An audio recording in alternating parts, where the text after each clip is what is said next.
Good morning, colleagues. Let's start with our meeting.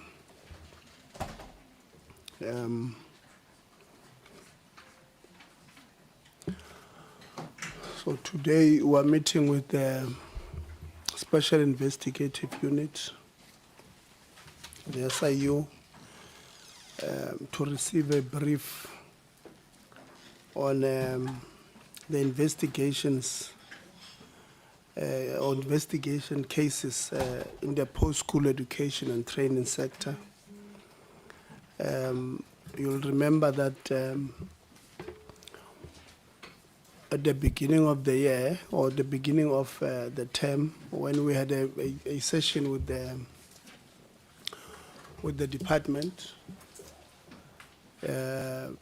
in a strategic session, it was established that the SIU has a number of cases that they are investigating in the sector, and we did indicate that we'd like to have them to come and brief the committee on all of these cases, the progress, the challenges, and obviously the way forward in the sector.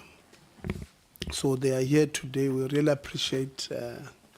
When we wrote to them, they indicated immediately that they will come, which we really appreciate. We don't take that for granted. We know the big work that you guys are doing, not only in the sector but everywhere else. So we really do appreciate you guys making yourself available on Valentine's Day to appear before the committee to to brief us. So the red roses. Yeah, some of us have got very bad allergies and sinuses, so we don't even call net florist, because even when we call them, the sinuses can pick up. So we apologize for not having them for you. So we'll start with introduction, and then from there we'll go into apologies, and then we'll start with our meeting. So we'll go this way. That we'll start in the back row and then come this way, then move that way. So my name is Tebo Kholitsie. I'm a member of this portfolio committee. Anele. Thank you, Chair. My name is Anele Kabingesi, and I'm the committee secretary. Thank you so much. Good morning, Honorable Chair. Good morning, Honorable Members. My name is Ndutuzelo Vanara. I'm the Chief Legal Counsel at the Special Investigative Unit. Good morning, Honorable Chair and Honorable Members. My name is Victoria Mdlalose. I'm the Forensic Legal Specialist within the SIU.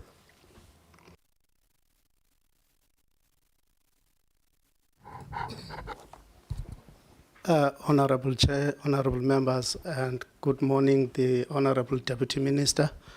My name is Mtuna Sekali. I'm the head of office of the Deputy Minister, Dr. Kondwe, Department of Higher Education. Thank you. Good morning, Honorable Chair and members. My name is Sipho Stilman. I'm the Parliamentary Liaison Officer for the Deputy Minister. Thank you. Or Deputy Minister Kondwe. Yes, there's two Deputy Ministers. Indeed, Deputy Minister Kondwe. Morning, Chair. Morning, Honorable Members. Morning, DM. All protocol observed. My name is Tinswalo Ngwenya, Content Manager in the DM Kondwe's office. Thank you.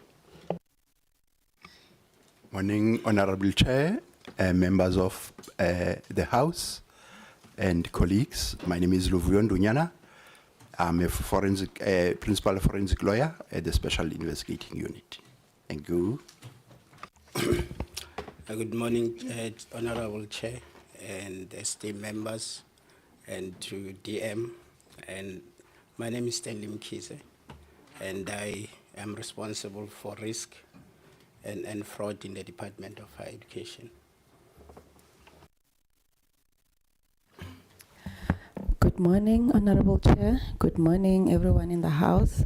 My name is Nkateko Sowanengobeni. I'm from the Department of Higher Education and Training, branch coordinator under University Education branch.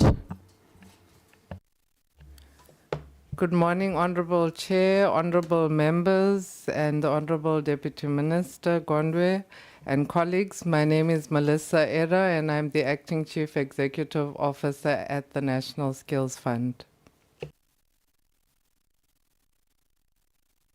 Good morning, Honorable Chair, Honorable members, Honorable Deputy Minister Gondwe. My name is Thembisa Fuchane. I'm the Deputy Director General responsible for Community Education and Training at the Department of Higher Education and Training. Thank you. You are not here on behalf of the DG today. My apologies, Honorable Chair. I am here representing the Director General. He has submitted his apology. Thank you for the reminder, Honorable Chair. Good morning, Honorable Chairperson. Good morning, Honorable members. I am DM number 1, Dr. Gondwe. Thank you. Good morning, members. Good morning, Chair. Good morning, DM. My name is Keiza Khanyaho. I'm the Head of Communications at the SIU.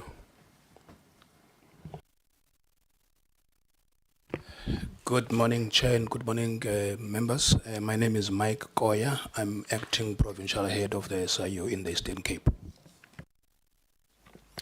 Good morning, Chair, and the honorable members. My name is Paul Bulwana. I'm from the Special Investigating Unit. What are you doing at the SIU? I'm a forensic investigation specialist. Thank you. Good morning, Chair. Good morning, honorable members. My name is Lucas Letsila. I'm a forensic accountant at the SIU.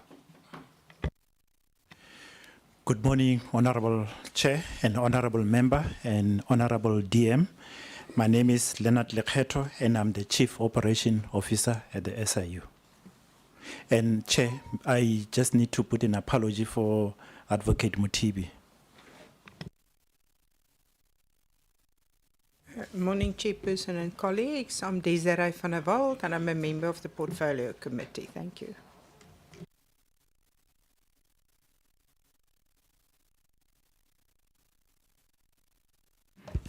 Good morning, Chair, and good morning, colleagues. My name is Matlhodi Maseko, and I'm the member of the Portfolio Committee.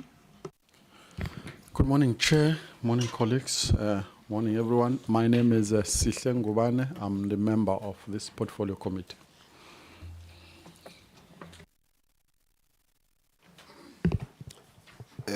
Chairperson, officials of the SIU, officials of NSF, DM, greetings. My name is Mngobim Sezane. I'm a member of this Portfolio Committee. Thank you very much, Chair.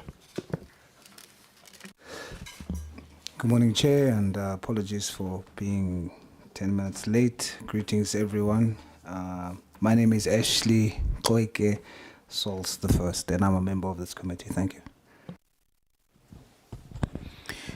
Good morning, Chair. Good morning, Deputy Minister, members.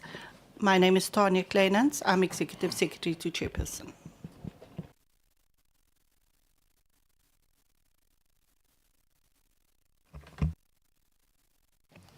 Good morning, Chair. Good morning, everyone. I am Thando Xolo Potoman. I'm a committee assistant.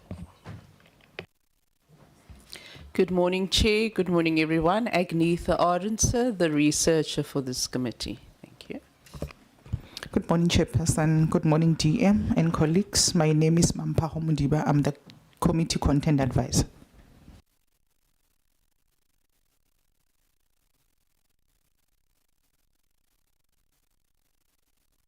There should be a mic somewhere. Yeah, We're introducing ourselves. No, thanks, Chair. Morning, Chair, honorable members, DM. My name is Steve Mampehu. I'm the Parliamentary Liaison Officer for Deputy Minister Manamela. Thank you. Good morning, Honorable Chair and Honorable members, DM and the Acting DG, my colleagues. My name is Khabu Majani, Chief Director in the Office of the Director General. Good morning, Chair, colleagues, honorable members, my name is David Mohlamme. I am the Parliamentary Liaison Officer in the Office of the DG. Thank you very much, colleagues. So I'll go straight to apologies. We'll also note the apology of Advocate Motibi. We do have an apology of the minister who is in KwaZulu-Natal. She has a funeral back at home. We have the apology of Deputy Minister Manamela, who had organized a student camp and is addressing there today. The Director General, other commitments. And on members, we have an apology of Honorable Low, who's attending basic education, which is clashing with our sitting today.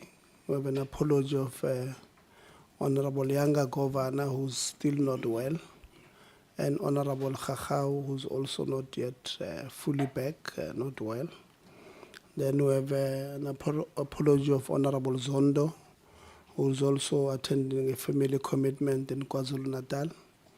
We have an apology of Honorable Khabo, who's running late, and Honorable Lonzi, who's running late. I won't say why they're running late. I don't think it's traffic this time. No, I'm not going to say it's the traffic in the Western Cape. Honorable van der Walt, yes. Those are the apologies we have. So like I said, colleagues, today we are meeting with the SIU, the Special Investigating Unit, to receive a presentation on all the cases or on the cases that they are dealing with in the sector. I'm sure we had an opportunity to go through their presentations. We've made our own notes. We'll ask them the questions of clarity. We do have the department here today because we have shared our term program with the department so that they make the necessary arrangements to come. Today, really, we should have, I think it's our fault, we should have written to them to say this is just our meeting with the SIU, but we're happy you are here, department. We really appreciate your presence. You know, we do have the presentations that we had received from yourselves, SIU, 132 pages. Like I said earlier on, we really do appreciate. I'm not I can't claim to know the details of what you do when you investigate, but I'm sure it takes a whole lot of efforts and interviews and analysis of the data. So we really appreciate really the work that you are doing there. So we are going to hand over to the department, to the DDG, representing the DG, after we've given the Deputy Minister. And then we'll then hand over to SIU to take us through. So Deputy Minister, I'm sure you also have prepared some notes for us. I hope we'll not be questioning, we'll not be having too many questions towards yourselves on what have you guys been doing on especially on concluded projects and all of that. So Deputy Minister Gondo, you can take us through and then you'll give to DDG Fuchane and then we'll then give to SIU. Thanks. Thank you very much, Honorable Chairperson and members, I don't have much to say except to say I'm also. Let's try to bring a mic closer. Yeah. I don't have a lot to say except to say that I'm also looking forward to hearing from the SIU. We have had interactions with them, but they've been somewhat limited. So I'm really looking forward to hearing from the SIU today. I respect the work that they do in trying to help us to clean our sector. Chairperson, you'll know that we have 3 priorities under the Government of National Unity. And one of those priorities is to build a capable and ethical developmental state. And so I respect the role of the SIU in helping us get to that point. It's not something that we can do alone. So I'm really looking forward to hearing from the SIU today. I had a squeeze through the presentation, and I must say some of the cases I'm aware of because they've been highly publicized, especially around the recovery of monies on behalf of NSFAS from undeserving beneficiaries.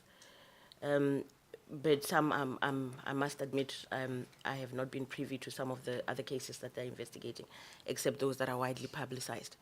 So, Chairperson, from our side, we will do our best to ensure that whatever concerns they raise around what we can do better as a department, we make that happen. Because, as I said, they play a very critical role in helping us clean up our sector. Thank you very much, Chairperson.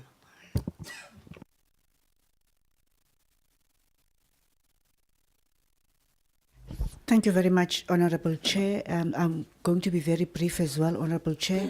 Mine, on behalf of the Director General, is to thank the Honorable Chair for including the department as part of this meeting of the SIU. We are seeing this as a very productive and progressive step, our participation in the meeting. We also appreciate the work that is done by the SIU with the understanding that as we get this presentation, our view is to look at where we can improve in terms of the department and the functions of the department. The team that is here, Honorable Chair, will also be noting particularly in respect to their specific areas, and I will be taking the overall note in relation to the deliberations of today with the view of sharing this with the Director General for further processing. Thank you very much, Honorable Chair. Thank you very much, Deputy Minister, and the DG Fuchane. SIU can take us through the presentation.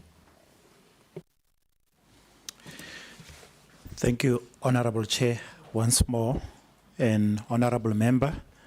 We really want to appreciate the invitation that we have afforded us to come and brief the committee on the work that we are currently doing. And we have taken note that the presentation is quite large, and we'll try and be precise in terms of the issues so that we can bring the committee issues that require the committee's knowledge should come clear. Chair, I will be making some presentation, and I'll also ask my other colleagues, so we will be handing over as we move on. So I will start, then thereafter the other one will come, but I will be able to direct them when they're supposed to come. And also just to emphasize the apology from Advocate Mutibi that he really wanted to have come here, but due to certain issues, then he couldn't make it. But we are in a capable hand where we were able to present. As the invitation indicated that we must present on all the investigation that have taken place in the in the higher education and training. So we have tried to go back as much as we can. That's why the presentation is quite long. So, and we have managed to categorize the presentation according to the investigation that is ongoing and those that are being finalized. As you can see from the outline that we will be talking about the SIU. We feel that it's very important as we are appearing for the first time in the committee so that at least the committee can just understand how we operate. Then from there on, we'll go to the investigation, and we'll start with the ongoing one, and thereafter we'll come to the finalized one. About the SIU chair, as I've indicated, I'm not going to go through everything in the slides. Our vision is to be the state preferred and trusted anti-corruption forensic and litigation agency. That's what we strive for, so that we can able to assist government in terms of doing investigation. And the values are outlined there, but what we pride ourselves always is the issue of the integrity, that we put premium in everything that we do. Integrity is at the center of what we do. In terms of the function, you can see that the function is to investigate and to refer evidence of criminality to NPA. As we investigate, we come across any criminality, we refer that to NPA. And also to report biannually to Parliament on the investigation that we are doing, and also to submit the final report to the President. After every investigation that we do, we compile a report and send it to the President. Then to perform function not in conflict with the Act, and also to report to the President to institute civil litigation proceeding. That's key in terms of our mandate. As we investigate, we come across any contract that needs to be cancelled, we take it to court so that we can cancel it, and also to collect evidence. And in terms of the powers, we've got the powers to investigate, search and seize, and to order any person to appear before the SIU, and those are the powers. I'm not going to go through all of them. And in terms of the critical skills that we keep, we've got forensic data analytics, we've got forensic accountant, we've got forensic investigators, civil litigation, and forensic legal and cyber forensic. Those are the key skills that assist us when we do our investigation. In terms of the outcome, as we investigate, these are the things that we aim to achieve out of our investigation. The first one being civil litigation, which I've explained that once we found that the contract is being issued irregularly, we take this matter through the special tribunal. And the special tribunal is a court that is specifically designed for the SIU matters. So that's why we are able to turn around matters, because instead of going to the normal high court where the court roll is very high, so all our matter goes through to the special tribunal. And the other aspect that we do is the disciplinary referrals. When we investigate, come across any disciplinary referrals or any person that has misconducted themselves, we make such referrals to the department so that action can be taken. And this happens as and when we come across it. We don't wait for the investigation to be finalized. And the next one is referrals to NPA, whereby when we see a criminality, we also refer to NPA so that they can take action.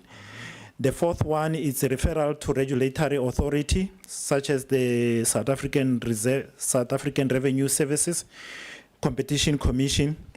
This is where we refer so that further action can be taken to the members or the companies or any members to any profession, action can be taken against them.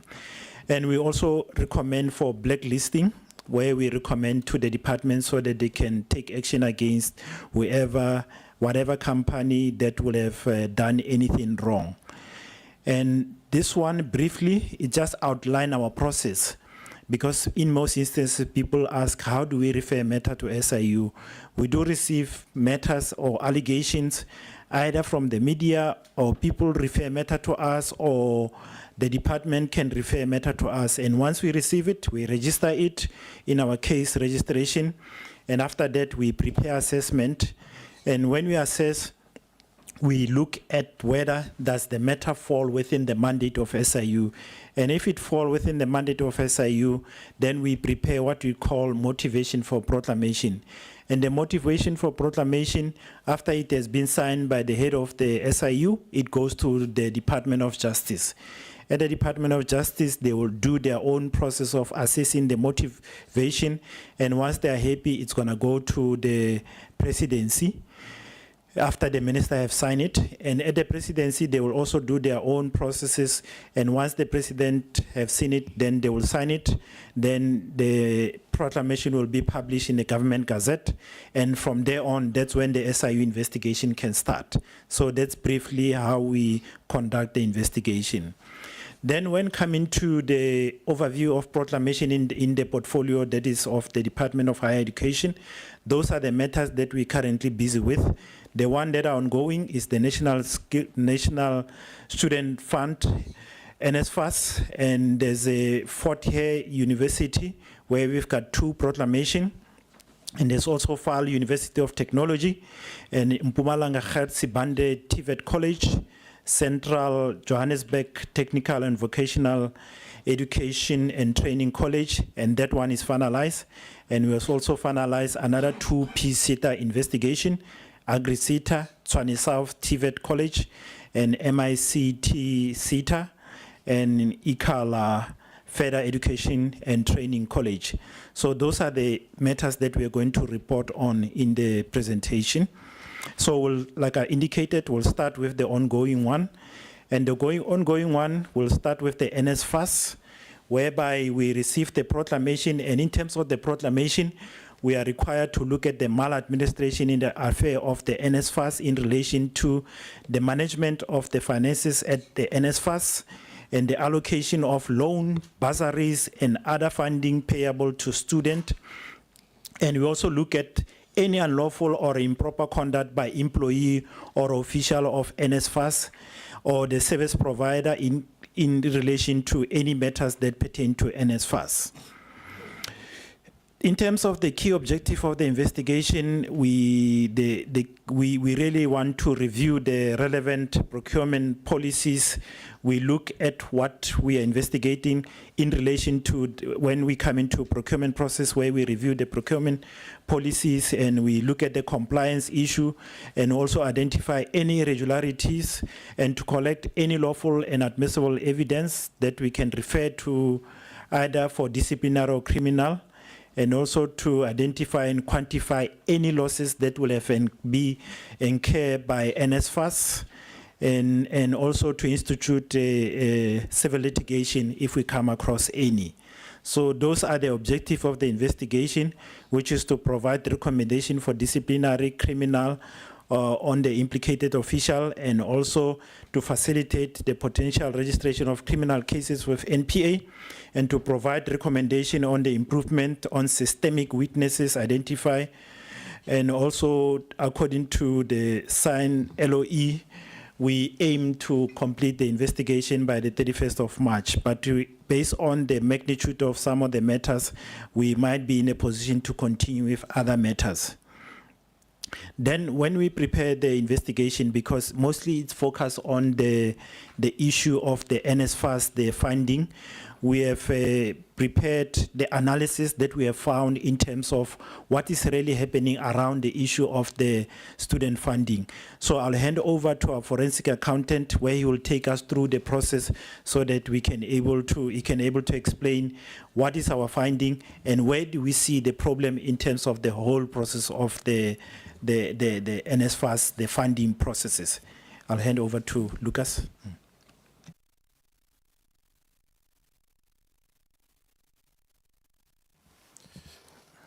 Morning again, honorable members and chair. Thank you, Mr. Lekgetho. I'm going to take the committee through the forensic accounting focus areas. But before we start then, I'm just going to, just a brief overview of the process that should happen at NSFAS, the life of a student. So the process should be that a student would apply, then NSFAS would verify. After they've satisfied themselves of the application, then they would say the student is funded. And then what they do these days is that because of there's a delay between when they confirm the funding of the student and when the student actually enters the university or the higher education space, they do pay some funds in advance in January to bridge the student in that gap, right? And then they would have a notification. They would then need to send a notification to the institution to say, that money that we have given you previously, this is who you must allocate it to. And then they would say, further on, any other additional payments that you do, this is who you must allocate them to, right? So from that on, this is just also a brief overview of the footprint of NSFAS across the country. But from that scenario where they would then have to say this is who you allocate the students to, because that was not done timelessly for the periods under investigation, it led to the different scenarios in terms of the accounting of the students at NSFAS. We had scenarios where students are overpaid, where because NSFAS was not reconciling timelessly, they would overpay certain students. Because they're not reconciling, if they've given money for Lucas, they would again give money for Lucas in the same academic period. Then you'd have scenarios where students are underpaid. Because you're not reconciling, you don't know where the account of Lucas is sitting, you would underpay for his fees. Also, what happens in the normal life of a student, which affects those two buckets, is that students would change courses. Students would drop modules. Students would change from private accommodation to res, which then affects the total cost of study of that student, which ultimately affects what NSFAS is supposed to distribute to that student. But because there's no timely reconciliation that is done, it leads to a situation where they do not always pay what they're supposed to pay for that student. The other bucket they have is what we call missing students. The missing students is instances where you'd find that the student is sitting on the institution's list of registered student, but NSFAS does not have that student as a funded student. What would have mostly led to that is when there was a migration from manual applications to online-based applications, there was system errors. So what the system errors did was that you'd find that a student has applied, but NSFAS does not pick them up. And that creates that disparity between what the information that the institution has and the institution that NSFAS has. So that what leads to is that then the student would not be accounted for. Therefore, the students would go throughout a period in their higher education where they are not being paid for.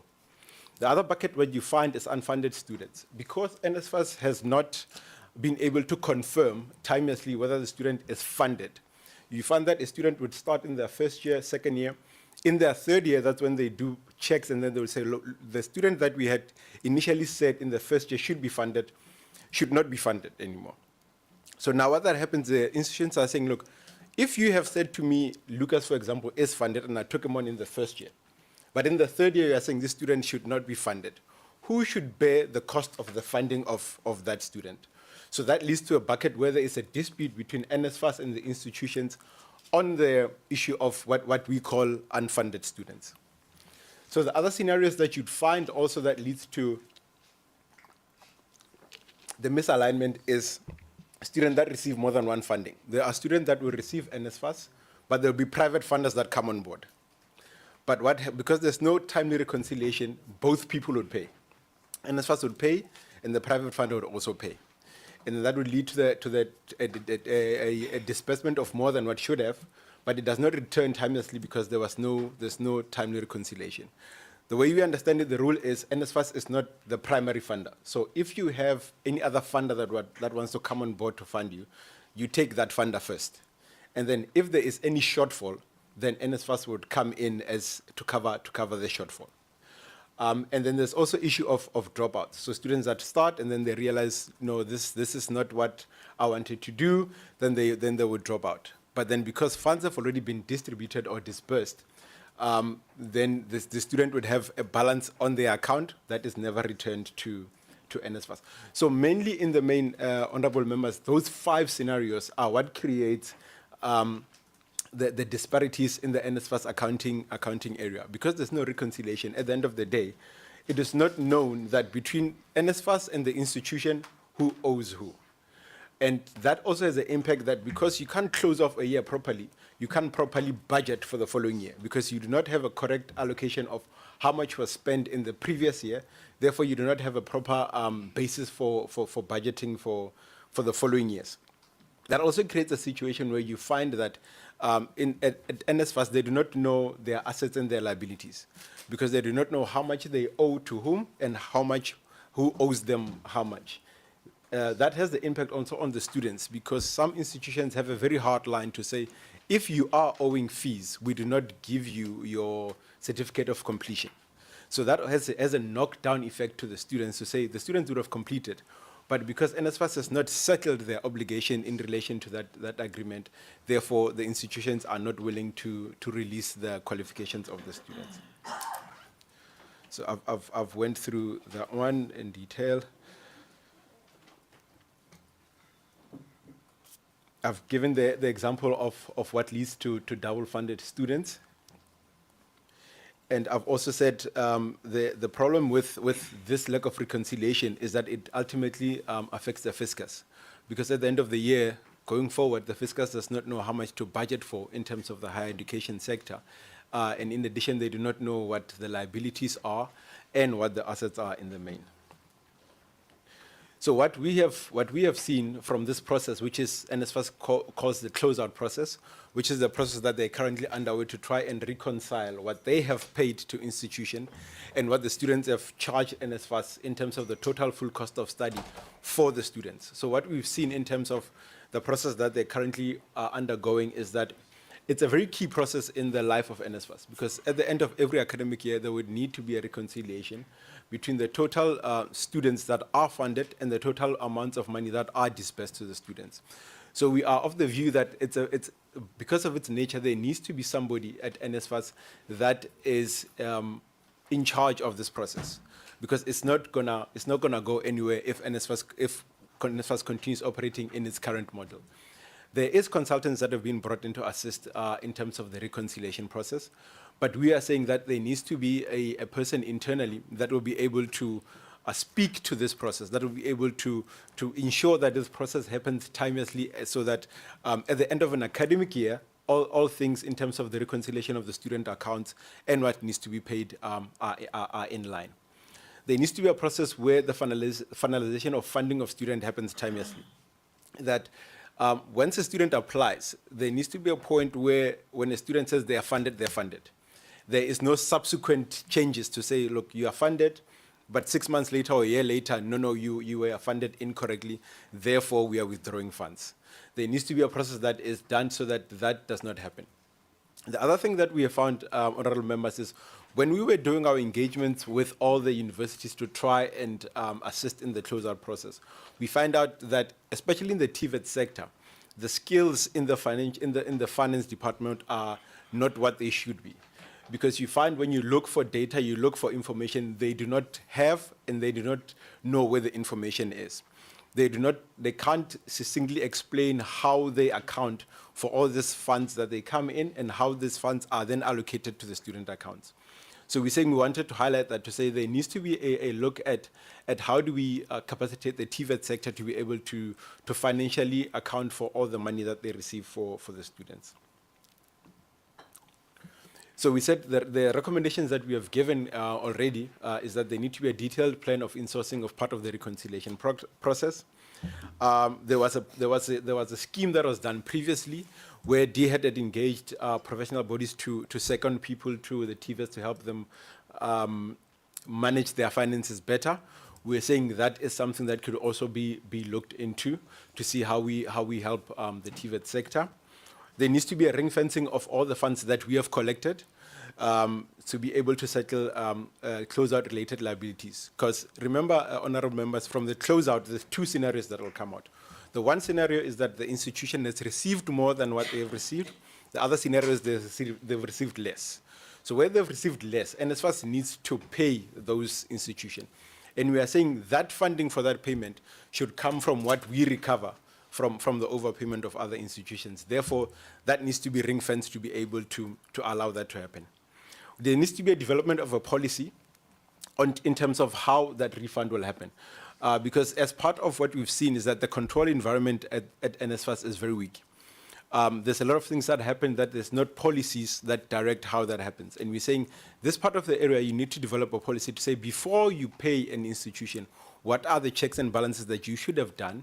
And in addition, what are you going to send the institution to say, we are done with you, these are the student accounts that you need to clear out because they were owing based on the things that we didn't do properly. And then we said there needs to be an engagement between the different role players on the disputed students. There needs to be a discussion that is had amongst all the role players in terms of, for example, the unfunded student. If NSFAS is unfunding a student in year 3, and the institution is saying, look, you can't unfund in year 3, there needs to be a discussion and say then, who bears the responsibility for the payment of that student? Because remember, the student would have entered the system under the pretense or under the understanding that they are funded.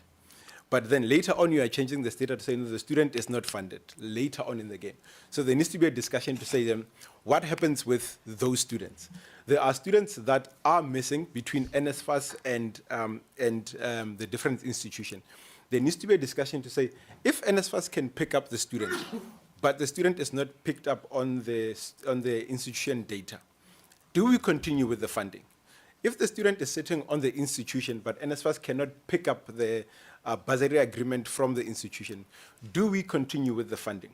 Because there was also a lot of misunderstanding in terms of the understanding of the institution was once you are a student and you are assessed once, going forward, if you are academically progressing, they would automatically take you on as a student, NSFAS funded student.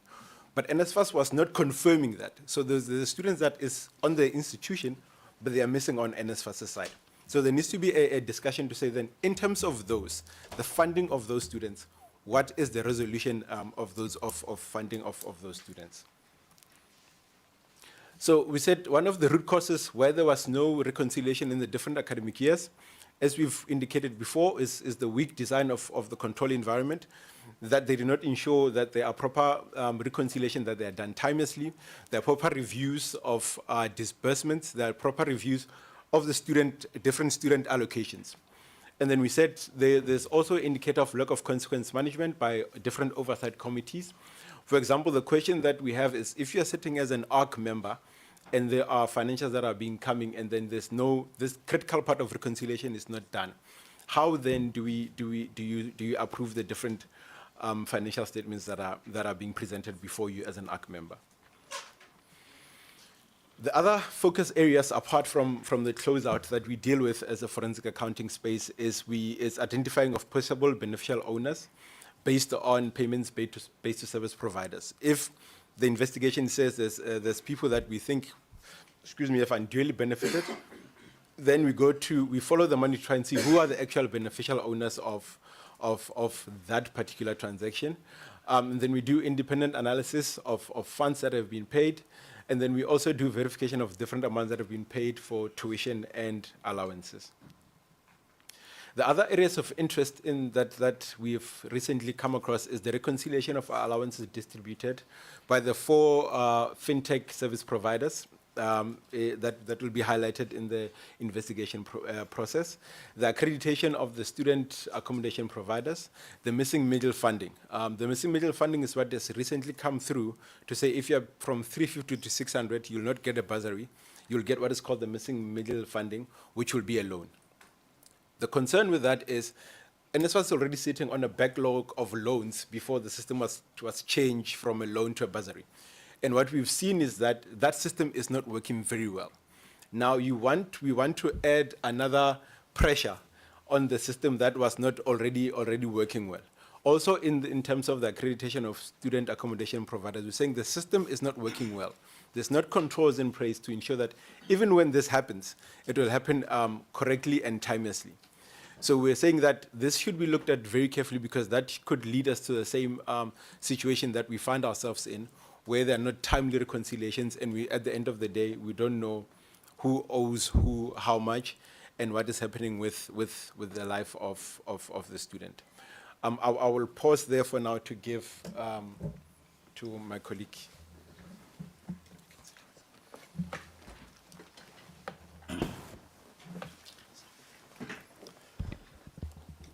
Thank you, Chair. Thank you, Lucas. Honorable members. I'll take you through an update of our ICT and financial management investigation systems. We have got an IT system we are saying is just a meta one. We're not ranking them in terms of their seriousness, but that's the way that we identify them. Here we're talking about various IT systems that the NFSAS has been using because there have been various systems that NFSAS has been using, and all of them, they're not talking to each other. So if you are looking for any other information, they'll be telling you it was hosted in this other system, and then you go there, you are unable to get the information that you are looking for. There's also the biggest one that we are also looking at is what we call cellbox system, which NFSAS was using, and then this is the one that was disbursing the vouchers to different students from different, not all TVETs, colleges and universities were using this system. The challenge that we have now is that this company is about to be liquidated, and we don't have the actual data to confirm as an SIU that whether the money that has been expended to them were actually given to the students or not. And then if there are any other accounts which were not claimed, we also need to find out and do reconciliation to make sure that all the monies that have been expended to sell bags has been used for the purpose that is intended to. So the investigation here is still ongoing, and then there are like I said, there are various systems that we need to look at, and then after that we'll be able to come back and give an update to say how far are we, and then what are the consequence management, if any, that we are going to take in terms of making sure that people are held accountable. Then I've spoken about this the financial management system. There are so many complaints that we are receiving from various whistleblowers, and then all the times you try to mirror what you have and see that this is a different one. So we also need to check back to our proclamation to see whether what we are investigating is still within the parameters of the law. So if we found that this whistleblower, the information that they are giving us is not covered by our proclamation, we then need to give it to our internal processes so that they can look at it and then ask for the presidency to give us an amendment to the system. So the information that we have received, we are still analyzing, and then we'll then take a posture in terms of whether we need to apply for an amendment to the proclamation or not. But we are looking at this investigation. So there's this other one of the lease agreement that there's been on the news recently, and as the SIU, we can safely say we have finalized our investigation, and then only the internal processes are coming together now. We have referred this matter to our Chief Litigation Unit so that we can take this matter to the Special Tribunal for adjudication. We have also found that there's a possible fronting by the service provider, because we believe that maybe if Competition Commission can take this matter further and do an investigation, they might be able to prove that there was indeed a fronting on the part of the service provider. So we are saying this lease agreement was given in contravention of the Section 217 of the Constitutional, and therefore we'll try and set it aside once the Special Tribunal sits and decides on this matter. Okay. Another one is the direct payment allowance that has been on the news as well, and then we know that NFSAS has taken a decision to cancel the contract. We have done our investigation and we've made our findings. We have taken this matter to the Special Tribunal. We're given a date that from the 18th to the 20th of March 2025, they will be sitting to deliberate on this matter, because we believe that also in this one, the processes were not followed in terms of the SCM processes. And therefore, those who were involved, consequence management needs to take its course.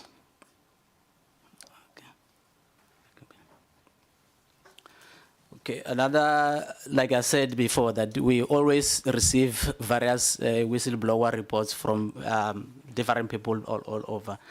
There were allegations that during the COVID time, NFSAS has procured various laptops to various institutions, but we were made to understand that some of these laptops were never given to students. They're just lying somewhere. So we need to check how much was spent in terms of procuring these laptops, and therefore whether processes were followed in terms of the Section 217 of the Constitution or not. And therefore, if there are any consequence management that needs to be taken, obviously we will just follow through. The analysis of this information is still ongoing. We haven't completed anything on this one. There's also allegations that we have received that the NFSAS has contracted various office furniture suppliers and then and those ones who are supplying the computer and hardware to them. But on the surface, we can't be able to tell whether services has been rendered or not. So it's just for us just to keep investigating, keep interviewing people to try and get the true reflection of what really transpired, whether the processes were followed or not. So even on this one, it's still ongoing. It's not something that is going to be finalized now. I think my colleagues has already spoken about the issue of the bursaries that have been expended to people across the country. So NFSAS, they've done a test, and then they came up with a number that there are almost 40,000 students across all 9 provinces who have received funding incorrectly. In these instances, you find sometimes through investigation that some students have used their grandparents because they are on SASA grant, and then as a SASA grant recipient, obviously you don't follow other stringent financial criteria requirements that you are needed to be aligned to, which is the 350,000 threshold per annum. So in some instances, students, they took chances and then they only submit of one parent and they say, I don't know my other parent. But then through investigation, we are finding that this person has got both parents, and therefore it blew out the financial criteria over the 350,000 that is required to be analyzed. So this is where we are. So these are just provisional numbers, because we are saying only investigation will reveal whether we are going to be able to collect that 5 billion or not. So these are the number of AODs, acknowledgement of debts, that we have signed with the students that we have interviewed across the country. And then we are saying these are the people who didn't qualify, which means it just proved that what NFSAS did in terms of data analysis to check whether the students would qualify or not, it was proven that indeed this student didn't qualify. But over and above this, we are saying as the SIU, we need to go back and request the data and re-perform this test to see whether all the people have been included in this 40,000 or not, so that we can certify ourselves and come back when we prepare the reports and report back to the president to say, indeed, we have what the numbers, the 40,000 is indeed what has been the people who supplied incorrect information to NSS, and because everybody knows that there are control deficiencies there at NSS, it's not good. Therefore, it enabled them to go through, and then they were approved. In some instances, and then the difficulty that we are getting is that some students are refusing to sign this acknowledgement of debts to say, it was not my problem. I've submitted even the payslip of my parents, and therefore they knew that it was over the threshold. Therefore, why did you approve? So these are some of the things that we are trying to track back to say who were the people who were involved, so that we can be able to hold them accountable to say you have allowed this student to go through, and therefore it has caused a burden on the fiscus, and then some people who were supposed to be funded were unable to be funded because you have now blew the budget by funding people who are not supposed to be funded. So these are the numbers that we are saying we have signed the acknowledgement of debts in the whole country. So we are sitting now at the acknowledgement of debts of 149 million. 738,890. But we are saying these people are paying on a monthly basis, not like they are paying full amounts, but there are those who are able to pay the full amount to say, I know that what I've done is incorrect, therefore I'll pay back the money in full. So those are these people that we are doing that, we're allowing them to do so. So, like I said, in that 40,000 odd students which were uncovered by the data analysis, we need to understand that we need to go around the country interviewing these students. Some of these students are studying in Cape Town, but their parents are in Limpopo. You also have to go and interview the parents to get the distance, because in some instances you find that the parents have been paying for these students, education, but the students, they've opted to take their grannies or somebody else, their friends' parents, and they apply for this one. And then the system allowed that to go through. So that's why I was saying, if we have this constant review of the funding list, then we should be able to cut this number down. So that's the reason why if you look at the 40,000 and you look at the number that we have already started in interviewing, you'll think it's not a lot, but it's a lot given the time that we need to travel all around the country. It's just labor intensive, and also it's costly for us. So that's what we are continuing to be doing, and then so we are just taking comfort that people are paying. So we might say these are the things that you are received. I think on the closeout, I think my colleagues have already alluded to this slide, so I won't spend time on this one. That part of the reasons why we are here is that NFSAS didn't do any reconciliation for all those years until 2018, 2019, where the administrator came in and said, hang on, we've been dispersing monies to the university and colleges. What happened? Did they disperse to the right person or not? So that's why we now have this issue of all these overs and unders. And then these are the institutions that are sitting across the country. We are saying there are 76 in total, the universities and the TVETs. So the outstanding ones that we still need to visit is that we are sitting at 12 TVET colleges that we still need to visit, and then the university is still outstanding.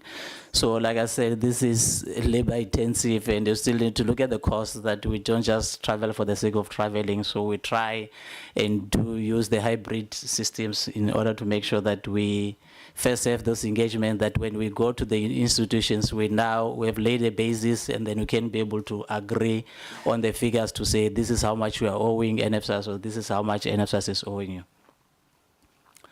So these are the actual recoveries that we have recovered across the country. So if you look at in Western Cape, we have the Westcoast College, we have collected 5 million, and North Link is 33 million, and in Eastern Cape, Watsasusul is 19 million, Mpumalanga TVET College, 342.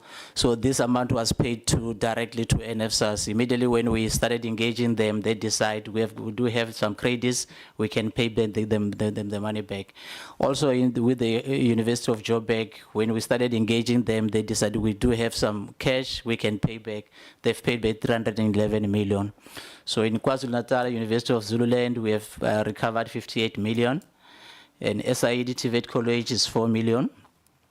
And then University of Fort Hare is 266 million. This is just a provisional amount. We still need to go back and do the quantify to say how much exactly are you still owing to NFSAS. And then maybe next time when we come to represent here, we'll be able to give you new figures on that one. And then with the University of Pretoria, we've recovered 400 million. And then Majuba TVET College, we've recovered 25 million. And then the University of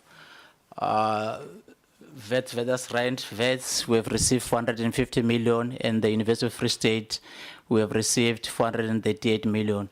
So we are saying currently, as we see it, we are saying we have recovered 2 billion back to NFSAS. And they're still continuing. Like I said, that we not only looking for the monies that needs to be paid by the institutions, but we also help NFSAS to make sure that what is due back to the institution, if they underpaid them, they need to pay them. So we have done that with the Bollard College. We have done our quantification and also agreed with NFSAS team of reconciliation that they need to pay back 8.9 million, and then we take pride that NFSAS has paid back this money to Bollard College. And then these are the other amounts that we are still waiting for NFSAS to do concurrence, because what we believe in is that once we do our own data crunching and then we find that they are amounts that needs to be paid back to NFSAS. We also need to sit around the table and agree to say, this is what we are finding in terms of our own calculations. Do you also agree? And then once we agree, and then we sign off, and then we'll be able to pay back these amounts. So we are saying NFSAS, they still owe these two institutions that they need to repay back this amount. Okay. I think even this one on the remittance, I think Lucas, when he was touching on the accounting side, he did indicate that some of this information, the reason why we're finding ourselves with so many students who are incorrectly funded is that people just send this information to say, I am a SASSA recipient, but they don't go back to check whether it's a SASSA recipient or not. And sometimes when they do these things, it's 6-7 months down the line, if they also include SARS, and then by that time you've already funded a student, and that student, the university or the TVET college has already committed funds to say this student is now funded by NFSAS, and then when you come back and say, hang on, but you are not a SASSA recipient, and that you have already made a commitment to that student to say, we are going to fund you. These are some of the things that we are finding. Of course, there are some of these students who are just naughty, and then they just use the worst scenario is when a person uses a friend's parents because they're not working, so that they can be able to get funding from SASSA, from NFSAS to say, my parents are not working, they share their grains or what. And then when you do an investigation and you find that, no, you were incorrectly funded, then you need to pay this. We are then saying, in instances like those ones, we then need to refer these cases back to NPA for possible prosecution. We can't determine as the SIU to say, we are not going to be prosecuted. Let the NPA take that decision. But this will be our findings, and then we'll be giving them that this is the finding that we have made, and then the students need to be disciplined, and then they need to be prosecuted. And then on the issue of the database system, also we are reviewing a lot of IT system at NFSAS that they don't talk to each other. And then the difficulty that we also have is that there's high turnover of employees at NFSAS. It's difficult for you to get what exactly happened, because they will tell you the person who was dealing with the system is no longer on the system. It's gone. And if you try to contact them, some of them we were unable to get hold of them. So that's the difficulty that we are finding in say, how do we then reconcile what happened to what we are finding on the ground? Like this one of the sellbacks, like I said, that this company was responsible for issuing vouchers to students. And then we are saying through our preliminary findings, there might be possibly monies that is sitting on their accounts of those vouchers which were generated but never cashed. So what happened to that money? We are saying they need to pay back that money. So now we have already had some engagements with them to say they need to open their books. We need to start looking at how much is sitting in their bank accounts and see how much is NFSAS money, and therefore needs to be paid back. Of course, we are saying since 2021, when the contract was terminated, they need to pay back all that money, including interest if there's any. But it's an ongoing investigation that we are still conducting, and then we have requested them just to give us all the data that they need to do. And then in this one, we have already indicated that we are left with few institutions that we still need to visit. And then this on the part of the accommodation, what we have preliminary findings is that we are finding some of the service providers of the accommodation not captured correctly on the system, and then it's difficult for us to go and verify whether this landlord really exists or not. And these are the interim systemic recommendations that we've made to the previous board, and then this is. I'm not going to take time on this one, but they committed themselves back then while there was still a board that they will address some of these issues that we have pinpointed to them.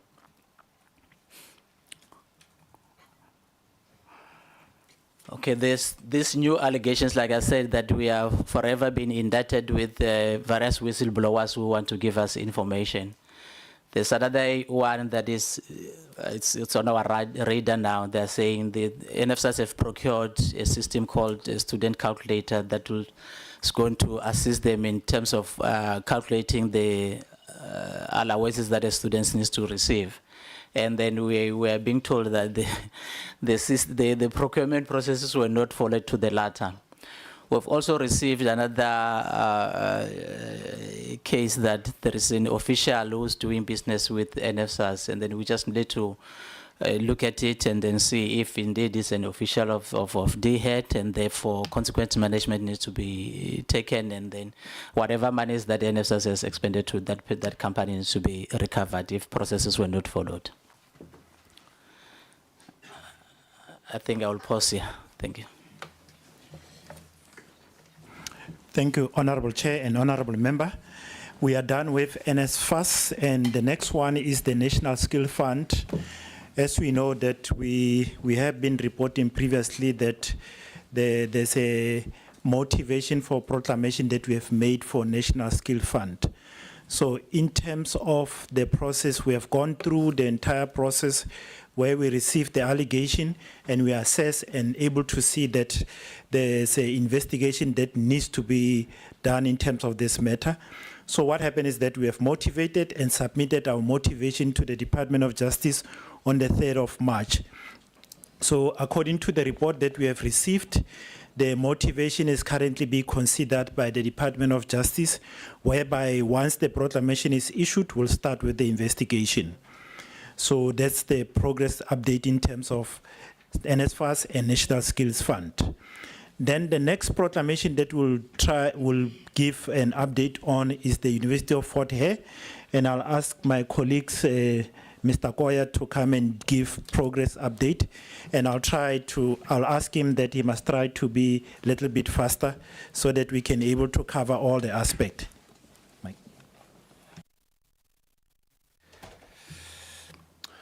Good morning once more, Chair and the DM and the colleagues.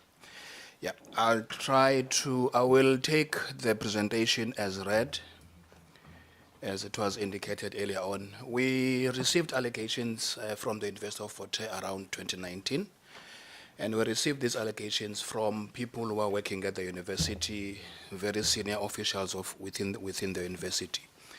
And the proclamation was then, and then there were a number of issues that was raised, one on the cleaning service, student accommodation, the leasing thereof, appointment for a repair of air-conditioned services. There was an issue of collusion between officials and relatives of companies. There was also an issue of maladministration within not the faculty, but the Department of Public Administration within the Faculty of Commerce and Management. Now, in terms of the focus areas, all the matters I've just indicated above, the cleaning service, leasing, the repair of air condition, the collusion, in the administration, within the Department of Public Administration, there were 3 focus areas: the awarding of honors degrees, management of funds, and the sourcing of public servants to study in various faculties within the university. I'll go straight into our findings, just a very high-level summary. On the issue of cleaning services, there was a company called Gush. It was paid a sum of 26 million. That was in terms of their contract. However, our investigation revealed that a certain manager, a former contracts manager therein, had extended the contract on a month-to-month basis between 2015 and 2019, which has costed an additional 64 million. As a result of that, the SIU is in the process of referring the matter for civil litigation for us to be able to recover all the monies lost by the university. We have, there is a case that was being opened by the Hawks under case number 483 of July 2018, which is investigating the same issue. So there is a case that is ongoing, where certain members, this director from the university and the owners of they were arrested for corruption, and the case is still ongoing. In terms of the leasing of accommodation, we did find that there was a number of irregularities in the accommodation. There's a number of companies, we did not list all the companies here, but there's a number of companies that were engaged by the university to provide accommodation for students. In one contract, the original value was 8.7 million, but because of the extensions, it went to 68 million. Again, we are busy with the process of referring the matter for civil litigation to recover the monies lost.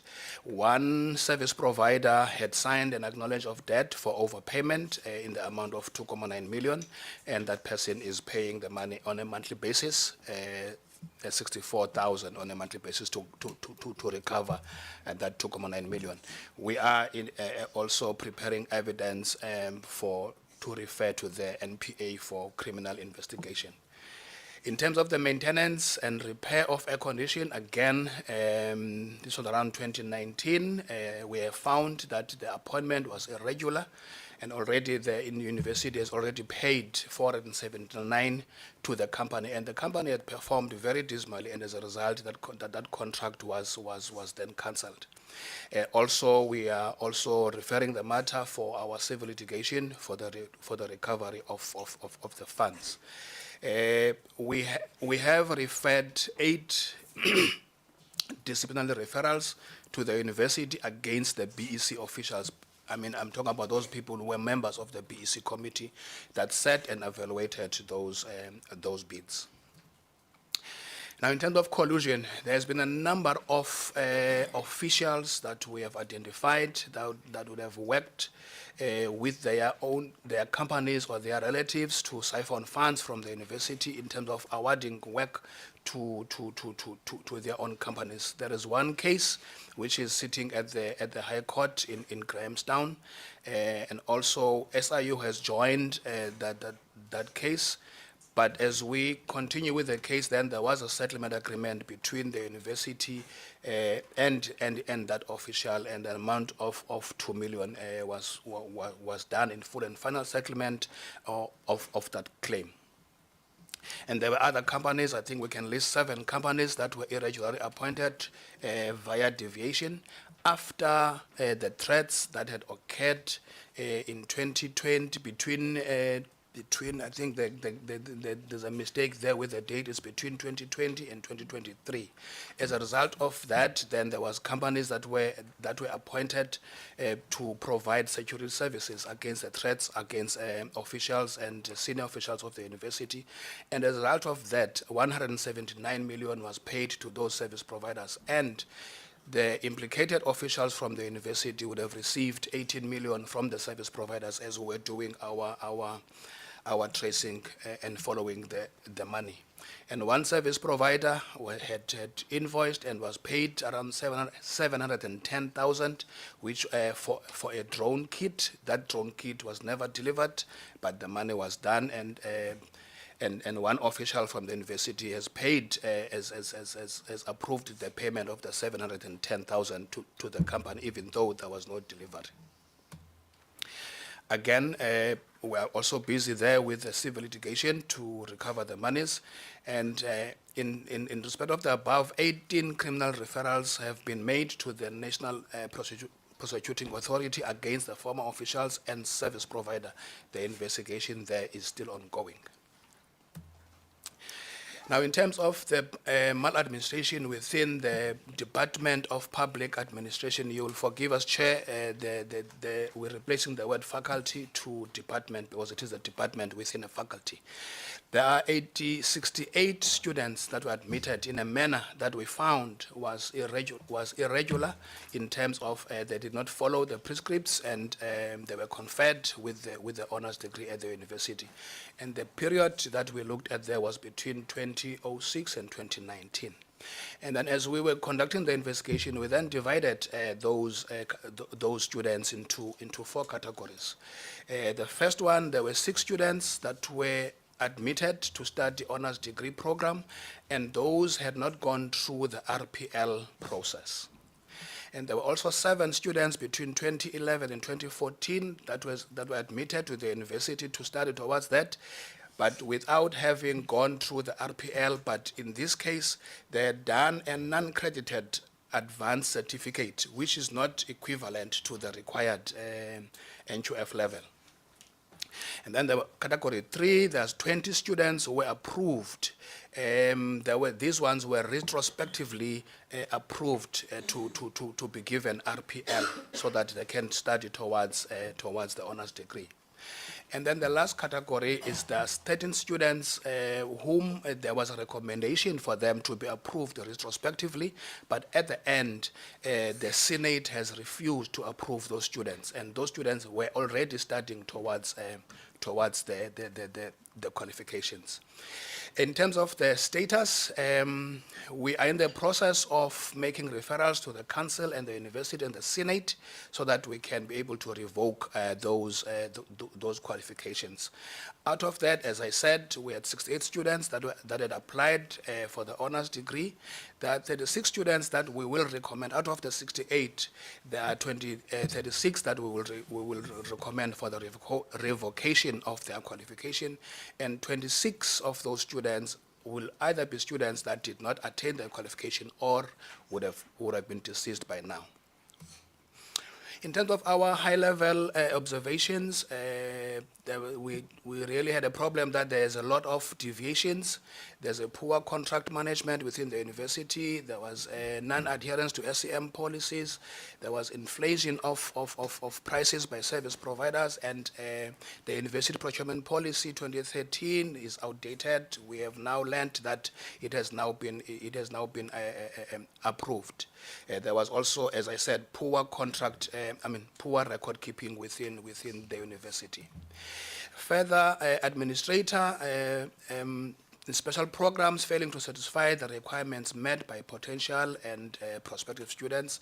RPL policy not adhered to. The dean of the department, the head of the Department of Public Admin failed to apply due diligence as against the former head of department. Legal section is exempted from accountability because of secrecy clause. There is no system in place to receive and manage court processes. There's no training provided to bid committees, just appointed. This is our observation as we were conducting our investigation within the period that was under investigation. In terms of payments, I can report safely that the university has been a good payer. Remember, they are the ones who requested this investigation. So we're conducting the investigation at their behest, and obviously it makes sense that out of the 24 million since 2022 that we've charged them, they've paid us 22 million, and there's an outstanding which is the latest invoice of around 2 million that is still outstanding. That is as far as the proclamation R84. Now we move to the amendment. As you know, that SIU has then requested the president to amend the proclamation to include a number of investigations. It is not R198, it is R194. We've made a mistake there. And again, there I'm just going to touch base in terms of what is it that we are looking at, because the proclamation does address the allegations. We are also looking at the faculty of law, the faculty of, again, some degrees in terms of public administration, and also in the faculty of health. So we are busy with that investigation. There's also another issue that has got to do with the Nguni cattle. There's been some irregularities around the trust agreement between the university and IDC, and also that Eastern Cape Department of Rural Development and Agricultural Forum. This is also related to the Nguni cattle. The SIU further received allegations regarding 10 service providers were paid for maintenance of the university without a rotation of suppliers. This was more of a non-adherence to the SEM policy of the university itself. We also received allegations of collusion between the officials of the university in the procurement of CCTV cameras, where we found that there were CCTV cameras that were installed to the university, but the same contractors were asked to install CCTV cameras to the homes of the officials. This is one of the matters that we are investigating. SIU also has requested to investigate student residences from Equicent. There's a company called Equicent that we're also looking at. That is also one of the contractors that are dealing with lease of student accommodation. We also received allegation relating to IntelliMali contract and management of funds flowing from the NSFAS. So as I said, the proclamation R194 covers all the allegations I've just mentioned above. The investigation is still ongoing. I'm talking now about the extension. So we're still busy. We're still busy with that. I guess when we come back again, we can provide some feedback and status of the investigation. Thank you very much, Chair. Thank you, Honorable Chair. Going forward, the next one is the Valley University of Technology. And this proclamation was issued in 2024, which is last year. Then in terms of these matters, the matter was referred by the previous Minister of Higher Education, whereby he appointed an independent assessor. And after that, they refer a report to SIU, where we motivated for a proclamation. Then in terms of the focus area of the investigation, we are looking at the services for the refurbishment of student residence during 2018. And we're also looking at the campus security and protection related services that was done during 2018. Investigation finding outcomes. Currently, the investigation, there is no finding in terms of the investigation because we received the proclamation in December 2024. So currently it's still ongoing. Then the next one is in Mpumalanga Hertzibande TVET College. Also this proclamation, we received it in 2025. So it's also still new, where we're looking at the allegation is the procurement and contracting of service at the Hertzibande TVET College were not followed in accordance to the relevant policy and National Treasury instruction. So we're looking at the conduct by the official or employee of the college which were improper or unlawful during the procurement processes. In terms of the focus area, we're looking at the development and implementation of an online learning and assessment system and a human resource management, recruitment, and record keeping in terms of a memorandum of agreement. So we found that this contract was not, they didn't follow proper procurement process in terms of getting these services. The next one is the rendering of a program and project management services aligned to innovation and special project in terms of service level agreement. So this one also, the early indication is that they did not follow the procurement process in terms of this matter. Matter number 3, we're looking at the acquisition of fraud and risk management software and additional services and the acquisition of an encrypted communication solution. And number 4, we're also looking at the acquisition of the head office main server. So those are the matters that we are looking at. Or number 5, we're also looking at the development of a business continuity processes and an information technology strategy in 2020. So those are the matters that we are currently looking at. Currently, there are preliminary findings where we're currently looking at those service provider that has been mentioned there. And the process that we're currently busy with, we are currently drafting a letter to our civil litigation unit so that they can able to see whether they cannot go to court in order to cancel all this contract. In terms of finalized investigation, those are the investigations which were done. This one is a PSET which was proclaimed in 2017. Then in terms of the allegation on this one, we're looking at the discrepancy grant evaluation processes. And when we started the investigation, we seconded member. And after that, they acquired information, we motivated for a proclamation. In terms of the issue that we are looking at the maladministration in affair of the PSET in relation to the allocation of 2015/2016 financial year of discretionary grant. And we're also looking at any unlawful or irregular conduct by employee of PSET or any person or any entity. Then in terms of the finding, on the learnership, the SIU reviewed 77 applications. However, PSET only captured 73 applications. This is an indication that the application form were not accurately captured and were not properly filed and stored. The SIU established that 13 applications should have been rejected as 11 institutions did not attend the compulsory briefing session, and 1 institution did not submit the application form as required by PSET. On the bursary program, we also reviewed some 16 applications that were obtained by PSET, and we established that the Grant Evaluation Committee for the Material Development processes at PSET recommended that an entity receive a discretionary grant of 1.4 million, even though the entity did not meet all the mandatory requirements. In terms of the overall outcome, we have referred 1 civil matter where SIU is instituting a civil action in the High Court to have the contract set aside between SETA and the entity to recover 450,000.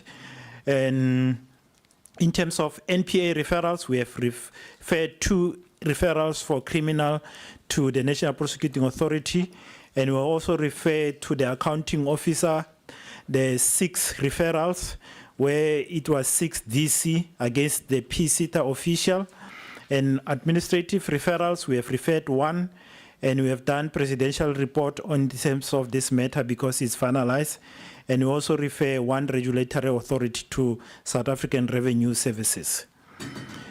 Then all reports were submitted, so that's the costing on the investigation. We are done with this investigation. The next one is the 2012 PSET. Then in terms of this one, the matters was initially investigated by PwC, and where they conducted irregular payments and also irregular payment in terms of the GD accounts and the NSF account. So out of that report from the PwC, we did motivate for a proclamation, and the scope of the proclamation look at the direct the SIU to investigate maladministration, irregular payments, and irregular transfer made from PSET National Skills Fund account, and also to look at the failure or refusal by PSET to refund unused fund to National Skills Fund, and also to look at the irregular use of Skills Development Levy Fund, and unauthorized, irregular or fruitless and wasteful expenditure, and also to look at irregular payments by the previous board of PSET. The validity of the lease of the offices space at PSET. In terms of the investigation focus, we're looking at the payments and transfer, and we also look at the PSET lease. So those are the matters that we're currently looking at. In terms of the finding, that's the finding there that we established that 91 learners on learnership program receive overpayments to the value of 1.1 million. And also the investigation resulted in the necessary reconciliation being done. And the SIU located and reconciled the supporting document in respect of the transaction to the value of 16.3 million. And the SIU informed the city property that is PSET landlord formally and in writing that the lease was deemed void and ab initio, and that PSET will be moving out of the lease premises effectively. So that's what we have found. In terms of the outcome, civil litigation, that is in terms of the lease that I've just spoke about. The SIU informed city property that that is the landlord, that PSET will be moving out of the premises because we have taken the matter to court, and we have done 1 NPA referrals, and we have done the presidential report, and we have also referred matter to regulatory authority. The next proclamation is the Agri-SETA. Then in terms of Agri-SETA, we are looking at maladministration at the office of the Agri-SETA in Pretoria, where we have motivated and obtained proclamation. Then in terms of the proclamation, these are the focus area. We're looking at the expenditure of discretionary grant, and we're also looking at the procurement of contracting for training related services, and we're also looking at the maladministration relating to bursary granted to official or employee. Then in terms of the finding, those are the findings that we have discovered there, that the SIU established that AgriSeta and the Commission on Restitution, that is the CRLR, identify a need for skills development for land reform beneficiary and subsequently entered into agreement. And the implementation of the skill delivery based on discretionary grant funding is regulated by discretionary grant policy. And AgriSeta did not provide sufficient document or proof supporting the entire funding portion claimed by NSF. The SIU is of the view that this was a corrupt payment to a service provider to secure the contract. So in terms of the outcome, we have signed an AOD to the value of 59,000, and we have referred 6 referrals for criminal to the NPA, and also disciplinary referrals. We have referred 9 to AgriSeta so that it must take action against the official. That's the payments that was made. The next one is Tshwane South TVET College. Proclamation was issued in 2018. Here we're looking at various acts of maladministration, financial misconduct, and possible criminality by the principal, staff, council members, and service providers. In terms of the focus area, we are looking at the rendering of security services. We were looking at the rendering of cleaning services, the supply and installation of security access control, the supply of golf sheds, the planning, design, and construction of a resource center, and training-related services, the supply and installation of electrical cabling, and events management services, and the extension of a contract of a service provider, and the appointment of 2 service providers to render unspecified services to the college. So that's the finding there that we have made. I'm not going to go through it, all of them, but in terms of the outcome, we have referred 2 criminal referrals to NPA, and we have done 1 presidential reports to the president, and we have referred 2 referrals to regulatory bodies so that they can take action. One is for PSET, another one is to South African Revenue Services. So that's the budget. And the other proclamation is the MECSETA, which was issued in 2018. In terms of this one, we received allegation of maladministration at MECSETA. And then in terms of the focus area, we are looking at discretionary grants evaluation, application submission, corruption investigation. Then in terms of the finding, SIU could not establish any irregularity in the process followed by MECSETA in allocating the discretionary grant, and the SIU found evidence that suggests that maladministration in the affair of MECSETA in relation to the grant discretion funding to entity by CEO. An SIU investigation revealed corrupt relationship between the CEO and 10 entities. Then in terms of the outcome, there's 1 civil referrals that we have made in relation to the 9 company directors, and we have done 10 NPA referrals where we have referred to National Prosecuting Authority that they must take action against those service providers criminally. And we also referred to an accounting authority, 1, which is DC referrals, and administrative referrals is 10, and referrals to regulatory bodies, we didn't refer anything, and we have prepared report, it has gone to the president. Then the other one is CJC TVET College, Central Johannesburg College, TVET. The allegation serious maladministration in connection with the affair of the college and the improper and unlawful conduct by official or employee of the college and the unlawful, irregular, unapproved acquisitive act. And in terms of the focus area, we are looking at the allegation of fraud against the CJC official and verification of the CJC student, and with invalid ID number. We found that there were students with invalid ID number. And also we did verification of 1,375 students not registered at CJC but allocated to NSFAS bursary. And we also look at the 57 deceased students which were funded. and also unutilized NSFAS fund and allegation of conflict of interest. Then that's the outcome in terms, the finding in terms of the investigation. And when you look at the outcomes, we have one matters where we have referred for civil litigation, and we have also prevented a further loss of 2.1 million to the college, and we have referred 114 criminal referrals to the Johannesburg Special Commercial Crime Unit, where they are currently reviewing the case docket, and we have submitted a report in terms of this matter. The next matter is Ikala Further Education and Training College, and this matter is very old. It was proclaimed in 2010. And in terms of these matters, we're looking at the allegation where the conflict of interest, and there was also issue of mismanagement of public funds, which was alleged.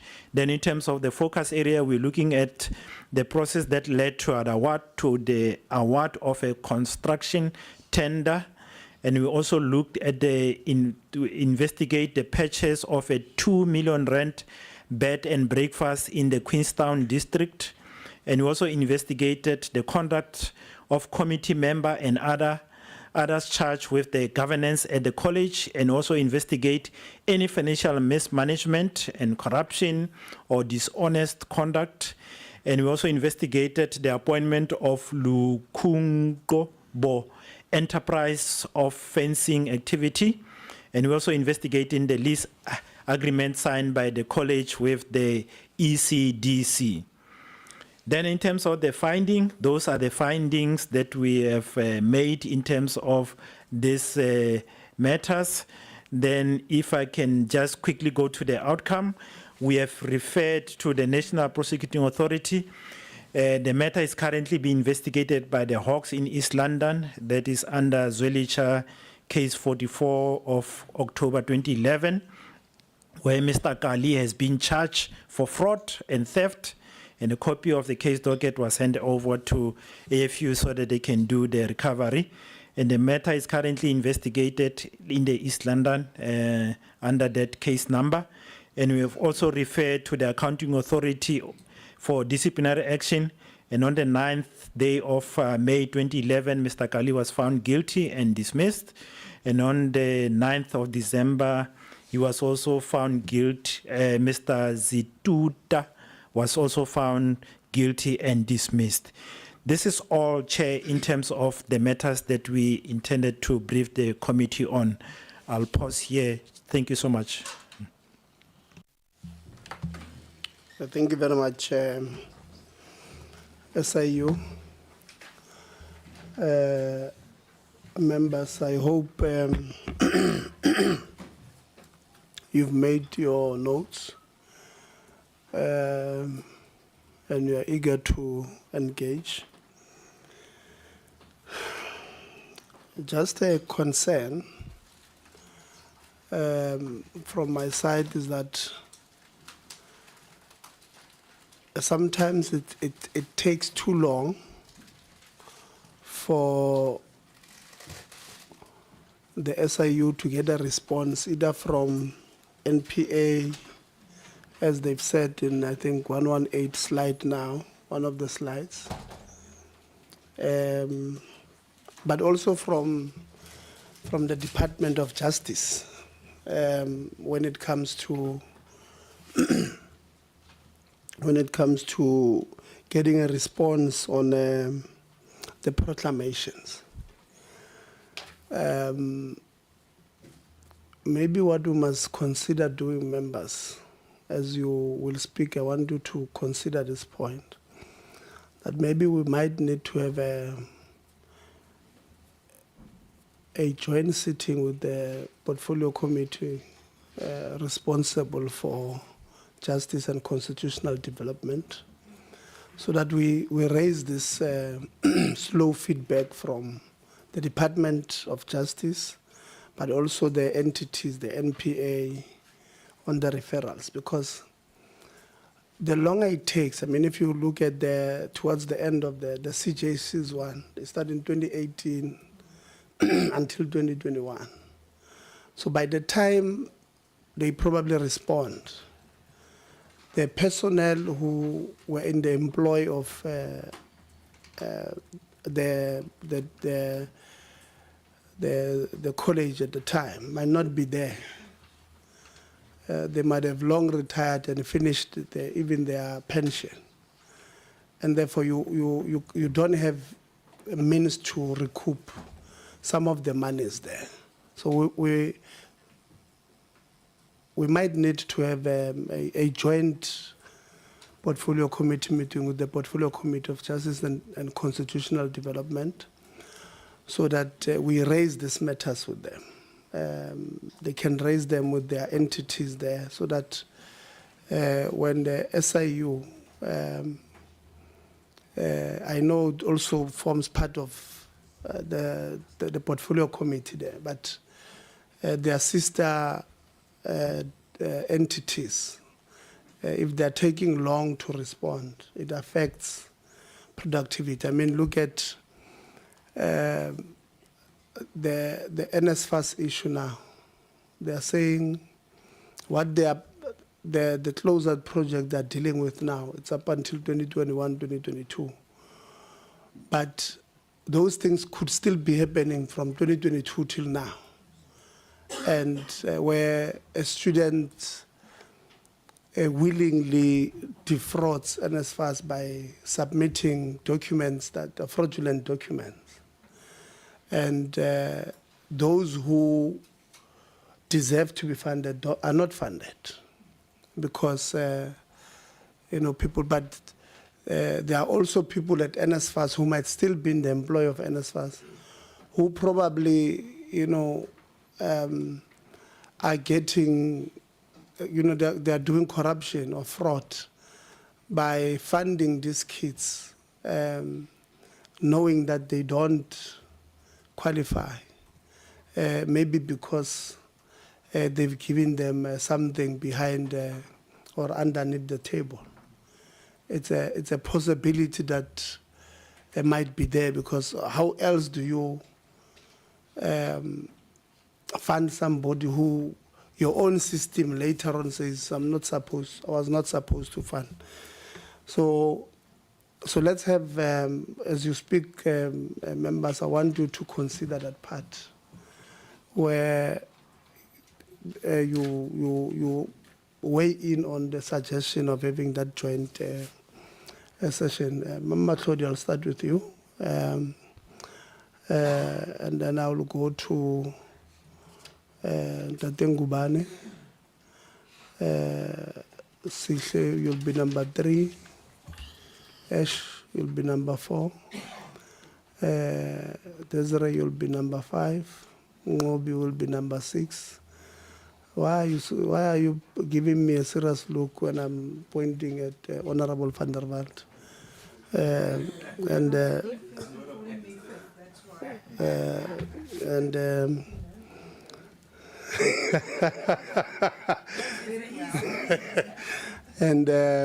Khabo, you'll close. Honorable, so let's do it this way, Honorable Mahlodi. Let's ask all the questions, and then we allow them to answer you. Then we'll go to number 2, ask all questions. We'll allow them to answer you, so that if one of us had a question similar to what you may have said, they can, just to try and save time. Honorable Mahlodi. Thank you very much, Chair. And again, from the SIU, thank you, colleagues, for the really in-depth presentation and updating us. I think, Chair, before I ask the questions, what is important here is to also look, as you indicated, the one of the portfolio committee, but also to sort of, as we sit and our researchers are here, to diagnose the loopholes on the legislative responsibility to try and tighten the screws, especially to the NSFAS.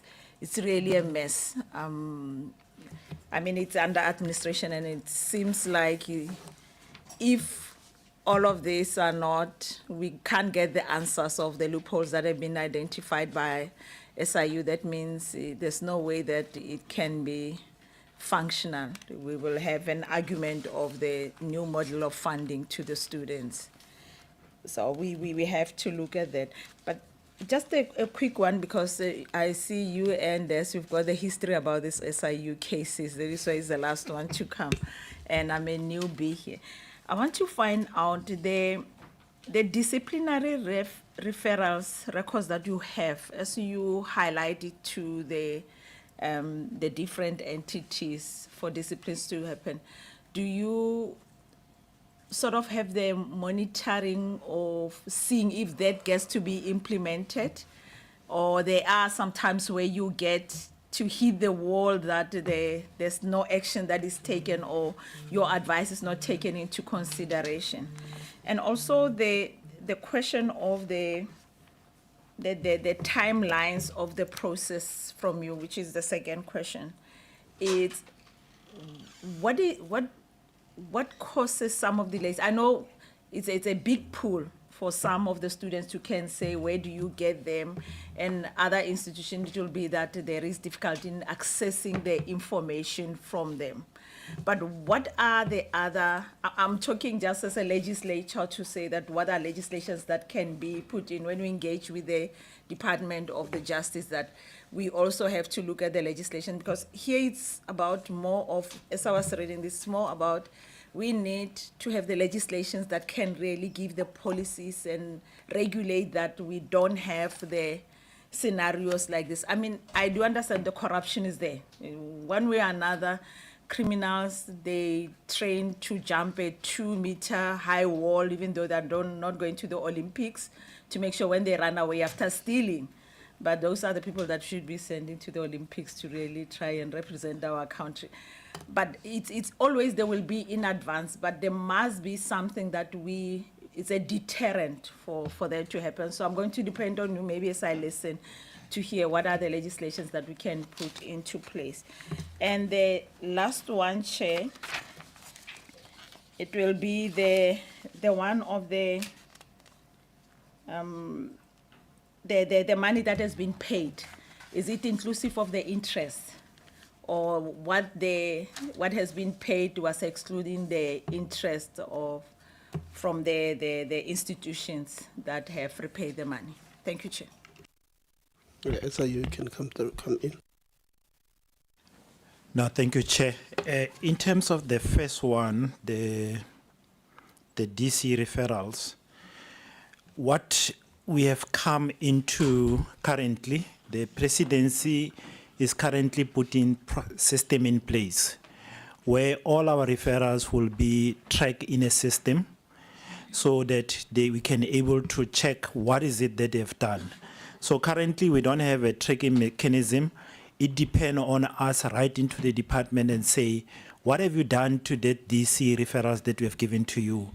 And also what we are doing now, we put in our letter to say, please respond to us within 90 days. So with action that we have taken.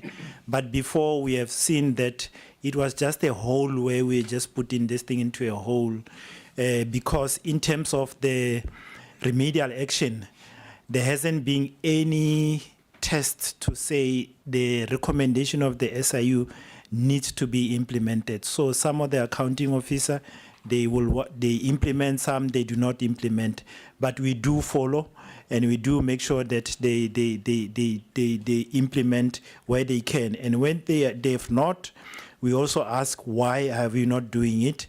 And in some instances, when they implement and they issue out a sanction which is not favorable, we also ask them that why did you give such sanction, so that we can understand from ourselves whether is it a deficiency in terms of the way we conducted the investigation or not. So there is a following that is being done, but the issue is just to enforce and say you need to implement the disciplinary action. But at least there's something that is underway so that we can able to monitor and enforce that recommendation. Then I think this also talks to the issue of some of the legislative change. I know from our side we are busy with reviewing our legislation, and this is one of the aspects where we trying to request that our recommendation should be enforceable. So we have put it in our legislation amendment. I'm not sure whether Advocate Vanara can indicate some of the other changes that we are proposing so that we can able to deal with some of these matters. But in terms of following the student and other aspect, I think this is just an ongoing process. And we have found that in terms of student, as we know that some of them, they come and study in Cape Town and they go back to Venda, and some of them, of course, are not working. And we do take all these things into cognizance as we interview and go to them to say, you owe, but you're not working. What is it that we can able to do? So we try to take every situation into cognizance. But in terms of the large scale number, I think this is for the first time where we had to deal with such a large number. I mean, 40,000, it's a lot of number that we are doing.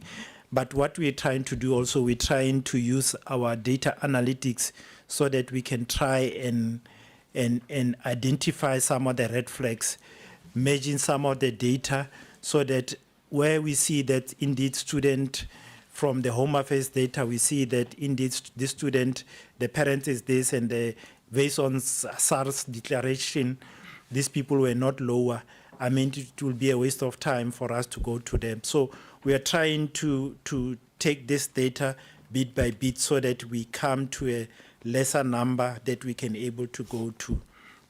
Then in terms of the issue of the interest, I'll hand over to our accountant that he can able to deliberate on it, because we had a lot of discussion around this issue, and I think he can update us. Lucas. Thank you, Mr. Lekgetho. In relation to the interest when the institution pays back and they are able to pay the money, there is no interest. But we do levy interest in the instance that they sign an AOD, whether it's the student or it's the institution. So if they paid once off, we just take the capital amount that they owe based on the closeout.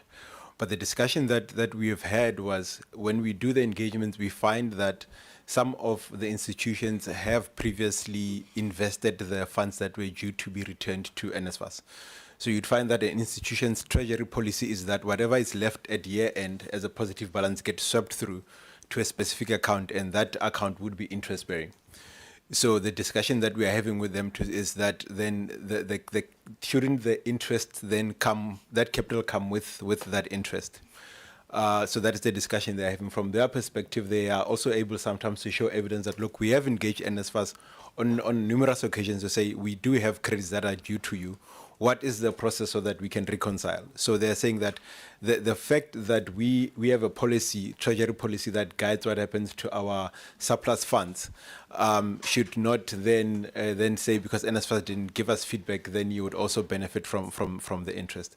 So on the element of the interest is still an ongoing discussion between ourselves and between the institution.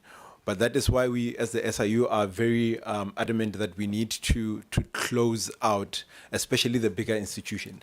Because if you look at, for example, one of the institutions that we've recovered, if they have had 400 million and they are earning interest on that, how much is lost to the fiscus? So that's why we are driving very hard to then those ones that owe a lot. Let's prioritize those to be able to so that they don't benefit from the interest. Thank you.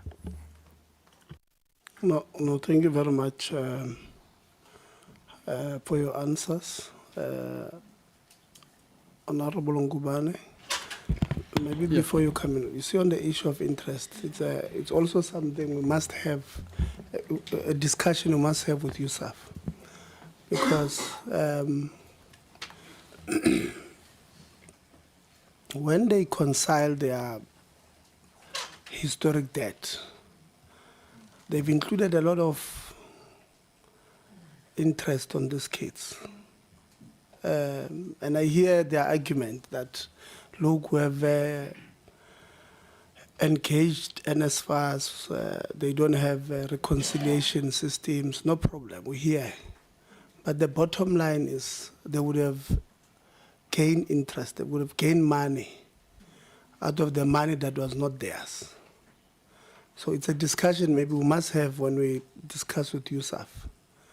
What do we do? When we did indicate that we're going to have a discussion with USAF and the department about the fees that the other institution or some institutions charge when students apply. So as part of that meeting, we'll also include this part of this student debt and the interest that they would have gained from the money that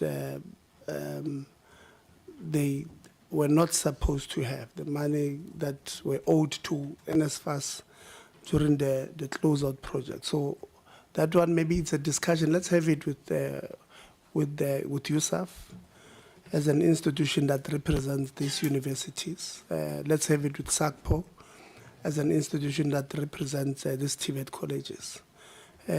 We'll also include this matter of historic debt and the funds or the fees that they are charging to students when they apply. But thank you very much. I think your answers are quite, they're clear. Honorable Ngubane. Yeah, thanks a lot, Chair. Thanks for the presentation from the SIU. I think it's commendable that there is work being done. But what I've picked up, the Chair, the SIU is overwhelmed by the corruption in the country. So to me, I feel that there's too much. They even can't handle it as we see things unfold. So, and not only that, the corruption is, they are overwhelmed. The pace they are at in terms of curbing corruption is very much slow compared to the corrupt element out there. They are ahead as well as of the SIU. So I know it might be a capacity issue or other stuff. I think the conversation with that other portfolio committee will assist us to highlight those issues. Because you can see, Chair, luckily one of the investigation they started at MICTC, I was still the chair there. And it came to my desk and it was a movie. And I'm shocked that even today, there has been no arrest, nothing. So part of the conversation probably that the SIU needs to maybe have is to say, once you've done your investigation, report, and recommendation to the entity, somewhere, somehow, you need to still have, I don't know, in your cycle, still have a follow-up of those recommendations. I heard that you said you sometimes write to them and to find out, but I can tell you the story now where one entity, you wrote the recommendation to it to implement on entities, around about 10 that were found wanting. And when the entity implemented those recommendations, they changed all your recommendations and you don't know. They didn't implement your recommendation as you recommended them. And they started to exonerate probably half of those 10 companies that you said must be taken to account. Till today, as SIU, you don't know about that. So there is a gap on your recommendations, follow up, your cycle, your closing of the cycle of investigation. So there is a lot of loopholes. That's why sometimes I always say this when I'm angry, that in this country we tend to do things for the sake of doing them. It's like we have to do this. It's nice, I'm getting paid, it's happening, and we act on TV, we do all the nice things. But if you dig deep, it's much, much more horrible than you can see. So there is that gap that the SIU must close. A gap of recommending and follow up on implementation. Because you started this thing, there was a whistleblower, you initiated all these things, so you need to own it up right up until the arrest or the recouping of funds or whatever methodologies of it. Somewhere, somehow, you just do the job and then say, done. President asked us to do this, and we're done. So there's that gap with the SIU. On most entities, by the way, I'm not talking about one. On most entities, we see this pattern.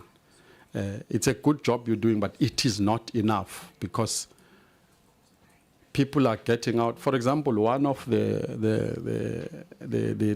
on the MIC, you said the CEO, I think he left the job, and then he's no longer the employee of the institution. Hold on, Desiree. You can converse, but very low. We are trying to follow discussions now. When you are conversing, you are disturbing our. Thanks. Yeah, you say the SIU left the job and went out of the employ, and I can tell you that probably it's over 200 million that till today was never recouped.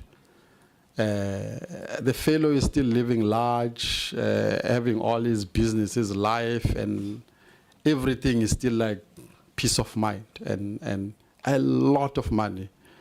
And when I was reading at your report, it was good. There were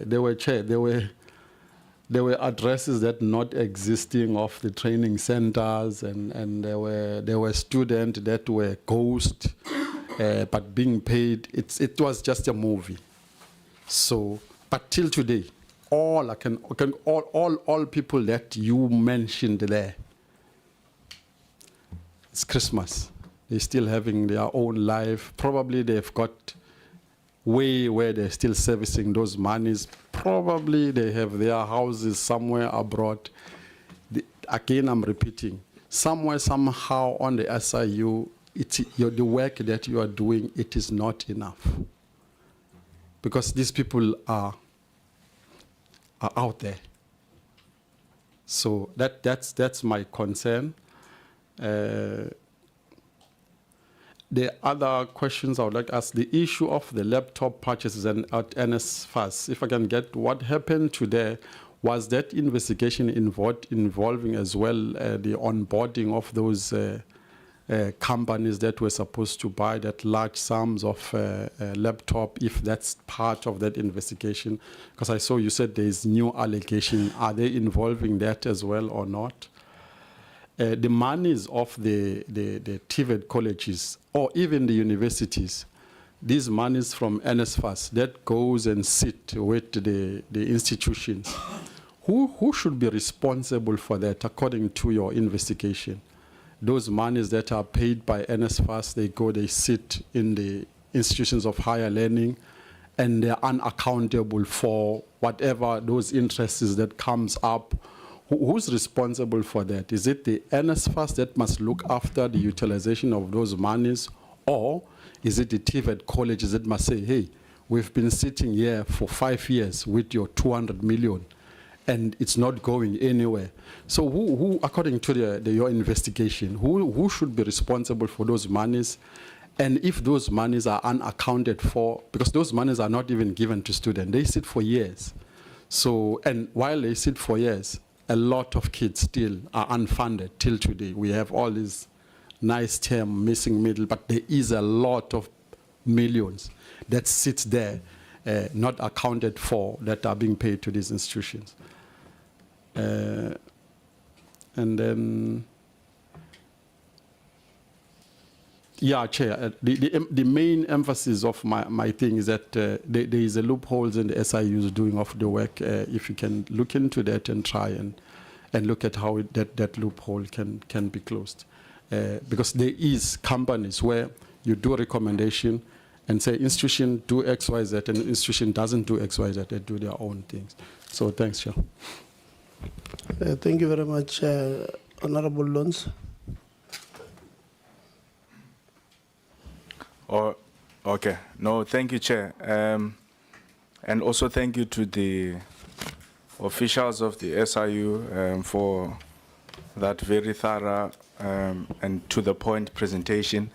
I think, Chair, before I ask the questions, the point I want to make is it's, you know, as people who interact with a lot of students across the country, it's very painful to hear that there are dead people who are receiving NSFAS allowances, people who are not studying, people who don't even belong to those institutions.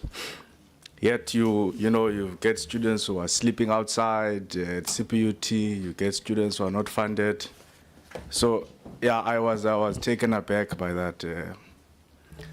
I think there must be a certain level of humanity that some of these public officials must have, both in government and even some of these businesses who are doing business with the state. But anyway, I want to find out from the SIU. So, do you, when you investigate, you look for prima facie evidence, or what exactly is the scope of your investigation? I'll just go through all of these questions very quickly. I noted some of them yesterday. And then when you hand over, how do you decide whether or not you're going to make something a civil referral or criminal case? I believe you make a distinction between the two.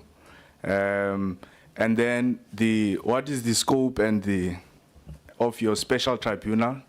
Can you open a case to the South African Police Services? Can someone from the committee or any member, because I know you also work through proclamations, which I believe come from the state president. But I wonder if, because I heard you speak about whistleblowers a lot, I wonder if civilians, or if not civilians, at least members of this committee or members, public officials somewhere can approach the SIU to look at criminality in one or two public institutions. Can someone use your, I hope you're noting these down, I'm just rushing through my bullet points to save time.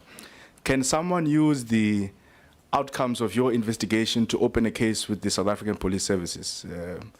Because I believe sometimes, and I think the honorable member who spoke before me made the point that you can be overwhelmed by the many cases of corruption in the country, that sometimes you'll investigate, you'll come up with findings, then maybe you give to the NPA and there's not much that happens. Can someone pick that case up because you are dealing with other things? And then what happens when you don't get feedback from the NPA? Does the case just die there, or is there another measure that you can take or we can take to help strengthen the work of the SIU? And then on page 33, on cell bucks, you spoke about that you cannot find out if the money was used correctly. Can you please go deeper into that? What exactly do you mean by that? And then you spoke about some officials in the Department of Higher Education and Training who are doing business with the National Student Financial Aid Scheme. I'd imagine that should be a quick investigation. I could be naive. Please help me to understand that, because I think you'd find out the company, look at the directors or something like that. I don't know. But please explain further on that. Chair, I think you dealt with the issue of interest very well, so I won't speak about that. And then when you say for the PSET that there were 16 applications and only 20, but rather 20 of them were captured, what does that mean exactly? Are those ghost applications? Because I think you make a comment there that it could be an error, but what type of an error is that? I mean, if there are 16 applications, then I've got 16 applications here, and I capture 20 of them. I don't understand how that can be an error. So can you please explain further, what exactly do you mean by that, and that you cannot trace them? And then when you say you've got students who have received allowances or have received monies from the NSF, the CETAs and whatever, but you can't reach them, can you also please explain what you mean by that? Is it that they exist and you have been trying to find them, you can't reach them by call or cell phone? Or when you say you can't trace them, do you mean even the ID numbers, you are not sure if such students even exist? So I think those are the questions I had, and I tried to rush through them quickly so that I can give other members an opportunity to ask. So I hope you managed to capture all of them. Thank you, Chair. No, thank you very much. Maybe on the last one of the PSET.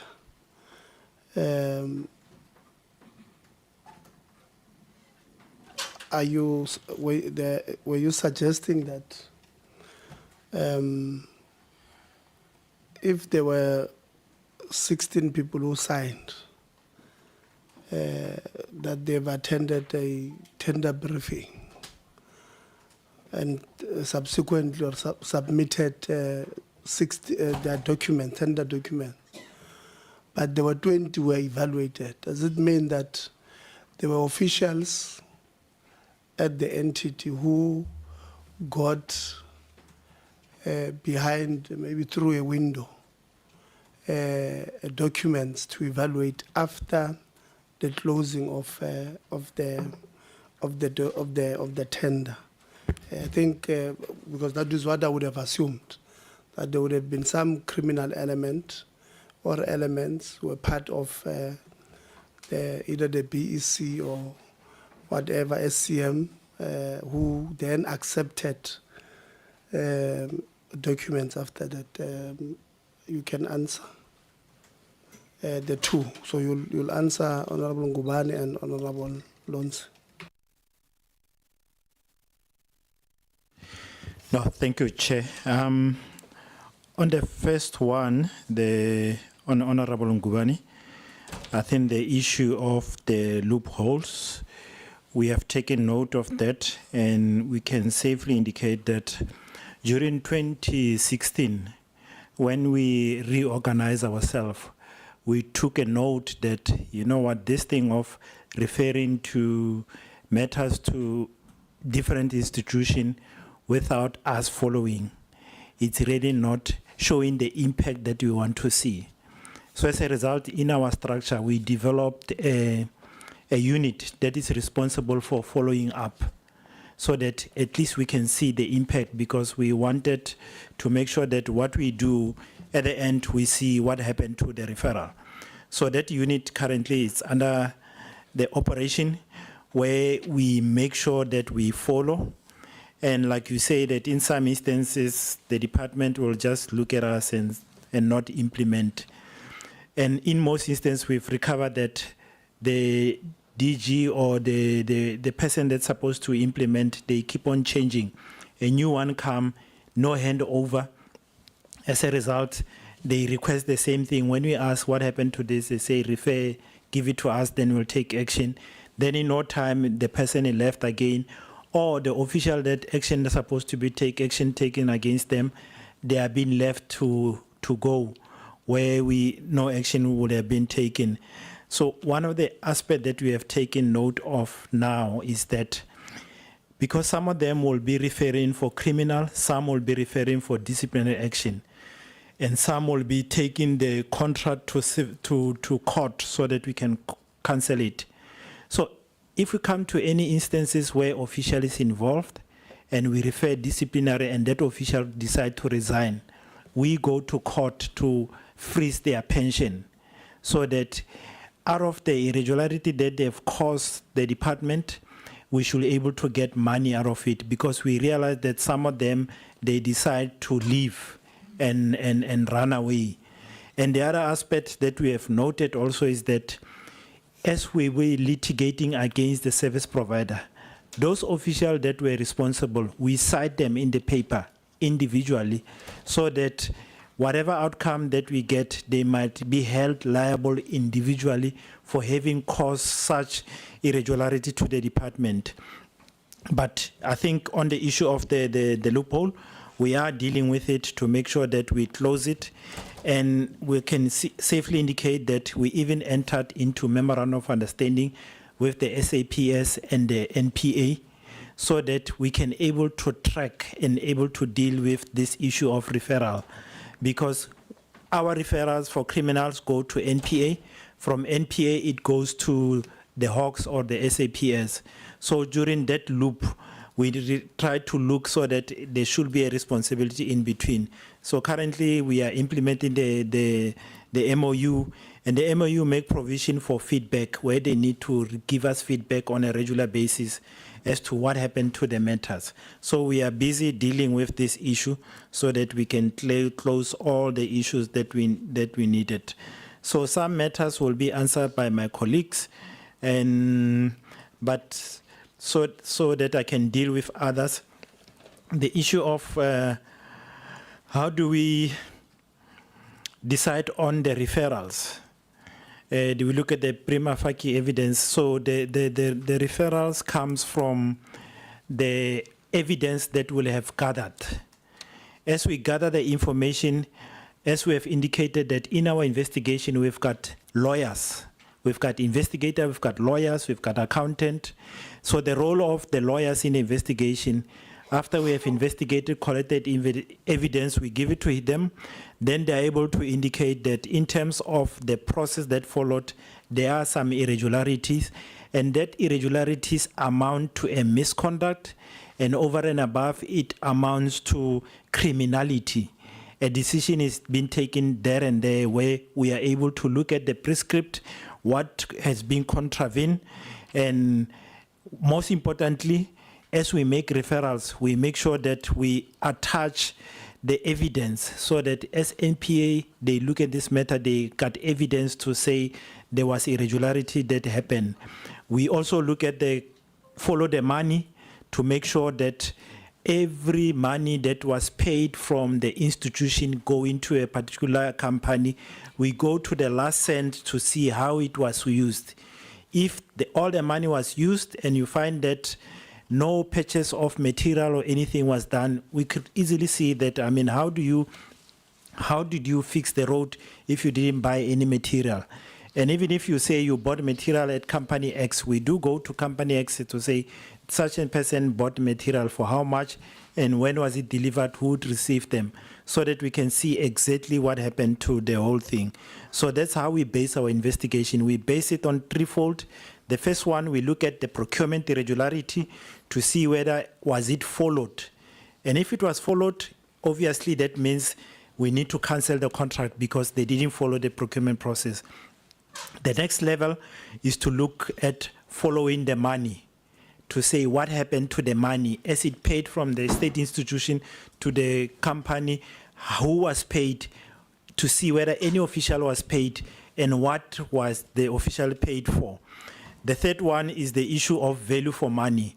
We assess to say, based on what has been paid and based on what is on the ground, did the department receive value for money? Thereafter, then it will help us in terms of the civil litigation where we say, based on the money that we have been paid, procurement process was not followed, and there's corruption, and there's also no value for money because there's nothing on the ground. So that's the methodology that we follow in terms of doing an investigation. So in that case, we are able to determine whether do we follow the DC, the criminal, and the civil litigation. Can SIU open case at SAPS? Yes, we can open a case at SAPS. That's why we refer a matter to NPA so that NPA can able to open the case. Some instances, the subs come back and say, SIU can you be a complainant, particularly where we found that the accounting officer is the one that is implicated, is the one who's supposed to open a case. So obviously he can't go and open a case against himself. So we come in, we take over the responsibility. And whether can somebody use the SIU report to open a case? I think in most instances, when we produce a report, we have already made the referrals for criminal cases. But if somebody picked up and say, there's no action here, I want to open a case so that action can be taken, it's still applicable. All they're gonna do, they're gonna link it up and say, is there anything that is currently working, ongoing in terms of this matter? So our report, people can able to use it, and anybody can report a matter to SIU, whether you are an official, whether you are the service provider, or you are the department. So we do receive cases from anybody else. And what do we do when we don't get feedback from NPA? I think that's the process that I've outlined, that we currently have the MOU, which manage the whole relationship, because we saw that we really need to manage this process so that we are able to hold each other accountable. So in terms of the MOU, NPA is required to give us feedback. And also, like I indicated, the presidency came on the fall, where they are currently developing a system So in that system, it will be easy to track the matter, that the matter went from SIU to NPA, what happened to that matter, so that at the end, every matter can be accounted for. I think other matters I will hand over to the colleagues so that they can able to respond to. And on the issue of the legislation amendment, I will hand over to Advocate Vanara so that he can even take it further in terms of some of the amendment that we are currently putting in place so that we can enhance our processes. Advocate. No, thanks, Chair, and to the committee members. In the review of our operations, we would naturally look at the adequacy of the enabling legislation to determine to what extent does it really serve the intended purpose for the existence of the institution. And in our review, we have identified quite a number of challenges, which include, one, the issue of the challenges associated with the referrals, either made to the NPA or to state institutions. And we have made a proposal in the legislation, which is currently before the Department of Justice, to give us more powers in terms of the enforceability of the outcomes that come from the Special Investigating Unit. And the intention is to have those findings enforceable unless, or in other words, someone who is opposed to the findings cannot simply ignore them, but will have to go to a court of law or to a special tribunal to challenge our findings. The second challenge we've identified relates to proclamations. Our presentation demonstrates what must happen on receipt of a complaint and allegation from anybody, whether you're a member of the public, whether you're a whistleblower, that falls within our mandate. It is an elaborative process. It does take some time from the receipt of the complaint until the issuing and publication of a proclamation. And the honorable member made an example that we always come after the fact. Now, that after the fact is considerably delayed if we need to wait for an authorization in terms of a proclamation. And in the meantime, evidential material gets to be lost in the process. Honorable committee members need to remember that for us to get to the findings we report here, there must first be an investigation. And that investigation itself takes time. And by the time we find the actual things we're reporting on, if you add the time that would have been spent through these administrative processes just to secure an authorization to investigate, it puts us immediately on the back foot. So we have made proposals for us to be allowed to investigate on receipt of a complaint. You may as well retain referrals from the presidency. However, we think that proclamations are a hindrance. Of course, the issue of funding model.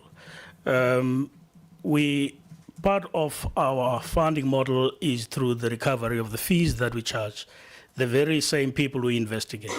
And at times, the very same people are the ones that must sign the checkbook, and they don't because we are investigating them. We've made recommendations in regard to that. I'm not going to bore the committee about the many others, but I do want to make the point that we are aware of the challenges and we are taking steps to address those. On the recommendations and the following up, we're working very closely. The presidency has identified this very same gap, and SCOPA has identified the very same gap. We were called late last year before SCOPA with the presidency to come and present the modality that the presidency is implementing on receipt of the reports to track which institutions have been investigated, what are the recommendations, and what are those institutions doing with the recommendations. That is an interim gap until we have amended the law. And we would like to appeal to the committee to assist us to really get through these amendments as when they come through to Parliament.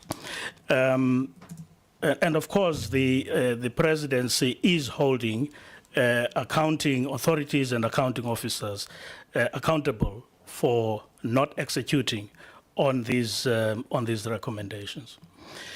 Quickly, just going through some of the questions around prima facie evidence. Really, this is a Latin term that simply refers to evidential material that points to some wrongdoing at face value, requiring somebody to answer to it. The civil or criminal referrals, the criminal referrals would be where there's a crime that we suspect would have been committed, and because the jurisdiction falls within SAPS as well, and the prosecution thereof falls within the NPA, that is why the matter gets to be referred to the NPA, who then refers the matters to SAPS for further investigation in most of the instances. The civil proceedings is what we deal with in the special tribunal. We don't deal with the criminal or criminality in the special tribunal. There's a question raised about the scope of the special tribunal. The special tribunal is a tribunal established solely to deal with civil cases that emanate from investigations by the Special Investigating Unit. And that is why it really assists us to turn around times in getting civil outcomes from the special tribunal vis-a-vis going to the High Court, where we queue with other litigants. The special tribunal has got the legal competence, as confirmed by the Constitutional Court in the Ledler judgment, to adjudicate on legality reviews. In other words, where a state entity has taken a decision that is contrary to the law, we can take that entity to the special tribunal to set aside and review that decision, and of course the subsequent contracts that emanates from that decision. The last point I just want to make with regard to the NPA, we as the SIU are a creature of statute, and so is the NPA. The NPA has got the constitutional powers to prosecute. When we have investigated matters, it does, and to a certain extent, we feel strongly about the readiness of those matters. But unfortunately, we do not have the mandate to decide on whether or not the matter ought to be prosecuted. We are dependent on the prosecutors. And at times, feedback we receive from the prosecutors is that they would like investigators from SAPS, the Hawks, and I think there is a dedicated unit they are utilizing to address this particular, to address matters that we refer to them, that they are of the view still requires further investigation. And we ourselves, we think that process would assist us better if we were to work with the investigators from SAPS so that they look at the criminal elements and the satisfaction thereof before we can take matters to the NPA. And that is, again, another proposal that we've made to the National Anti-Corruption Advisory Council that is advising the President on the architecture of fighting corruption. Thanks, Chair. Thank you, Advocate. On the issue, on the matter of what should happen to the funds, if I got the question correctly, that are paid by NSFAS between NSFAS and the institution.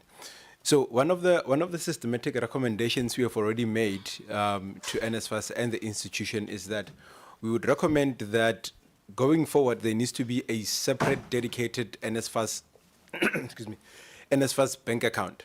What that does is it keeps the money in that account. You can only remove that money from that account if there's a student attached to it that you are settling the student's account. Therefore, if there is any excess funds, that excess funds will stay in that separated account that is for NSFAS. In the event that there is a delay in the reconciliation, that account then would be able to gather interest for NSFAS. There will not be a discussion on then who does the interest belong to. It also serves the purpose that if you have a separate account that is set up, at year end, if that account is in the positive, you already know that you owe NSFAS money.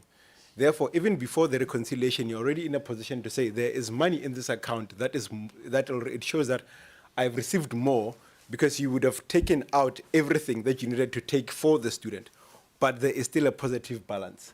Therefore, that positive balance, even before the reconciliation, would then need to be reverted back to NSFAS, and then NSFAS will be able to use it even in the instance that the reconciliation is delayed or there's any other thing that delays the reconciliation between what the institution has received and what the total full cost of study is. So we recommended that must be there and it must be put in as a form of an LOA between the institution and NSFAS to say we need to have that separate account and we need to have sight of it at any given point as NSFAS. Because remember, that money is NSFAS money until you allocate it to a student. And you can only allocate it to a student when NSFAS says student X is funded for 100 Rand, but for now we're only giving you 20 Rand. So you can only take out 20 Rand because they do not give you the total amount once off. They give it to you. They give it to you in tranches. So we said that should be the recommendation that is put in going forward. And that will go with a recommendation to say that then the internal audit or a function within NSFAS should also be able to periodically check the statement of accounts to say we have sponsored this many students, we have paid for this student, what is happening in the student's account? Then that will be able to then reconcile to say, yes, what we've paid has been allocated and there's funds that are not currently allocated. So that's our recommendation in relation to the funds that flow between the institution and NSFAS. On the matter of the sellbacks, sellbacks, remember when you started, it was a mechanism that was used where you got a voucher and you went to a specific merchant to use that voucher. But it has evolved to a point where the students actually got the money and they decided where they spent the money. So the challenge that we are finding with that is we are not able to get the data that we need from NSFAS side to say, you have given the service provider X amount of money.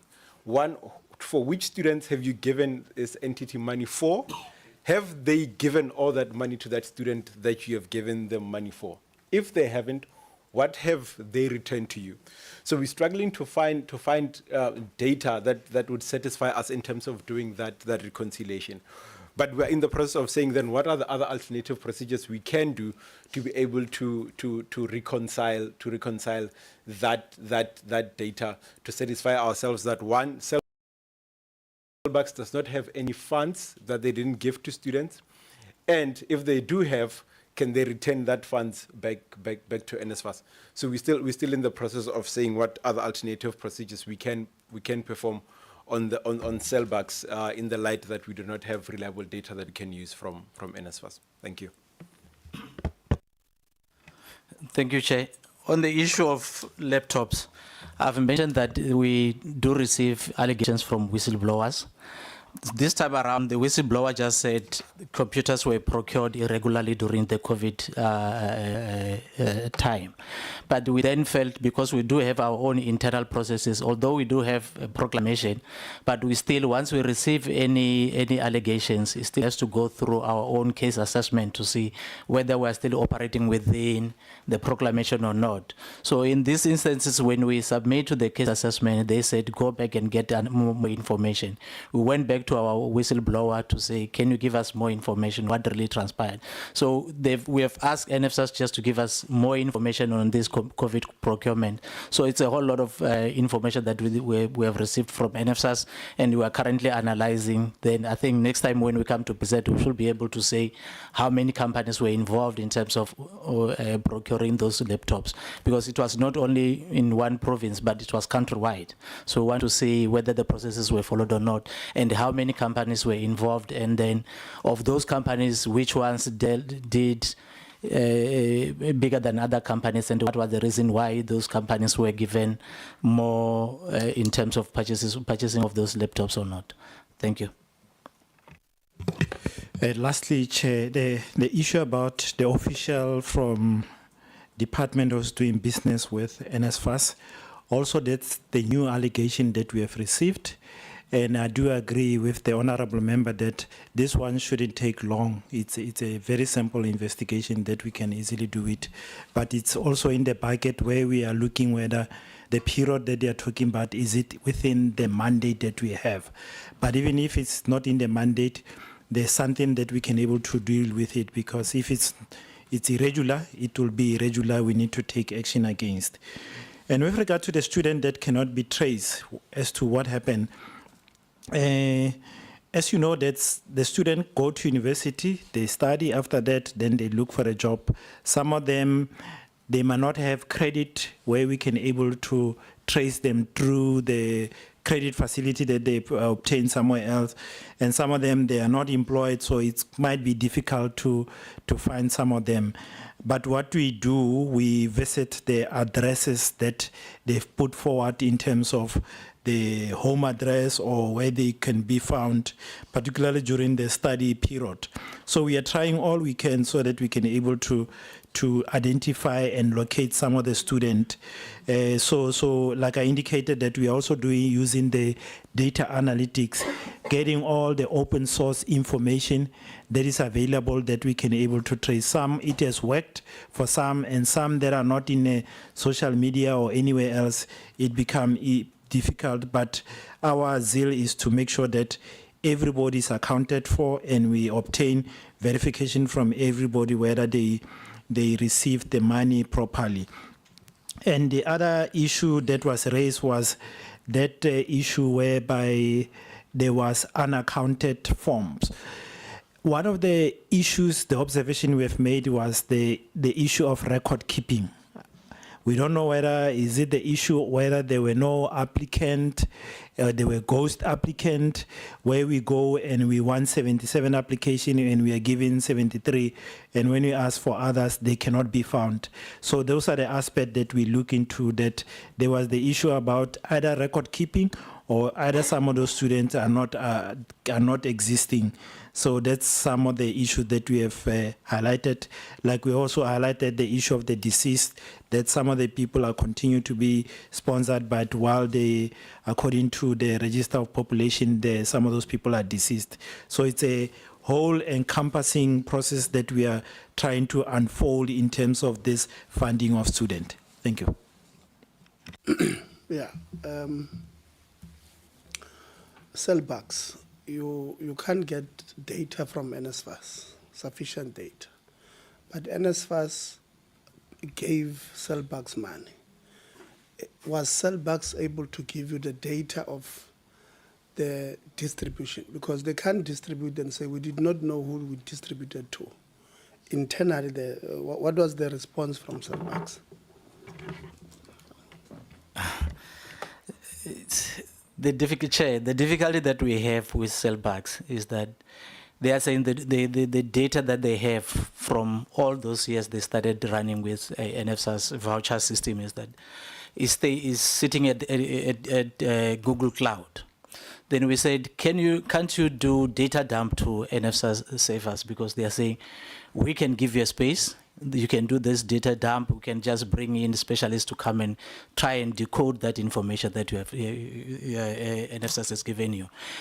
They are saying they were unable to, they can't tell us which student did they generate this voucher for and where they sitting, because they were just using the cell phones. And the difficulty that we have with that is cell phones changes every day. Whether the person who was receiving that voucher was indeed the correct student who was supposed to receive that voucher or not. So that's the process that we are still trying to unravel. And then we are saying, just give us the data, we'll get the specialists to come and decode the information that we have given. Another thing is that NFSAS is unable to give us the data that they've given those people to NFSAS. To sell bags. So that's where we are. If we are relying on NFSAS, they're not giving us the data. Even sell bags, they're saying our data is sitting at Google Cloud.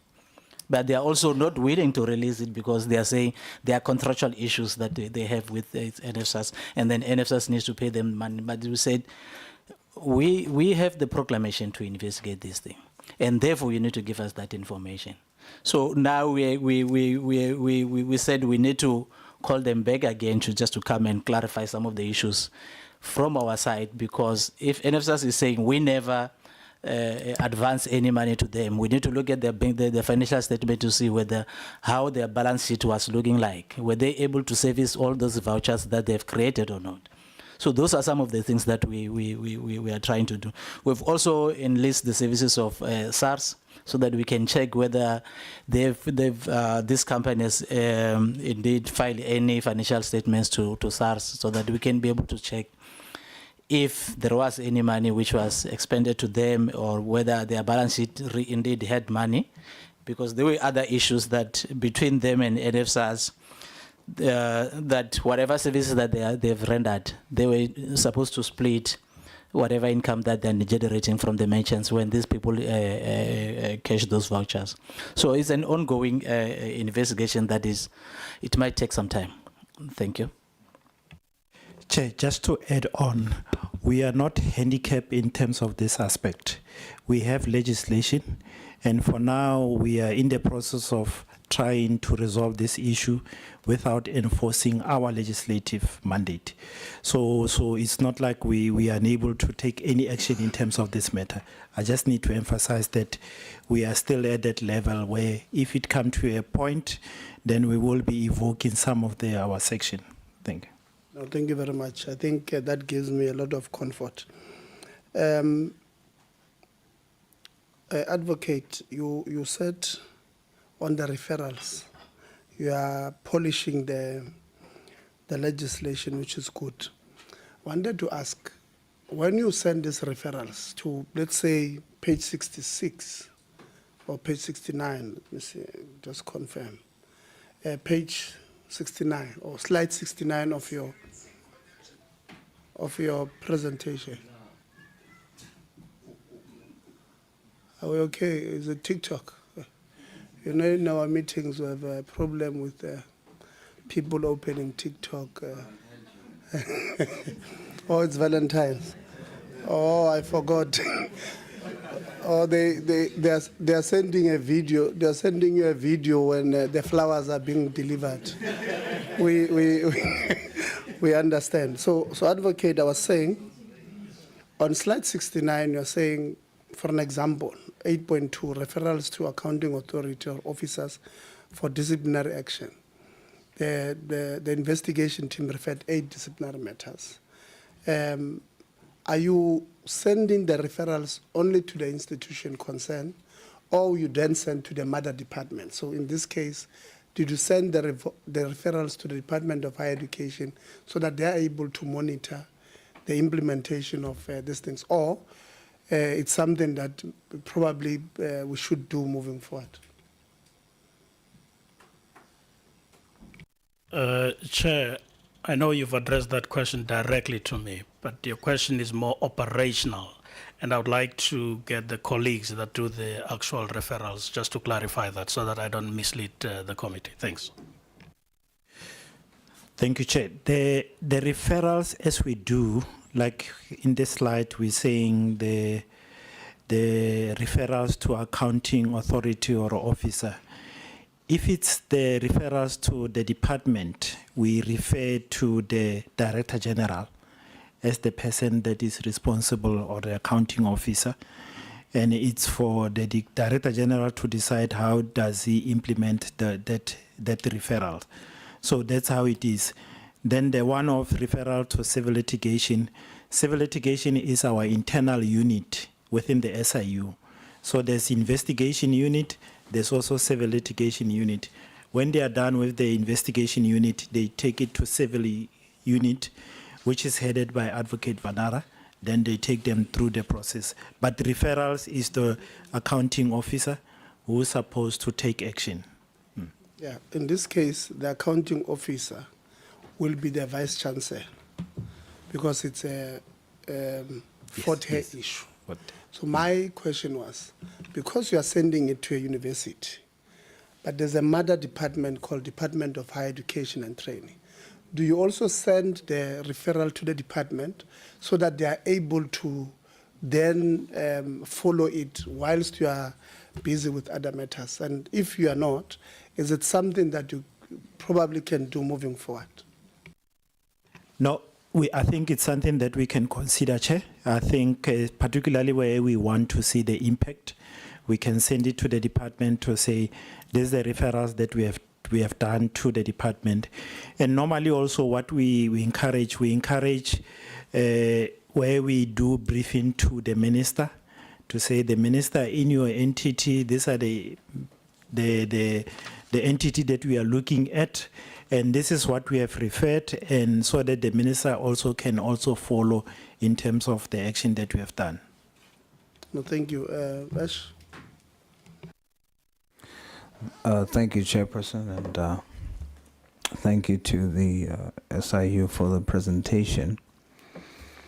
I think maybe to begin with, I would say that it will be unfair if just to judge the SIU on what their functions are, it would be unfair to say that they are not fulfilling their responsibility or your job. It seems to me like if just judged upon what your functions are, you are doing your job fairly well. You are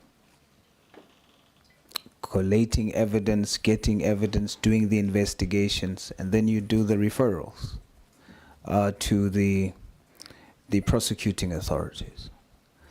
It will be unfair for me to say that you are not doing your work. I think what we should be saying is that you're doing your work based on what we see here, but you are frustrated, especially when it comes to the criminal side of things.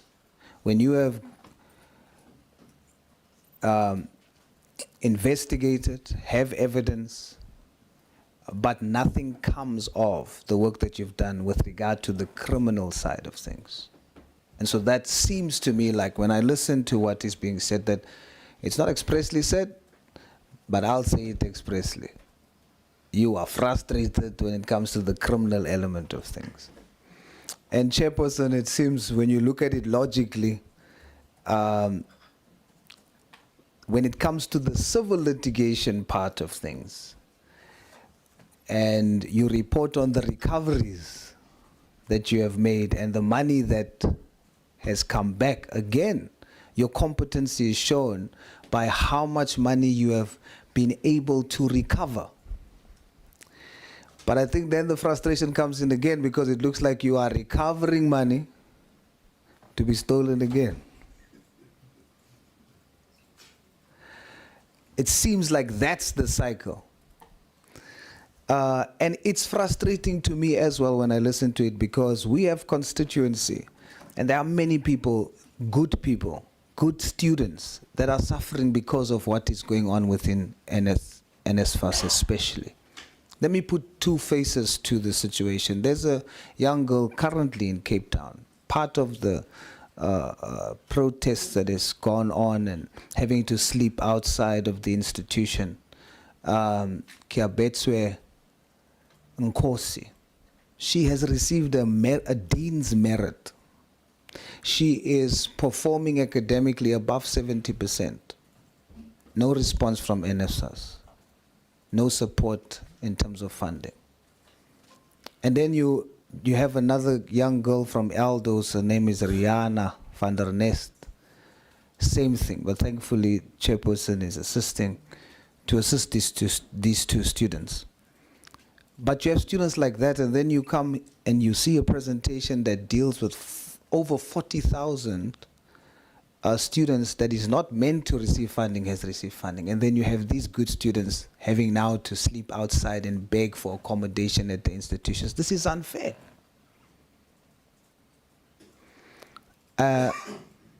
So I support the recommendation, Chair, that we should have this joint sitting, because it would be unfair for me to ask you, why are you saying no feedback every time from the NPA? You are not the NPA.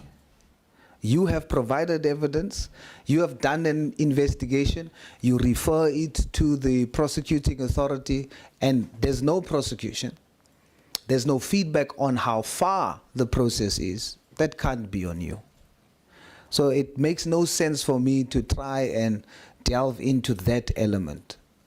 So the joint sitting, Chair, I think will work very well if we have justice together with the SIU, and then we can pose this question: how is it that usually delays in prosecution is because of investigation or lack of evidence, but now you have an entire unit that has done the job for you, and now there's nothing that comes of it? And it's students like Kia and Rihanna that is being affected, good students that now can't go anywhere despite their results. Then I want to end by asking the question. Section 5 of the SIU Act, of course, empowers you to litigate, but only on civil matters. There's a clear limitation on doing it on criminal matters. But you are attorneys that is authorized legally to litigate criminal matters.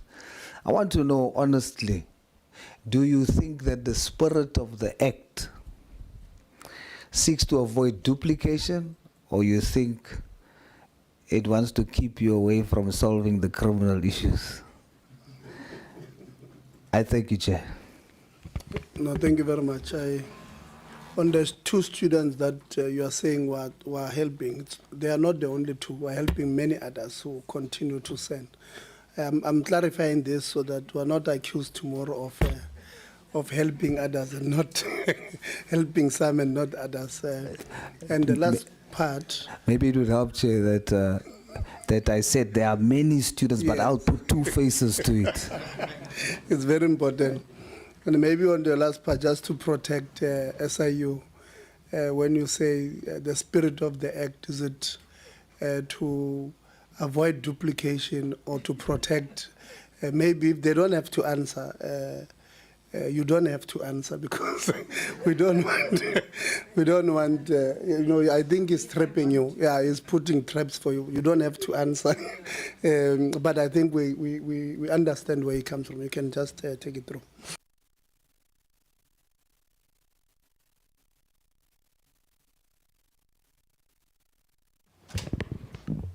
Look, I would avoid the trap, Chair.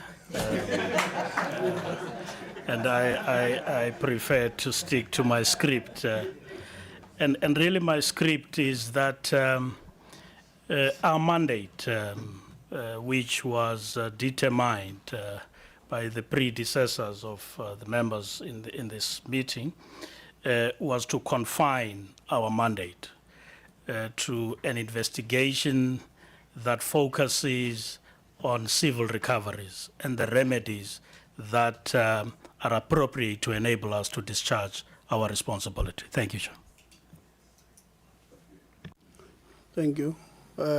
Like a true advocate. No, thank you very much. Desiree, I think it's you. Honorable Msezan, I pointed you after Honorable van der Walt, please. Otherwise, my list get longer. The longer, Chair, you leave me, the more notes. Thank you for the presentation. I think it is truly valued to get in-depth information. And I think, Chair, just by starting off, there are a few quotes that I think is very important that we often forget. The one is that some years ago, SARS changed their way of auditing into there must be value for money. And I think for the last, 10 odd years, that is what we have to focus on. And something else that was mentioned here today is the fact that follow the money. It's an old saying in finance is that follow the money. And a lot of my questions is actually based on that. Because if we have to add up just the cases in this report, not even those that might still come, or I don't know if there were any before, I haven't studied those. We are actually scaringly looking at billions of rands. And I don't want to use the word being stolen, but being misspent or used for self-greed, because that's what's happening. And we actually are depriving hundreds of thousands of students getting an economic future in our country. And that is the shocking part of it. And Chairperson, you know, I don't know if this has been done and if there are capacity to do it, but I'll try and do a little bit of my own research. And that is to see all these companies that are mentioned. I don't believe that everyone is in isolation. I do believe that some of these individuals or directors or partners in some of these companies are involved in other companies. Also in the education sector, whether it be basic or higher, and other parts of government. And that's the shocking part, is we actually have to scrutinize the whole history. Is it shelf companies now suddenly being experts in what they do? And I'm very worried about how we allocated contracts on what is the history of that specific company. Because some companies come in, they do IT, they do cleaning, they do painting, they do gardening, what else? I don't know. So that is a concern. And it's really, if you just take this report, Chairperson, and you add the amounts of contracts in here, it's really actually heartbreaking. It's also about leases. I mean, my pet subject at the moment is the NSFAS offices at R2.5 million a month. That office space, our minister went public about 4 or 5 months ago, after we interrogated NSFAS, that office lease will be cancelled. We haven't heard it yet. Because, Chair, I don't know if you're aware, but Parliament, because we don't have space, is utilising that offices for committee meetings. Yesterday, no, I lie, on Wednesday, the Employment and Labour Committee went there. They had to get out for whatever reason. I don't know what was happening there, so we had a Zoom meeting yesterday. And even if Parliament's not paying for it, it's so hypocritically that where a Minister of Parliament stands up and says they're going to terminate a contract, that we actually go sit there and have a foreshore view, where students don't even have access to go to.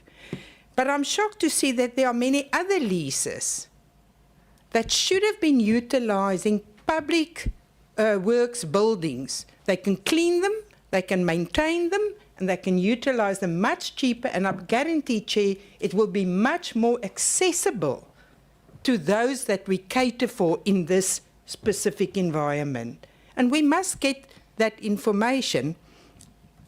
I would actually like to see if we can at some point get a summary of all these lease contracts, who owns, who are they, what's the amount, how long, etc., and who's the connection, and in fact, who's the person that signed off on it? It will be very interesting. Chairperson, the other point I would like to make, I'm not sure, does NSFAS and NSF invest money at PIC? Not at all. I just wanted to have clarity on that because I know other institutions do. And I also, Chairperson, you know, our president stood up and in public service we now have a thing called lifestyle audits. And I think all these officials, which is against the law to do business with government or its entities, must all of them involved in any of these contracts, doesn't matter whether they sign them off or they do business, must undergo lifestyle audits. You can't go against the law. You cannot do business with government or its entities. And Chair, I've got a million questions, but our duty as members of Parliament is a few things. One of them is to elect a president. The other one is to hold the executive to account. The other one is to make legislation. So, Chair, I am today putting this on the table. If we have a duty to hold the executive to account, and you look at the dates of many of these investigations and other, I think this committee should also have the guts to summons the previous minister and his DG to come and account on many of the contracts that we now have to deal with in the 7th Parliament. Thank you. Thank you very much, Honourable van der Walt. I did not hear whether there were questions towards the SIU. Maybe you can make a comment if you have to, but I did not hear any questions. SIU? No, thanks, Chair. I think just to give the Honourable Member comfort in terms of the companies, when we investigate a company, we make sure that we run through all government department to see whether is the company involved anywhere else in the department, different departments. So it's part and parcel of trying to find out where else are they also involved.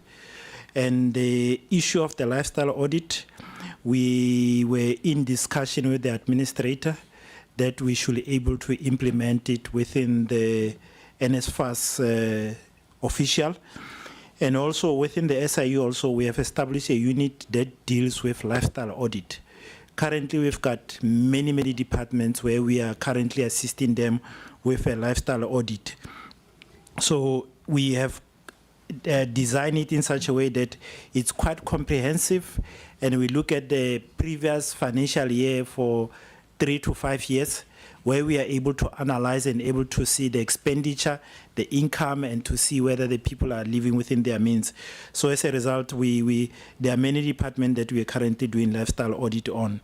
Otherwise, we have noted other comments that the Honourable Member has made, and I'm not sure whether there's any comment from my members. Thank you. Liga?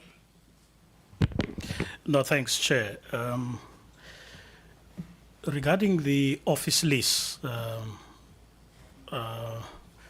we have, subsequent to receipt of the investigation report that points out to some irregularities, prepared and obtained the requisite approvals to bring an urgent application, which is in 2 parts. The part A is to interdict the enforceability, the legal enforceability of the lease agreement, because contractually NSFAS is bound to deliver on that lease agreement in terms of payment of the rental, because they are occupying the building. That is subject to the Part B, which is the main application, which is targeted at the decision to award the lease or the tender to this company for the leasing. We were awaiting confirmation from NSFAS in terms of alternative accommodation. because we did not want to cause disruptions to their operations. But we have received confirmation that they do have their own building. As to why they moved to the leased premises is again one of the issues we're interrogating for purpose of understanding the justifiability of such decision for purposes of our exercise. We did yesterday get confirmation that they may, in a period of a month time, be able to vacate the current premises. And we should then soon be lodging our application, which will save, if we're successful, because as I understand, this lease agreement is for 10 years from our colleagues. And if we are able to then obtain that interdict and set aside that decision, we would save NSFAS millions of rands. So that's an intervention I just wanted to make, Chair. Thanks. I really appreciate the intervention. I was also going to say that indeed the minister came before the committee and said we are in a process of cancelling the lease, but it did not mean that in November we're to vacate and we don't have working spaces. It's not a delay tactic, Honorable van der Walt. It's a process that must be followed so that the system runs smoothly. Honorable Msezan.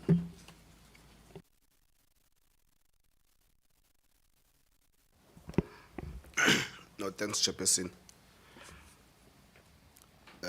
So I will not repeat what has already been asked by my fellow honorable members. I'll just shoot straight to the questions that would have not been covered. But my first question to the SIU would be first to ask if, as it pertains to NSFAS investigation, would be first to ask if the SIU can confirm that it is still in line with the time frame to conclude its investigation into NSFAS by the end of March 2025, being the 31st of March. And then secondly, obviously, it would be a matter pertaining to the lease agreement. Of course, I also wanted to just find out, if findings already are in place, then what would have been the delay to proceed with the matter, to prosecute or sending the matter over to the NPA or even a report back to the president. But I am getting some comfort in the soon part, even though soon is not necessarily a time frame.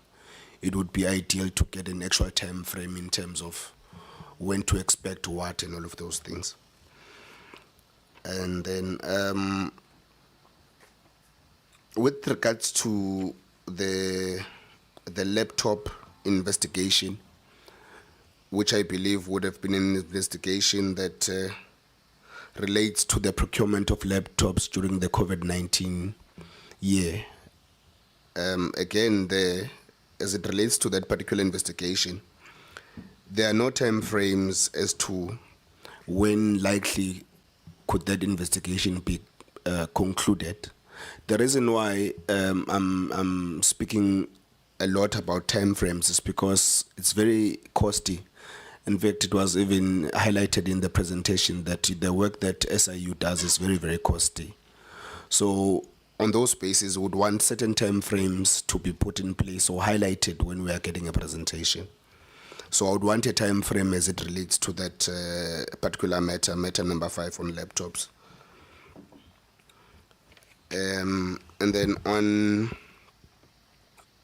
the recoveries, it's very, very commendable. I strongly feel that must be expressed, that the recoveries made thus far for NSFAS is very, very commendable. And I'm not going to get into the one that relates to the miscommunication or disconnect between SASSA and NSFAS. I think it's a cause for concern that really needs attention, and would really appreciate a situation where, in fact, I think when we engage with NSFAS, I think we'd need to stress that particular crack that needs to be filled in those departments. And then as it relates to cellbacks, my question really is cellbacks and other service providers that would have been given or awarded contracts. We would get certain reports from students, I think at least last year, that those service providers would withhold monies that belong to students. But here, we only speak to cellbacks. But I would want to get in deeper to say, has the SIU went to the extent of interrogating if there are certain monies that belonged to students that should have been dispersed to students but remain with the service providers? I get the part that there would have been some monies that should go back to NSFAS, but I just want to get an understanding if there were monies that were actually supposed to be dispersed to students but never go to students. And then on the matter of UFH, University of Fort Hare, regarding the lease agreement accommodation, or the lease agreement in accommodation, the presentation explicitly and clearly outlines that there were various agreements with service providers for accommodations. But when you then look at the findings, the findings then speak of a singular lease agreement. It says there is an acknowledgement of debt of about 2,928,163.93 cents or 85 cents. It speaks to one contract, but the findings were speaking about procured various service providers. So I just want clarity on that to say, because here the AOD, the acknowledgement of debt, speaks to only one service provider, but the findings speak to a various service providers. So I really need clarity on that one. And then finally, on that very same one, the SIU says it's preparing evidence to refer the matter to the NPA, but there are already findings, and there's even an acknowledgement of debt that is already signed by a service provider with the SIU, and there are payments that are being made. So I do not understand when the SIU then says it needs to prepare evidence then to refer the matter to the NPA. So I'd want clarity on that. And then finally, my two final questions are, what is the time frame for the SIU to refer a matter to the NPA? This is based in policy. What is the time frame to do that? And my last question would be, what are the cost implications or effects for a prolonged investigation for various reasons, of course, that might emanate from the process in which the work is being conducted? What is the cost implications for such? I mean, we saw that there are certain proclamations that go way back. So what are the cost implications and any other hindrances that might be as a result of that prolonged period of investigation? No, thank you very much. When you were mentioning the number 2,900,000, I wanted to stop you and say, just say 2.9, because you might end up saying, listen carefully.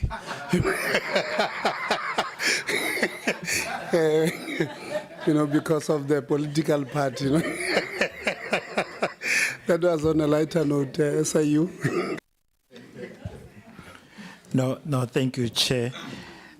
Honorable Member, thank you for the question. And the first one, regarding whether is the SIU in line to finish this matter by the 31st of March, we can safely say no, we won't be done by that period. What we do, every investigation is planned, and there's a project plan that is in place. So according to the phases that they've planned, they're supposed to be done by the 31st in terms of other focus area. So for now, we are busy engaging with the team where we are reviewing to see where we are in terms of other matters. Then what's going to happen is that by beyond 31st March, we will be outlining what needs to go through and for what period. That discussion is still ongoing between us and the investigation team, and we can indicate, Chair, that you can see that there are different focus areas which are specific. We can come back to the committee to say in terms of the student who is correctly funded, this is the time frame. In terms of the laptop investigation, this is the time frame. In terms of the extension and all those things, we can make submission in terms of that on the particular date, because we have not yet finalized that assessment in terms of determining what still needs to be done and for how long we're going to extend the investigation. And I think that also talks to the issue of the laptop investigation. But from what I understand from the team, they received the referral recently. So it's not that we received it long time ago. So, but we will indicate when are we going to finalize the investigation. The issue of cell bugs, I'll give to the colleagues to report to it, and the issue of the 4th-year lease, I'll give to my colleagues from Eastern Cape to refer to it. Time frame of referring matter to NPA. There isn't any specific time when are we supposed to refer matter to NPA. According to our investigation, the moment we come across any criminality, that's the time that we refer to NPA. We don't wait for the entire investigation to be finalized. As when we start, we see that there's any criminality, we prepare evidence that is required, that is proving the criminality. In most instances, the criminality comes from the part of following the money. Like I've indicated that we've got 3 phases in terms of investigation. The first one, we look at the procurement process, the irregularity, whether was process followed.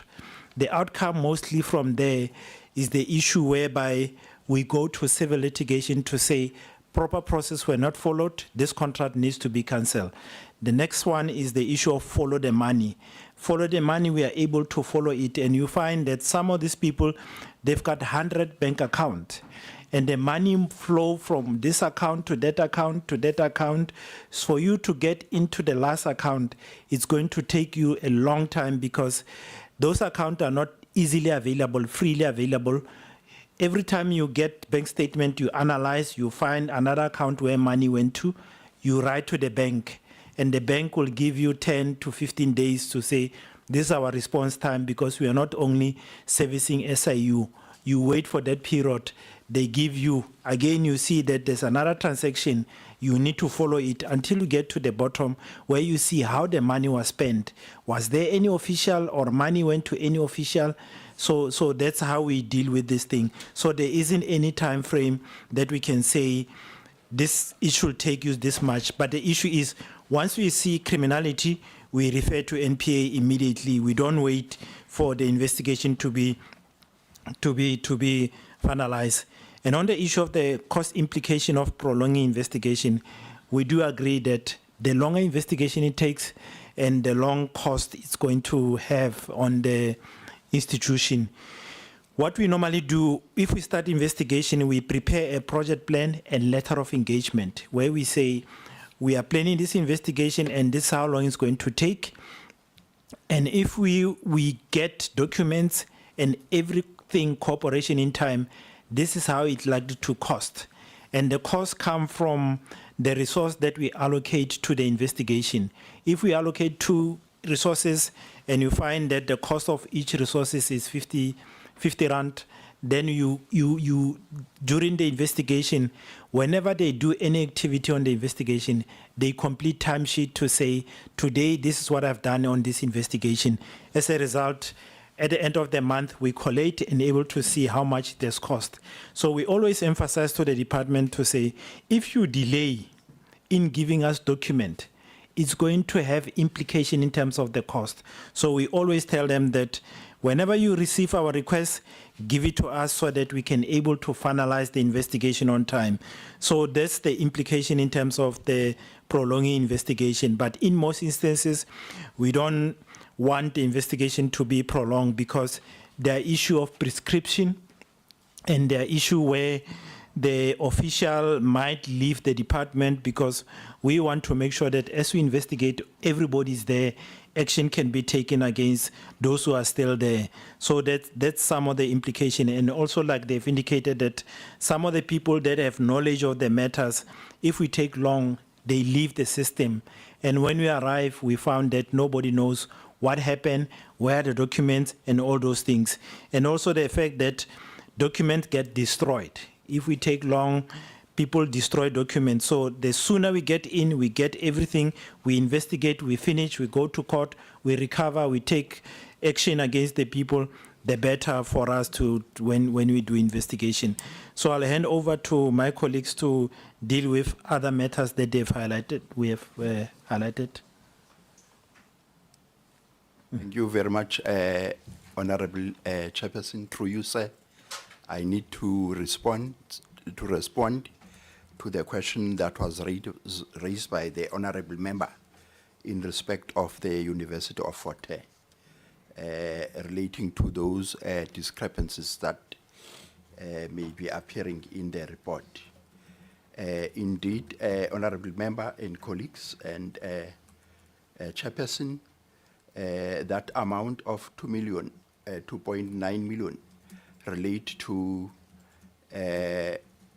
certain monies that were certain settlement that was entered into between one service provider and the SIU upon the service provider having signed an acknowledgement of debt in that amount, and a certain amount of 64.7 is being paid monthly to actually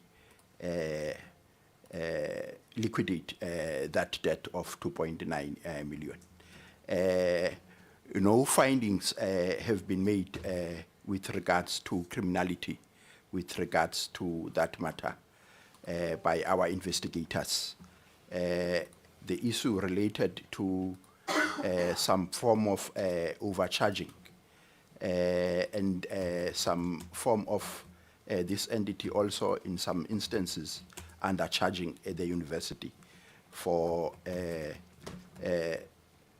certain accommodation with regards to students that were accommodated by this entity.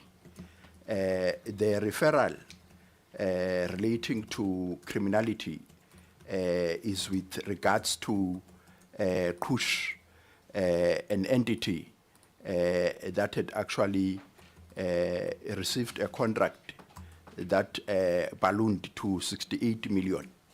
And therein, Honorable Chairperson, criminality had occurred. Not only was it done by KUSH, it was also done by the bid committee members on both bid committees. And that's why now we make mention of the referral to NPA. We are left with one affidavit with regards to that matter. And by the time we come to this house again, such a referral will have been made. And the honorable member also asked why we make mention of service providers on this focus area relating to lease and accommodation. We are making such honorable member because there are also other entities that we are investigating as well. There are about 3 or 4 with regards, to be specific, about 4 with regards to this focus area. And we have made no findings with regards to that. That's why you will see that no specific mention of referrals to the NPA is being made in this regard. Thank you, sir.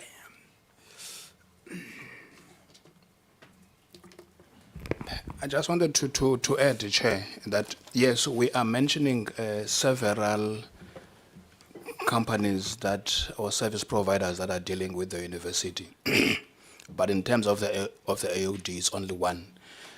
It's also because you always go for the low-hanging fruits. When you pick up something that somebody can acknowledge that they've overcharged, then you quickly want to recover the money. But there is still other investigations that are ongoing in relation to others. And once we find evidence pointing either to criminality or even overpayment, as Mr. Lekgetho explained, these are long processes, especially when you've got to follow the money again and try to track who was responsible, who has benefited. But you might have somebody acknowledging that I have received 2 million over what I'm supposed to be receiving, and they agree to pay. But you still have to continue and investigate and find out if there was any beneficiation by anybody or any official or even the service providers themselves. So that investigation will continue. So it doesn't mean when you do that AOD, the investigation is done and dusted, you just refer. So there's still processes, as it was explained, that you still have to go through a number of bank accounts. But yes, indeed, we are following on the other accommodation. There's still a process. There was a little bit of a delay in the leases because the challenge that we had at Forte is that you have 2013 lease contracts and you have 2018 lease contracts. Now, the 2013 lease contracts, we could not get the documents immediately because at that time, Forte was using a certain company based in Johannesburg to do their procurement process. So it was more like a consulting company that was doing. So all the documents have been with this company. And now we've been struggling a number of times to even get access to those documents through it's only up until late last year that we had to engage with the lawyers of the company that is having the documents of Forte in terms of procurement process. So we still have to start from 2013 procurement because the 2018, 2019, 20, it will be the extensions of the original tender, which was the 2013 tender, which we had difficulties in obtaining documents, which may be the reason why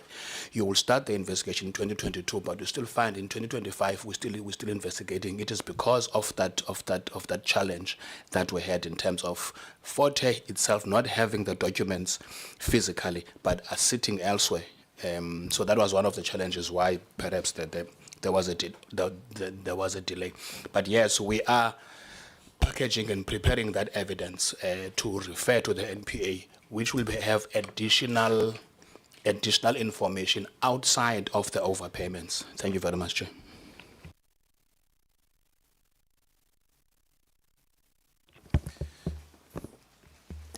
Thank you, Chair. I'm just going to touch on the allowance providers, including Cellbugs and the recent 4 allowance providers.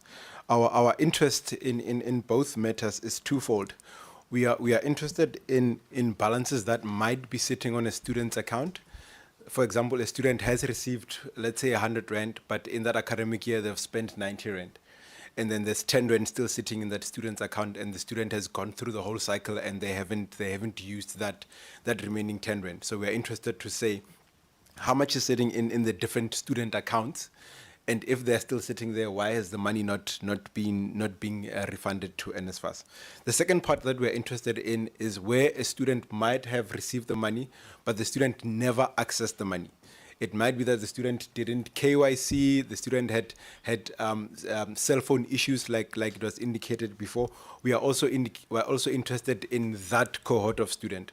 So in our investigation, we are going to look at both sides of that money train to ensure that both sides do revert back to NSFAS if there's any credit balances. Thank you, Chair. Yeah, maybe on that one. Also look at what he was saying. He was saying the 4 providers. would have received money to distribute to students, but they may not have distributed to the students. So also look at that cohort. So make it 3 cohorts. Advocate.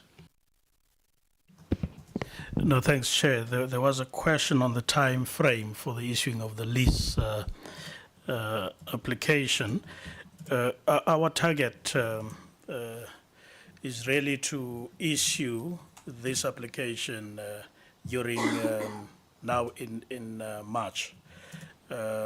We have appointed a legal team. We have furnished the evidential material. I think what is outstanding is a consultation which will enable them to draft the papers for our internal reviews and settlement. But we should, in March, be in a position to issue this application. Thanks, Chair. Yeah, no, just I've noted follow-ups on Honorable Lonzi, Ashley, and yourself. Hold on, let's go through the cycle, then we'll come back. But on this, there's on slide 70, you're talking about 2 officials receiving literally kickbacks of about, is it 19 million? 18,897,800 rands and 80 cents. Is that 18 million in kickbacks? That is correct, Chair. It's 18 million. Okay. Here. No, it's, it's scary. Yeah, because they should have received it, the number is definitive. It means they would have received this somewhere where you can trace it. And if you follow the money, you would know who it went to immediately after arriving at their bank accounts. So they may have moved it elsewhere. So I'm interested to know, these people, are they still in the employ of the university? And if yes, are they part of the group, part of the 8 or the 18 that you spoke about in the following slide, that would have been referred to? So those ones are NPA. So these ones, are they part of the group that would have been sent to the university to do consequence management on them? And if yes, how sure are we that the people who are supposed to do consequence management on them were not part of the beneficiaries of this?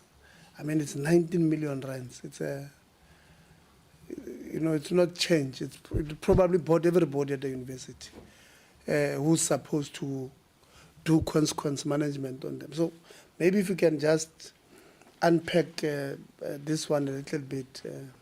And I know, Honorable Khabo, I've noted you will come, but I thought this one, let's just finish it. Yeah, you can come through. All right, Chair. The amount is correct. It could be more. It could be even more than that. Remember that bullet talks to where the university would hire, would contract service providers, and some of them to protect the senior officials of the university because there were threats around 2020, 2022. Now, there will be security companies that will be appointed to provide physical security. There will also be cameras to be installed in certain institutions. You will remember also around, was it December 2023, where a number of officials from Forte were arrested. And these are ones of, some of these people we're talking about, are two of them are those that were arrested. I know of one doctor from the university that we'd referred, and then he was also dismissed. So yes, we're talking about more or less the same person, but there are two specific individuals that are now facing court. One of them is still in jail even now. So through all these service providers that were getting money from the universities, and you'll find the kickbacks will move to a number of people up until their pockets with a number of accounts. So yes, it is true. If I've answered you correct, that the people we're talking about, some of them are in jail as we speak. It was now the case that was initiated by a certain task team that was responsible to deal with the killings of Forte. So as they were conducting that investigation, then they came across to this information about the financials, which were also following up for the purposes of making sure that we can recover that money. But in terms of the criminal case, it is being handled by that task team. So as and when we find information that the police or the task team does not have, we do work together. We share whatever information. Then we refer some of the other evidence that we are receiving to the task team to help with the criminal case that is now in court, as we continue to collect evidence for our own civil recovery. Thank you.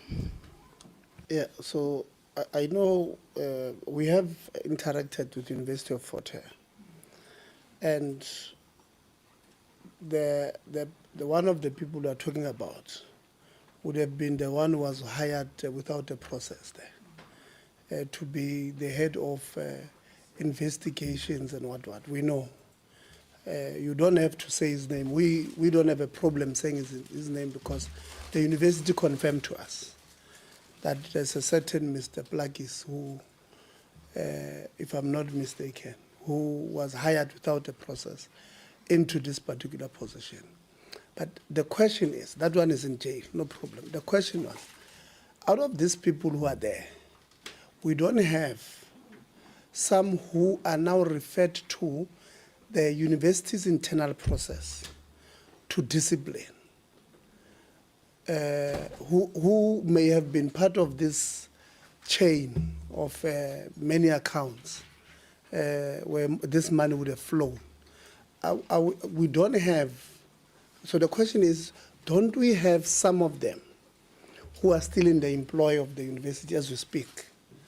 Because if we do, and the consequence management is referred to go to the same university, with so much money, I'm sure, well, I'm sorry, maybe this I'm sure of mine is a wrong understanding. Is this one of the township? So there might be some who, might have been given something. One, if these people are forced to be charged, because you said university go do consequence management. So they charge them, they give them the evidence that they provide to the independent people that they've appointed themselves to charge these people, become light, and they literally get off scot-free. So are we saying, out of the value chain of this 19 million moving through these accounts, do we still have some of those whose money would have went that way, who are still in the employ of the university? That's the question, except the ones who are in jail. But do we have active bodies who are probably, as we speak, who are at the university in Alice as we speak, attending whatever the case may be? Do we have such people? If you have that information, we'll really appreciate. Through my principal, perhaps, Chair, I would maybe suggest that maybe we can come back with that information. But I can confirm that wherever we found any evidence that talks to any member or any employee of the university finding himself guilty of any irregularity, we do that referral. But what we can do is maybe provide the committee with the update of the matters that we have referred. So I may not be able to say yes, they're still there, yes, they're not there, but we can provide that information. Thanks. Really appreciate. Honorable Khabo. Thank you, Honorable Chairperson. If I may come in Okay, as yes. well, sir. With regards to that amount of money that we are making mention of relating to the two senior executive officials, I can confirm, Honorable Chairperson, that they are no longer in the employ of the University of Fort Hare. Thank you, sir. Thank you very much, Honorable Khawa. No, thank you very much, Chair.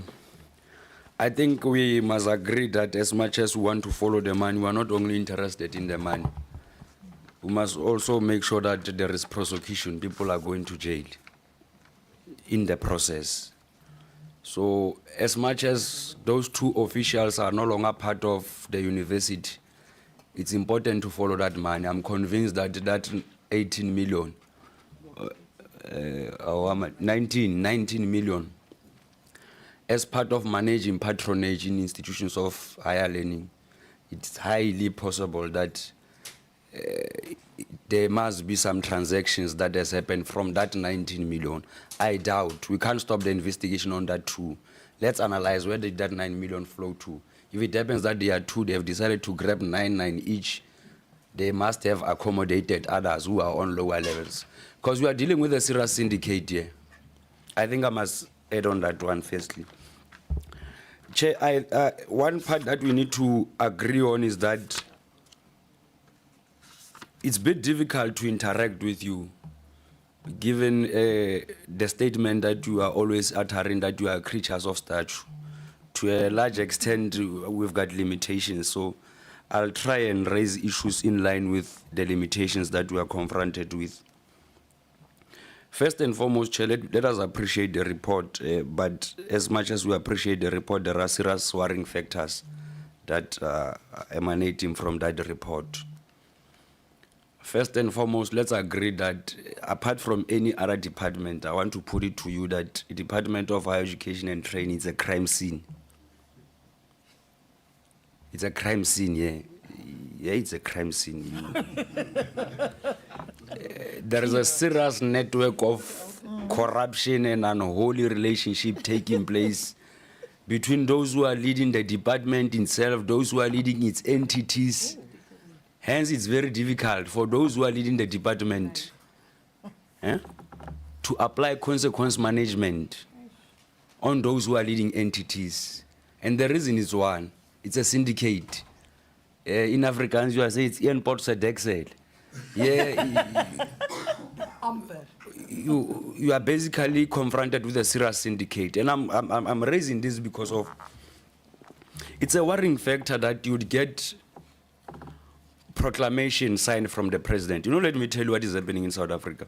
When we get the news that there is action or there is proclamation and there is intentions to nab or deal with or confront corruption, South Africans are getting excited. But they get irritated in the process when 2 years down the drain, there is nothing that you can prove as a result of that investigation. It's a worrying factor.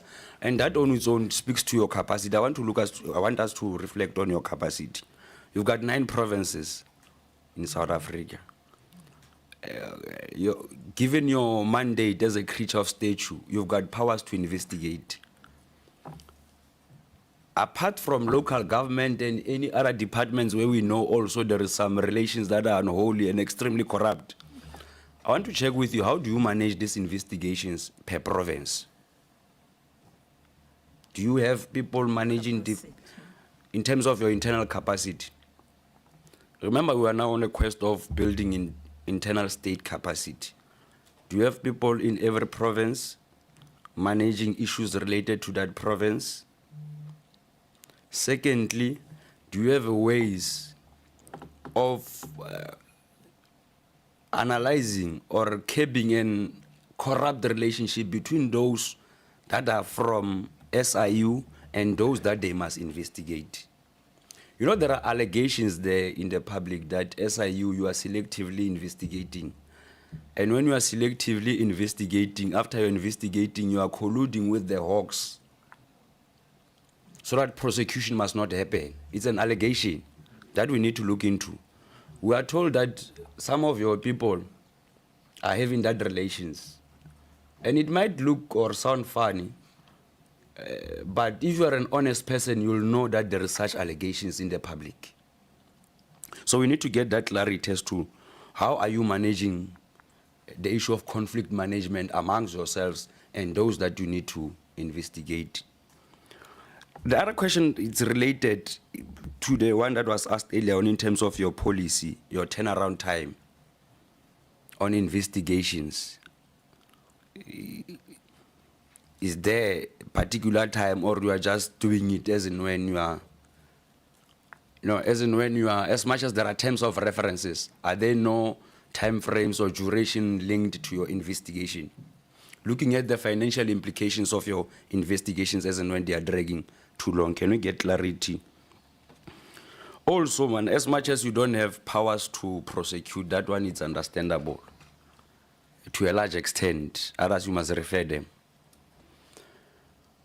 Is there a mechanism where you are tracking those referrals, either quarterly or biannually? And is there a platform where you are able to interact either with National Prosecuting Authority and the Hawks as a way of making that assessment as to whether is there progress? I'm raising all of these things because of you can't be sitting with cases of 2018 when we're in 2025.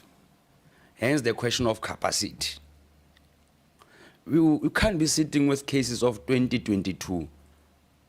Look, for argument's sake now, you see, you are saying that you received approval on National Skills Fund on the 3rd of March 2024, if not mistaken, 2023.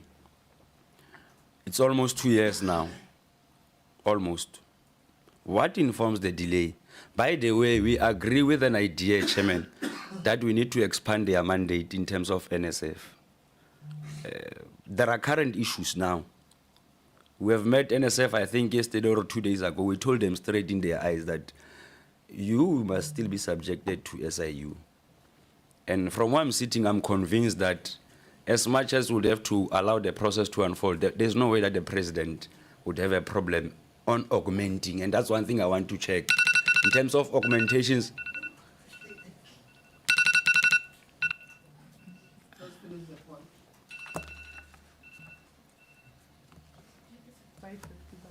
no, Chairperson, let me rather conclude, because in all honesty, I will be unable to continue. And thank you very much for the opportune moment, Chairperson, and I think I'll submit my things in writing. Yeah, on the NSF, we dealt with it earlier on, that they made the motivation. The SIU made the motivation to the Department of Justice. They've not received feedback. So it's not from them that they've received the go-ahead to do an investigation. They're still waiting.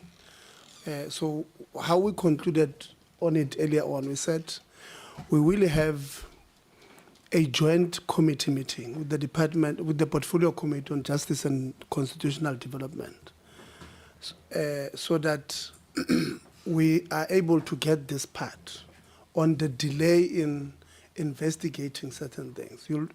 The reason why there's that motivation is because I think it's a Nexus report. The Nexus report where NSF would have lost about 5 billion. So there is they made the motivation because they can't initiate and then approve themselves. So they must ask somebody else. So I felt I must just clarify that part. They don't have to answer it because we've clarified it. We are going to have a meeting with a joint meeting with the Department of Justice and Constitutional to try and get those things, including all the cases they've referred to the NPA, so that we can get, we can assist them, so that by the time the cases go for prosecution, the reports that they would have submitted, are still relevant at that particular time. Sometimes they might be losing cases or not winning on taking people to jail because By the time the case gets an opportunity to sit in court, it was investigated 6 years ago. So it makes their life a little bit difficult. So I felt I must just, clarify that part before they respond. SIU. Thank you, Honorable Chair. How do we manage our investigation? The honourable member is correct. We've got presence in all the 9 provinces, and what we even decided, we separated the national department.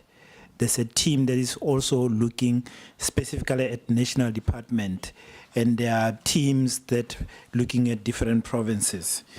And our investigation are all done in terms of project-based principle, where there's a start and there's an end date. And in between, they create some activity that needs to happen, where we are able to track whether is the investigation in line to be finalized according to the time that it was. And in most cases, like I've indicated, that these are the guidelines in terms of what needs to happen. And it helps us with the planning and the allocation of resources.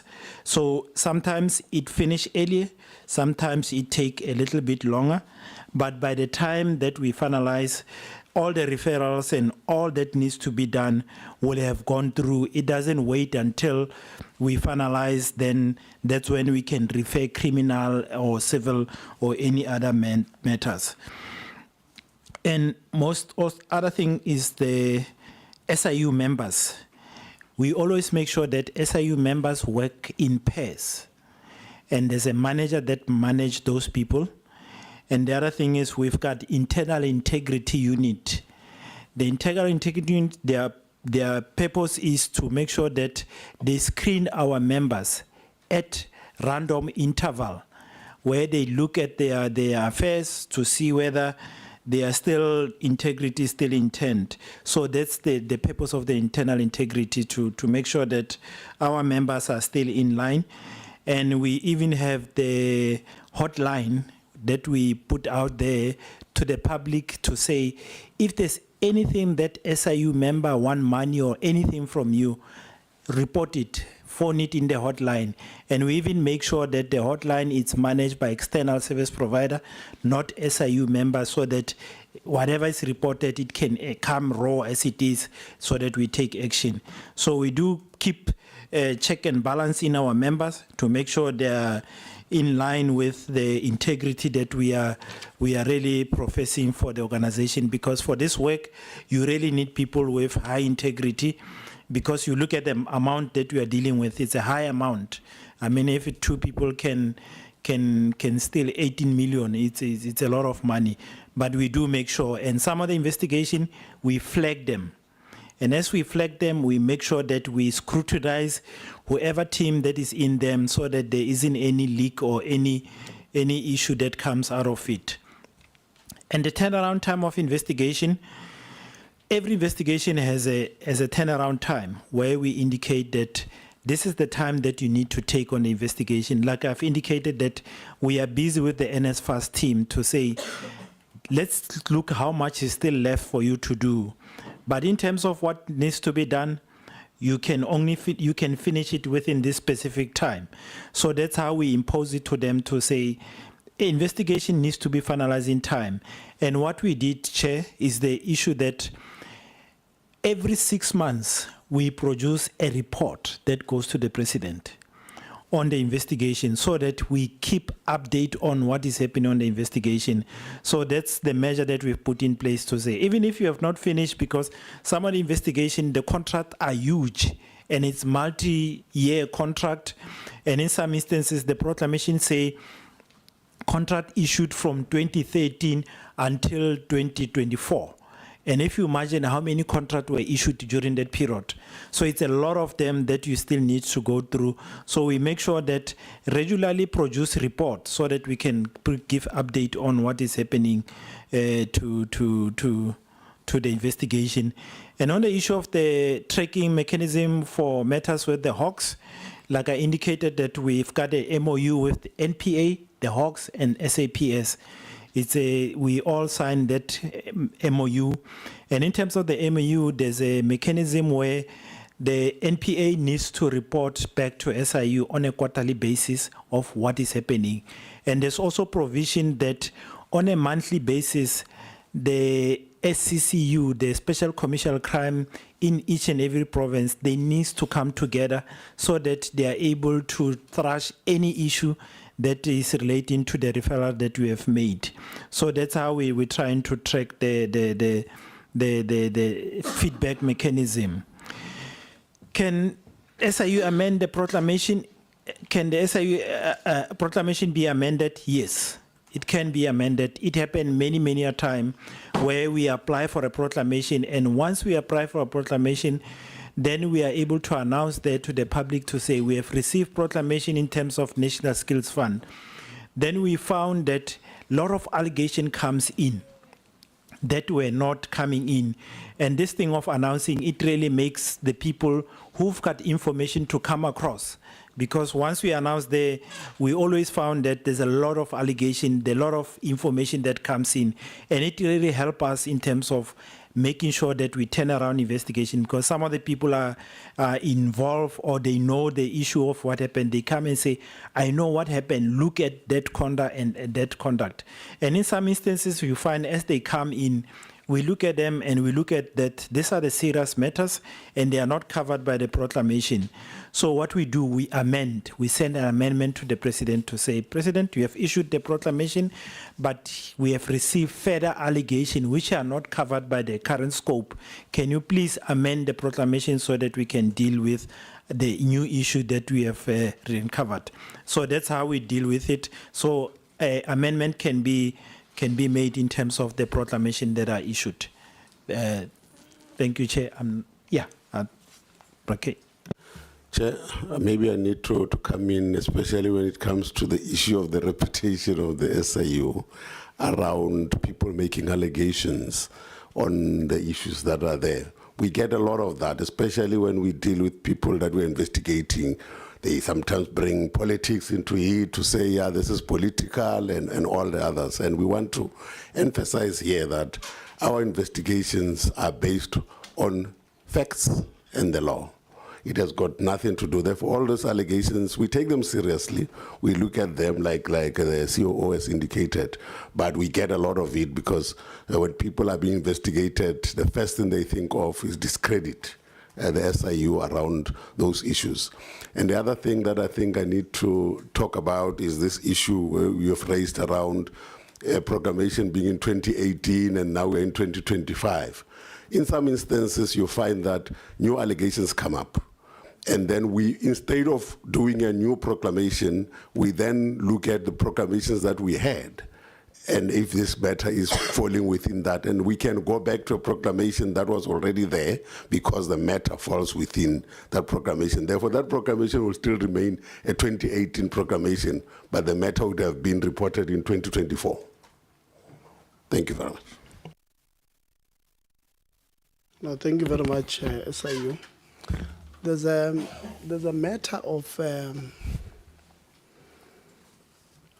I think on slide 72, those who are admitted to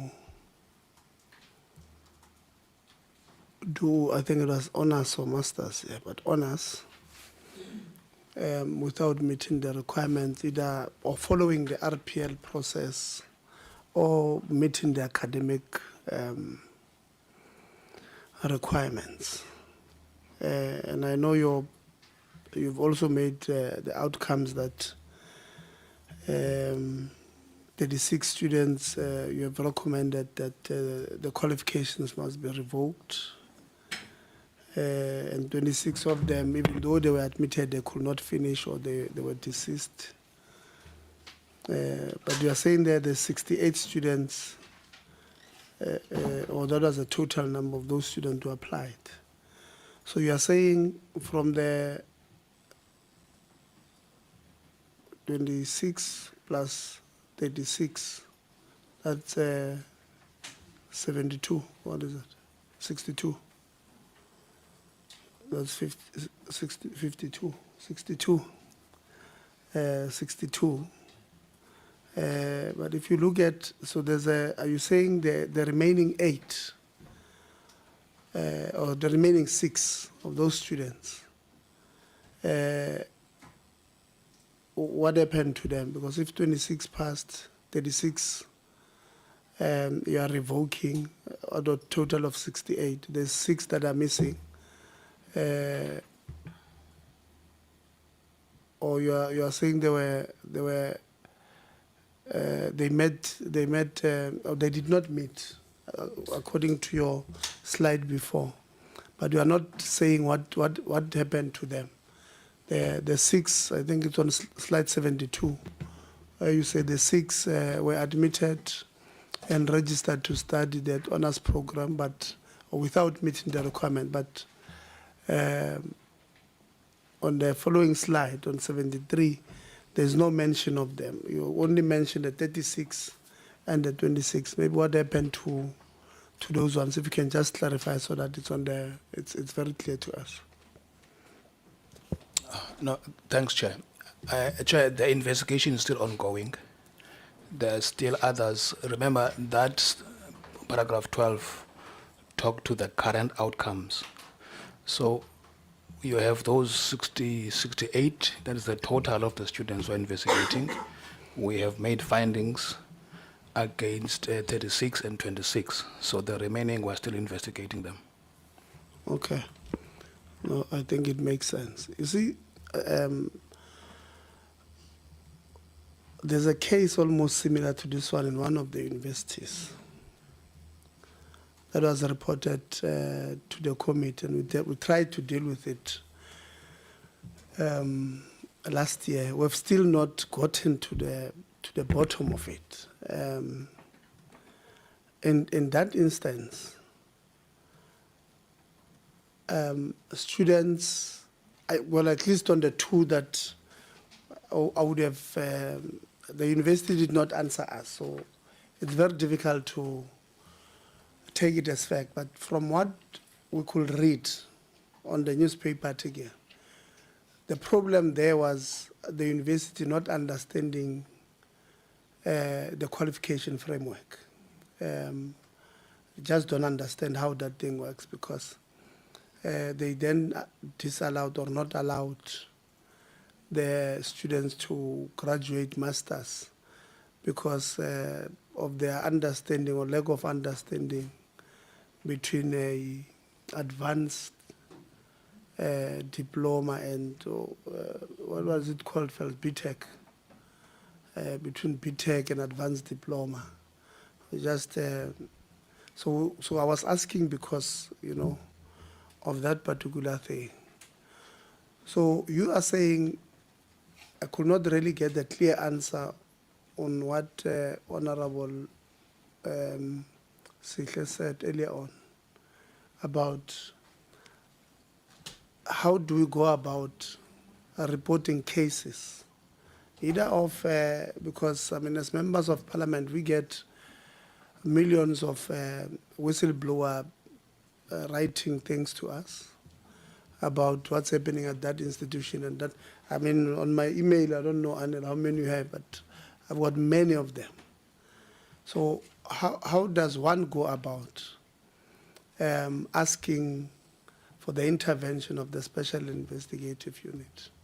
Be it colluding this institution or this regime in the institution using maybe only 2 or 3 construction companies to do everything at the institution, or legal firms, 2 or 3 legal firms using them, you know, for everything, literally. How does one then go about reporting, and what will be the process that you will then follow in order for you to do an investigation to make a determination whether there's a case there or there's no case? If you can just answer that part. So. No, thanks, Chair. In terms of these slides that I've depicted here, you see that we receive allegation, and the allegation, the source, it's from anybody else. So if the committee receives such allegation, they are able to refer such allegation to us. And what we'll do, we'll take those allegations and look whether do we have any proclamation that is ongoing pertaining to that particular allegation or that institution. And if we have a proclamation, we'll also go further to see, is it covered in terms of that proclamation? And if it's not covered, what we do, we will assess to see, is it within our mandate? If it's within a mandate, then we'll prepare a motivation for proclamation. That's the SIU, where we'll send it to the Department of Justice and send it to the President so that proclamation can be issued. And if you find that there's already proclamation in the institution, we can always ask for amendment so that we can add this particular allegation. But if there's no any other allegation, then we'll apply for a new proclamation so that it can be issued. So the committee can refer a matter to SIU, and mostly when you refer a matter to us, we go beyond the issue of looking whether it's covered by our mandate. When it's not covered, we make sure that it's referred to where it's supposed to go, be it the public protector, or be it to, it's a criminal, it needs to go directly to the police. So we try and facilitate that as it comes, it must go to the right people. We don't just leave it there to say it doesn't fall within our mandate. Thanks. Just to add on that, Chair, there is also an issue of secondments that get entered into. If, for example, the department wants us to assist them in investigating certain things, they can enter into a secondment agreement with us, and that one doesn't go to the president. We agree, we come in immediately, we investigate, and then in the process of that, where if we find that there is a need for a proclamation, then we'll take it further. Thanks, Chair. Just to come in, I get a sense that the committee may have things that they would want to refer to the SIU for consideration. We currently have an MOU with SCOPA in terms of that committee being able to refer matters to the SIU. We have not, we are at the stage where we are finalizing a process. Our process does not necessarily require that somebody keeps his or her identity. I mean, if the committee wants, as indicated, wants to submit a complaint, they can do that. But we want to streamline a process. And I think it will be best once we finalize that process, or before we finalize that process, that we make contact with this committee for inputs into that process. Ideally, it appears to me that it may be a parliamentary kind of an operating model that different committees may want at different times to refer matters to the SIU.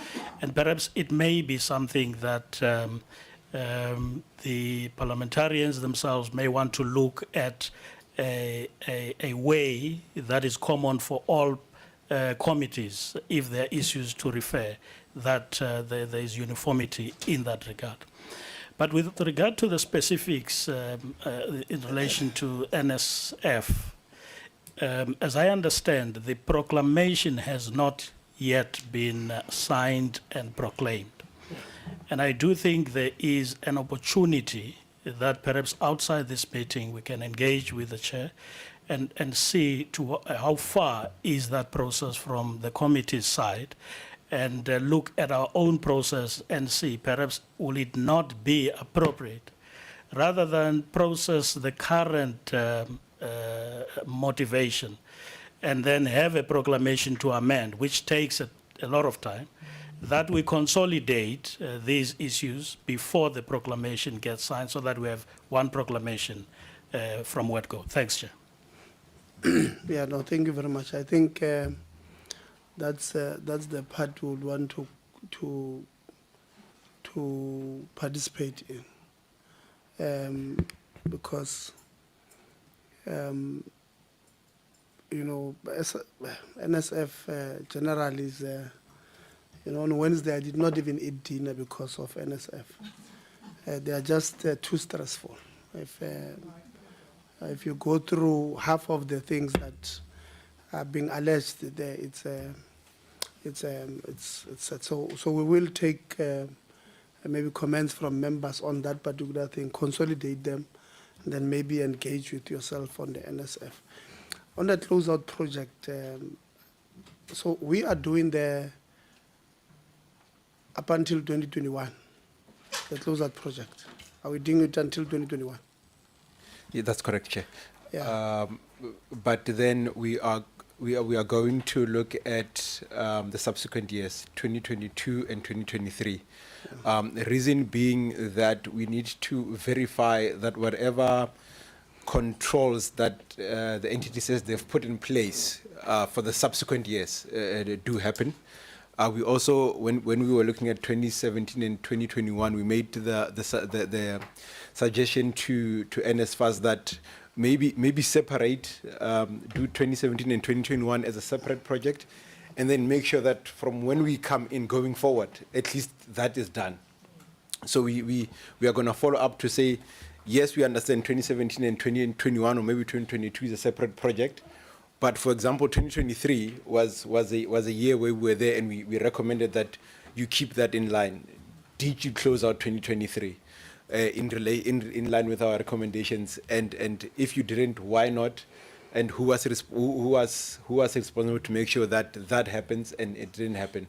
Similar with 2024, because it's just passed. We had engagement to say then now you should also be moving to 2024, so that you don't have all of this years the mess carrying on from 2017 to date, Chair. Thank you. Yeah, you see, there my concern was.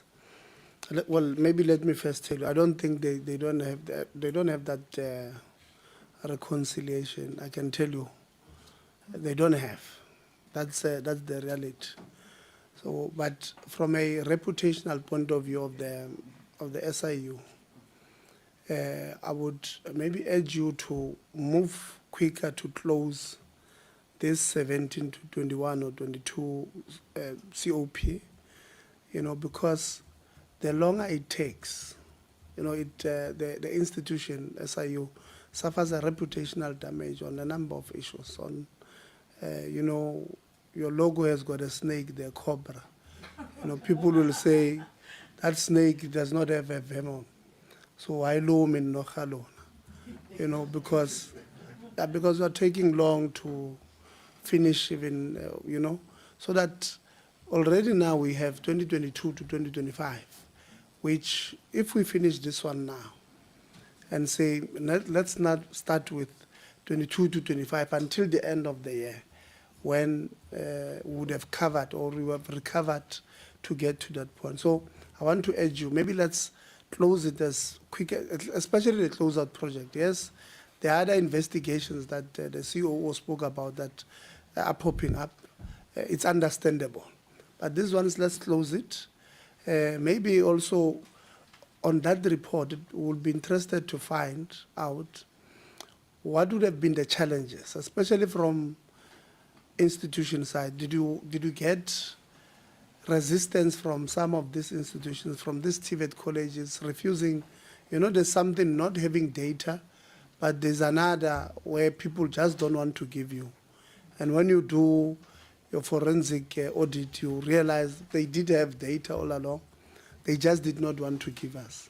So maybe if you can also brief us on the resistance, which institutions are those, both TVET colleges and universities. But let's close this part, because I want us to separate the inefficiencies at NSFAS from the resistance from institutions.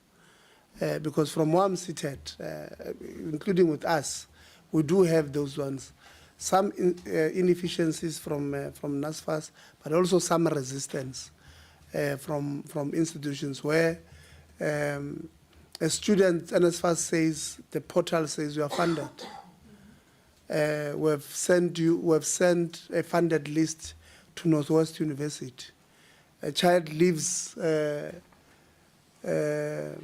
Rankua, goes to Potchefstroom, and gets to Potchefstroom, they are refusing the child to register. And then, you know, but somebody else comes with the same problem, registers. You know, so you then get a sense that you, and then these children write to us, we write to the register. After 4 hours, they call the child to go register. So you get a sense that, you know, certain things are not necessarily the inefficiencies of NSFAS, but problems with our universities. So that's why I want us to separate it. So maybe let's close this one. And I agree with the recommendations that you are making, that the money that you have put it, where you have collected, must be ring-fenced for certain things. I agree. Maybe let's do so. We do have the missing middle student. I think we have collected 2 billion now from these institutions. Obviously subject to further finalization of the data. We can only hope that it becomes more. But let's finalize so that this money becomes more. We're able to fund more students. Yeah, you see this name of TikTok, Honorable. You know, so.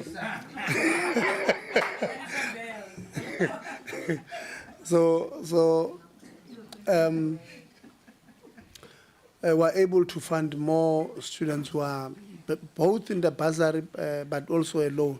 You see, I mean, 2 billion, I don't know how many students we can find there, but based on your data, you know, I don't know how many students are those, but we could be really making a serious progress with this one. So maybe if you can just answer on the closer, then I'm going to go to the follow-ups of members who have indicated.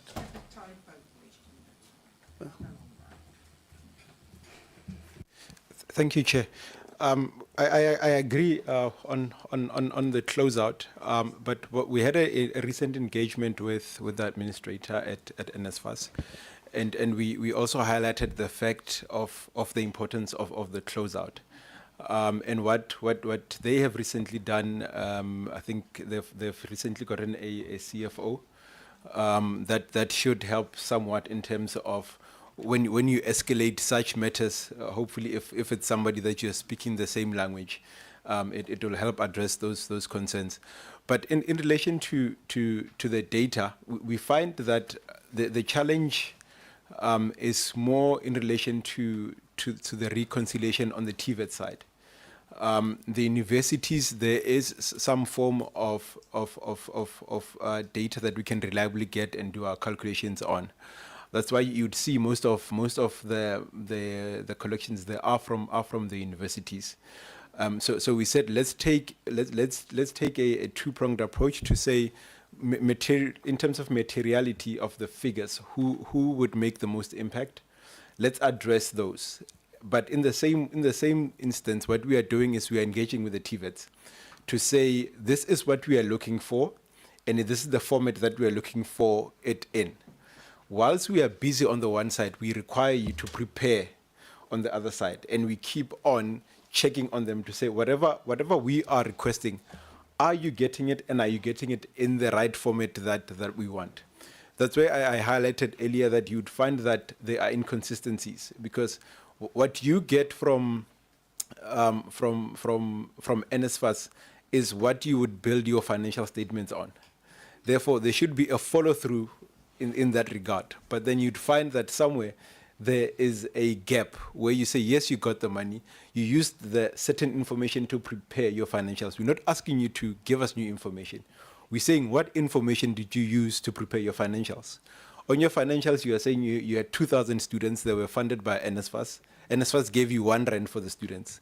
Give us supporting documents for that 2,000 rand. It's a very simple, not complex reconciliation from different ways of looking at it.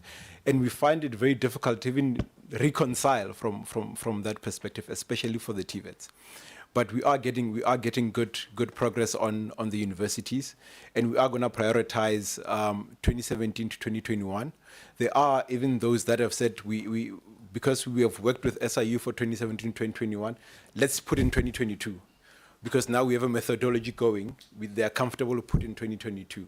So you would see that maybe when we present next time, there will be universities that we would have gone to 2022 with, because they've become comfortable with the methodology that we are using. We might just have a bit of challenge with doing the TVETs, but we will find a way. Okay. Honorable Lonzi. Oh, thank you, Chair. I won't be long. I did miss the intro. My name is Sihle Lonzi, from the Economic Freedom Fighters, as you can see. Thank you, Chair, and sorry for abusing the platform. No, his name is Honorable Lonzi, a member of the committee, not from the No, Chair, I've got one question. Hopefully, it's very straightforward. How many cases have you discovered of ghost students? So students who are either dead, students who are not studying, as you have said in some of the TVETs or CJs, because I know you made specific reference to CJC, but I'm sure you've got, you've been a national overview as well. How many do you have? And how much does that total to? And the reason I'm asking this, I think it may have been insinuated by one of the members. You know, it's good that you are doing a good job in recovering the money and giving it back to NSFAS, and I think we must commend you for that. And your proposals in having an NSFAS account that will also deal with the interest aspect of it. But there's also a social cost to this. Because if, for example, I know you mentioned here, take Wits University. You take 400 million back from Wits University to give back to NSFAS. All good and well, we're happy, we've recovered 400 million. But that means there are 400 million worth of students who were supposed to receive funding from NSFAS. Those students have dropped out, they've gone back home, they are sleeping outside. So there's a social cost and interest that must also be considered. And I know this may not necessarily be in your mandate, but I wonder, as part of your reports, if it's something that you can consider, or if it's something that you do to say, as a result of these institutions, public institutions, and even the scheme itself, paying people that don't exist, it means that X number of students were affected by this criminality, and as a result, society has lost out, on impacting the lives of these young people and how they are able to contribute into the economy. So you're doing a good job in terms of recovering, but that's the financial aspect. But there's also a social and societal aspect that I think we don't speak enough about. So I think those are my questions. How many, what is the round amount? And maybe give me your comments on the social cost of what does it mean when WITS gives you back 400 million when there are students who are supposed to be funded by WITS University. Thank you. Honorable Ash. Thank you, Chairperson. I would just like to know from the SIU, would you have loved for the Act to empower you to prosecute and do criminal litigation? Thank you, Chair. Thank you very much, Honorable Msazan. No, thanks, Chair. Maybe, Chair, I must admit that this language of the oppressor is not mine, so maybe my understanding is not doing justice. Chair, I want to take the SIU back to that point that I raised regarding the leasing of student accommodation. The statement, as I read it, it's clear to me to say that the finding of various service providers was that it contravened the university's SCM policies and Section 217 of the Constitution. So the irregularity is for various service providers. But then the SIU only points out at one service provider. So it cannot be that the finding speaks to various service providers, but the finding is for one service provider. And further to that, the SIU must then admit that there is an omission here, or this statement is misleading to some degree. I want to be taken to confidence with regards to this particular finding to say, what does it then mean? Because otherwise it should have been clear to say that out of the findings, we've so far found out that there was one irregular irregular appointment of a service provider, whatever the case may be. But then we're still looking into other service providers that might be also implicated in this process. Thank you very much, Chair. Thank you, Honorable Ngubane. Chair, from my side, I'm not going to have too much follow-up. I'm happy that the response was to say they will look at the act of how to close the loophole, the gaps that are there to make sure that we don't just do the things for the sake of doing them. It's a lot of money. So if you can look at that and collaboration as well with the institutions within the justice system, that we follow up as if that has been responded to, I think I'm comfortable, Chair, with that. I'm okay. There's no more question. No, Chair, I'll avoid having the alarm to ring before I finish. Mine is just simple, Chair, straightforward. I just want to check in terms of their observation. The issue of reconciliation, the problem that you have picked up, was it before or after the appointment of the administrator in terms of your reconciliation? But secondly, at some time in December, NSFAS appeared before us and told us of some disbursement unit there, or a disbursement manager. Can we get clarity in terms of whether are you aware of such, and in your own observation, is it yielding results? Because the expectation is that the problem of reconciliation should be dealt with as much as they've appointed or they've established a unit on disbursement. But the last part that I wanted to probably make it clear is the issue of reconciliation and your recommendations in terms of probably getting a consultant. I'm not sure if I heard you correctly as to whether you have recommended that there should be a consultant that deals with reconciliation, or it is NSFAS that has made a commitment that they will appoint someone. We should be clear in terms of our approach to this outsourcing of responsibilities. To a large extent, it speaks much on what we want to achieve as a developmental state. So with the two issues, those are the only two things but we vehemently oppose the outsourcing of such responsibilities, especially when we have that capacity internal. Thank you very much. Thank you, Honorable Masak. Thank you, Chair. I don't have, it's just one question. I just want to find out, in your investigation so far, is there, because like in the construction mafia, it's across the country.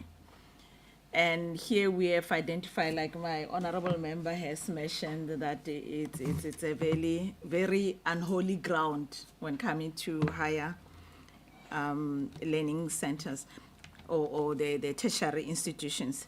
Is there a person or persons of interest that you see the modus operandi in different higher institutions connected to the way of doing things when coming to where you identify corruption, or a company or companies that are connecting the dots within different higher education institutions? Thank you, Chair. Honorable van der Walt. Chair, I'll have a lot of questions in writing, preferably, but obviously, if TVETs is so bad in running finances, surely there must be another way to appoint or attract properly qualified, experienced CAs or CFAs or whatever the case may be.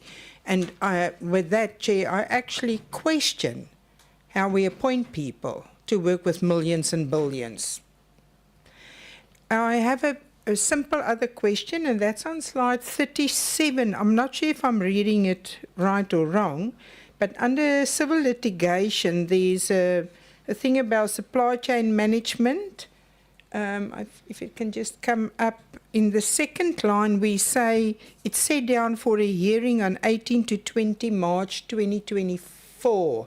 I see it's corrected there. I will still say 24 instead of 5. Thank you, Chair. All right, SIU. We'll just answer all of them. Thank you, Chair. In relation to the CJC investigation and whether we have picked up any ghost students, so how we define a ghost student is that you would find that they say Lucas is a student at a certain institution, and Lucas as a person does not exist at all. That's how we define a ghost student. What happened in terms of the CJC was that you'd find that a student would come in at year 1, and unfortunately during year 1 that student would pass away. But the institution would continue to claim for the student in year 2 and year 3. So in year 2 and year 3, that student would be seen as a ghost student, because remember in year 1 they would have passed away.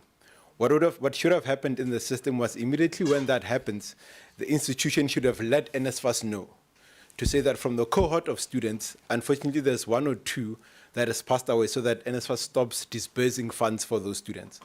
So in the case of CJC, when those students passed away or they left, they continue to claim. Because immediately when we come to CJC and we're looking for that student is not there. That student is a ghost. But you might find that one, they've passed away, or they've gone to another institution. But the funds that keep coming, they keep coming to the institution that submitted the initial registration. Because in the life of a student, you'd find that the student says, no, I'm going to study, is from Limpopo, I'm going to study in KZN. That's where they found space. But they realize that they don't want to be far from home. But remember that institution in KZN would have submitted that student that they are claiming for them. The student would then move to a separate institution.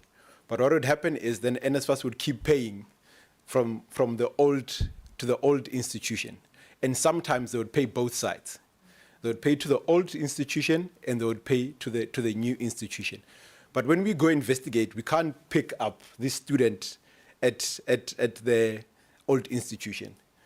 Sometimes, like I said, they've actually passed away, but sometimes they've changed. That's where they would then say they are ghosts. But we haven't found instances where there is a person that never existed that was in the system. So we agree on the social impact for the students, because remember the whole point of the scheme is to assist struggling students who can't afford higher education. But if you take a student that is struggling to afford higher education and you put them in the system, but you do not ensure that by the time they finish their degree at year 3 or year 4, they do actually have the qualification to be able to look for work, it does not address part of the social consideration that we wanted to do, to say that we are empowering you so that you can assist yourself and you can assist your family. Because the fact that you're already under 350,000, that is the requirement, it shows kind of like the background that you're coming from. So that's why we're saying that we agree with Chair that the closeout is very important, because what it will allow NSFAS to do and the institution to do is to reconcile for those old students between 2017 and 2021, so they can actually get their qualifications and they can go out and look for work. And the other part of the scheme is also to ensure that we have a skilled labor force that can make us very competitive. But now you have students that have acquired the knowledge, but they can't do the practical lessons because you have not settled the debt with the institution. So So we are very aware of the social impact that NSFAS has. That's why we have prioritized that part of the closeout. Some institutions are very welcoming because they say now SIU is now in as part of the investigation. We are willing to say the students that we can give them their qualification, because we know there's an external party looking to make sure that we do get the money at the end of the day. But others are still very much on the hard line to say until there is the account are settled, we cannot remove, we cannot give the qualification. So we are very much aware of that. So in terms of the disbursement unit, yes, they have indicated to us that they are going to start a disbursement unit to specifically look at the reconciliation part. But how we work is we want to see the evidence first. So we said, look, either give us the recruitment plan and a plan of what the unit is going to do, and then we can then say this recommendation is taken care of by the disbursement unit. But until we can see that there is a recruitment plan, one, who's going to be sitting in that unit, what that unit is going to do, from our side, we still see it as a recommendation that has still not yet been implemented. So yes, they did indicate that they want to start the disbursement unit. The administrator that's currently there, he came afterwards. I think he came sometime last year, in April last year. The matters that we are dealing with are from 2017. They started in 2017, and then they're still carrying on. What created the problem mostly was, remember, there was the transition from the loan to bursary scheme. And then on top of that, they were also trying to move from manual applications to system-based applications. So what the model that they had built was not enough to deal with the volume that of increase when immediately when you say, okay, it's free education, so you receive more applications. But then your system should be geared for the additional applications that you're going to receive. But the system was not geared for that. That's when you had students that applied. They either said apply manually again, and then they were never captured. So that then snowballed into the different years when they didn't reconcile. But it's not all on the current administrator. He came and then he found the closeout project as part of the recommendations that was there to say we need to reconcile the prior years. I think is the one that I've missed.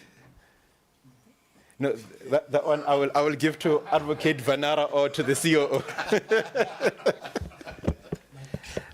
All right, and thanks, Honorable Chair.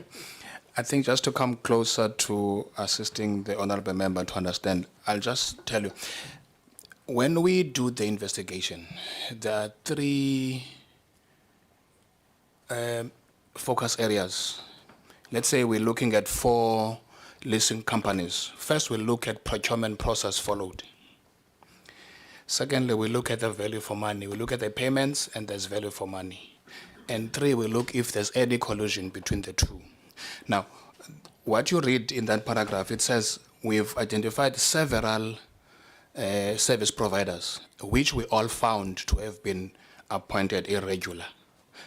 That deals with the procurement process. So all 4, we've done with that. Second fight is now we look at the payments and check whether there's value for money. Where we go and check whether have they been paid according to the contract. Are they providing the service they're being paid for?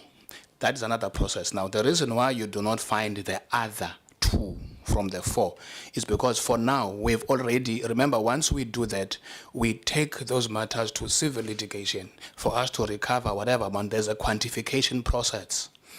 You set aside the contract and then you quantify how much can you recover out of that money. So, as I said earlier on, you will find that there was a low-hanging fruit, where one service provider immediately said, yes, I agree, this was an overpayment, and we deal with them, we put them aside. The other one is the one of the 64 million, of the 68 million, which was above the 8.7 million. That one, as I said in the statement, we are referring it to our civil litigation to see, because some of them, they may not give you the AOD. You have to go and fight them in the special tribunal to get the money back. Now, the other two that you don't see there is because the investigation is still, the quantification is still ongoing. So once we're done with that, they will also be part of the report. So there is no misleading of any information, such that there is a processes that we've got to be following. I hope I've clarified better now.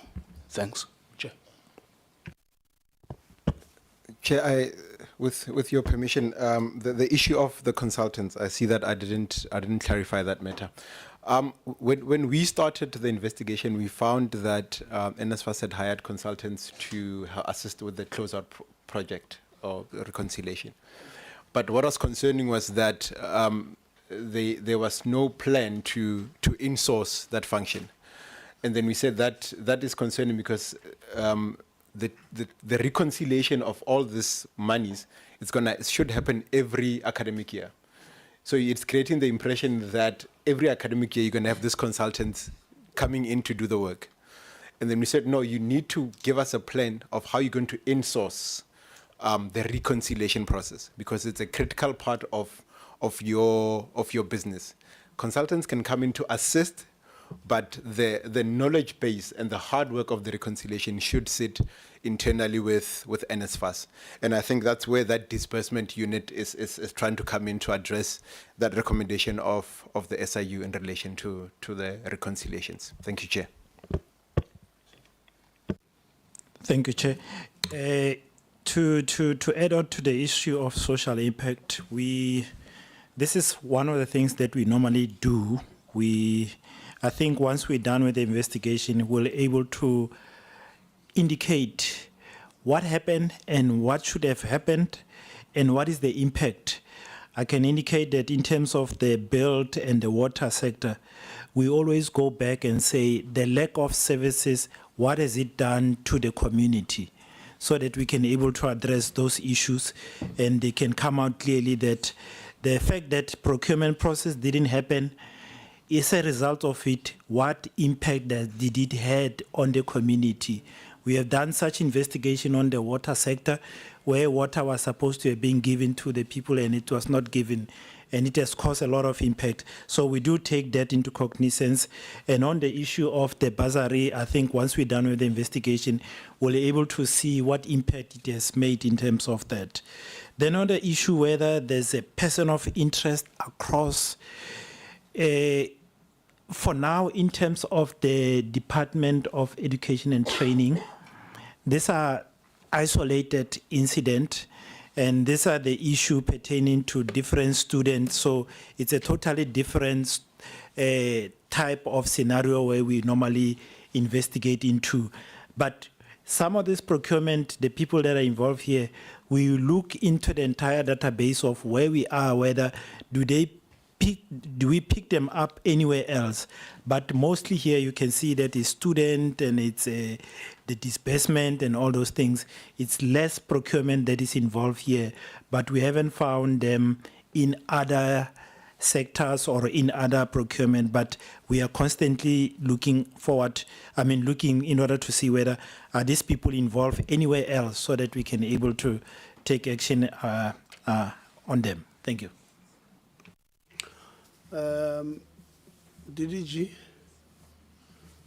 the issues raised about the inequalities you have in the Tibet sector that's hampering the work of the SIU in completing the COP and many other things. I mean, the data integrity of the Tibet sector. What is the department's view, amongst many other things that were raised?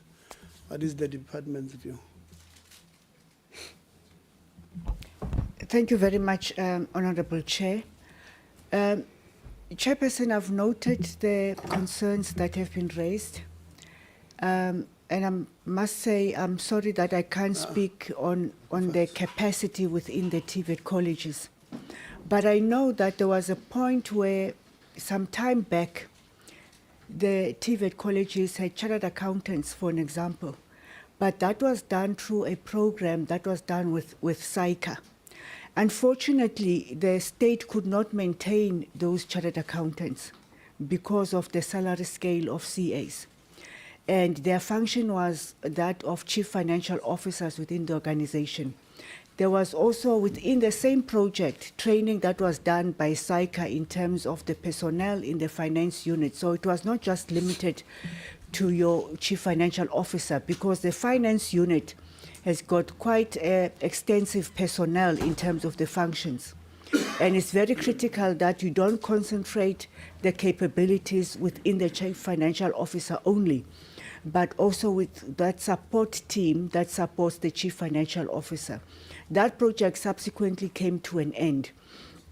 Perhaps, Chairperson, a question that could also arise is, if you're entrusting so much money within the institutions, particularly TVETs, and you are entrusting those funds to a chief financial officer who is at the level of a deputy director, is that a wise decision to make? I'm talking government holistically. There's a bigger question that needs to be asked. Because if you look at universities, they've got the freedom to appoint and have salary scales that are commensurate with the level and the function, the responsibility, and of course the quantum that that person has responsibility over.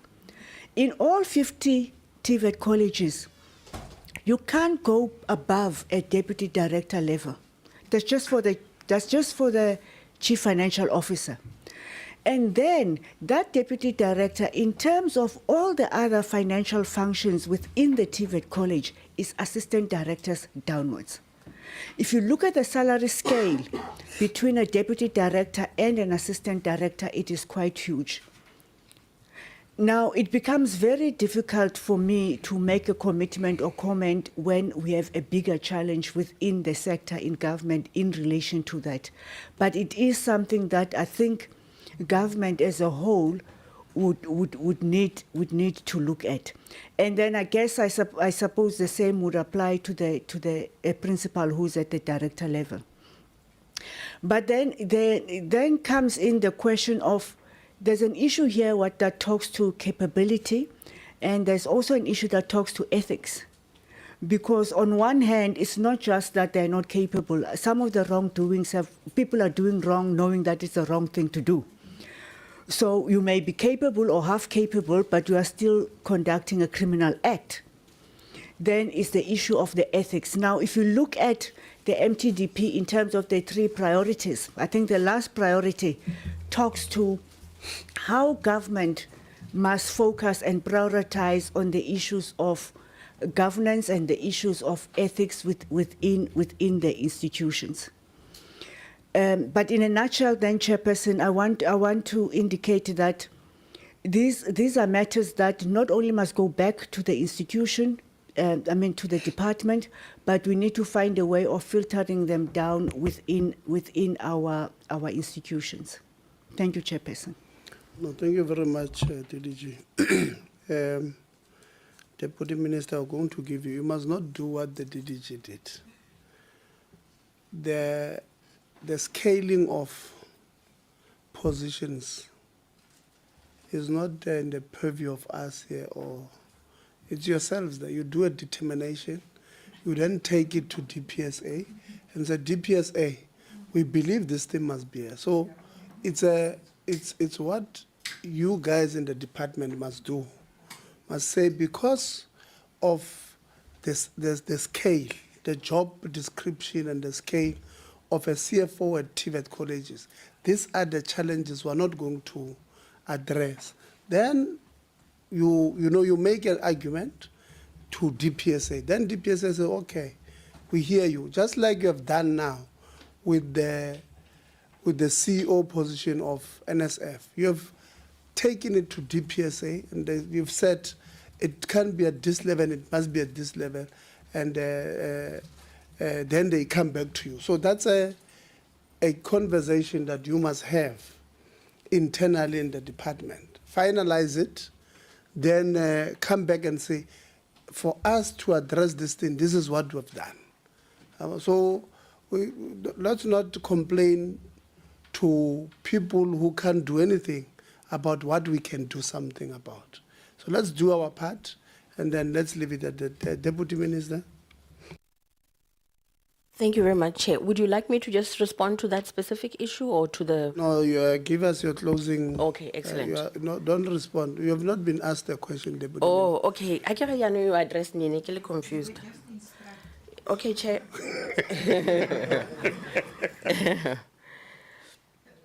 Chair, I'm very concerned because we have a fraud unit in the department.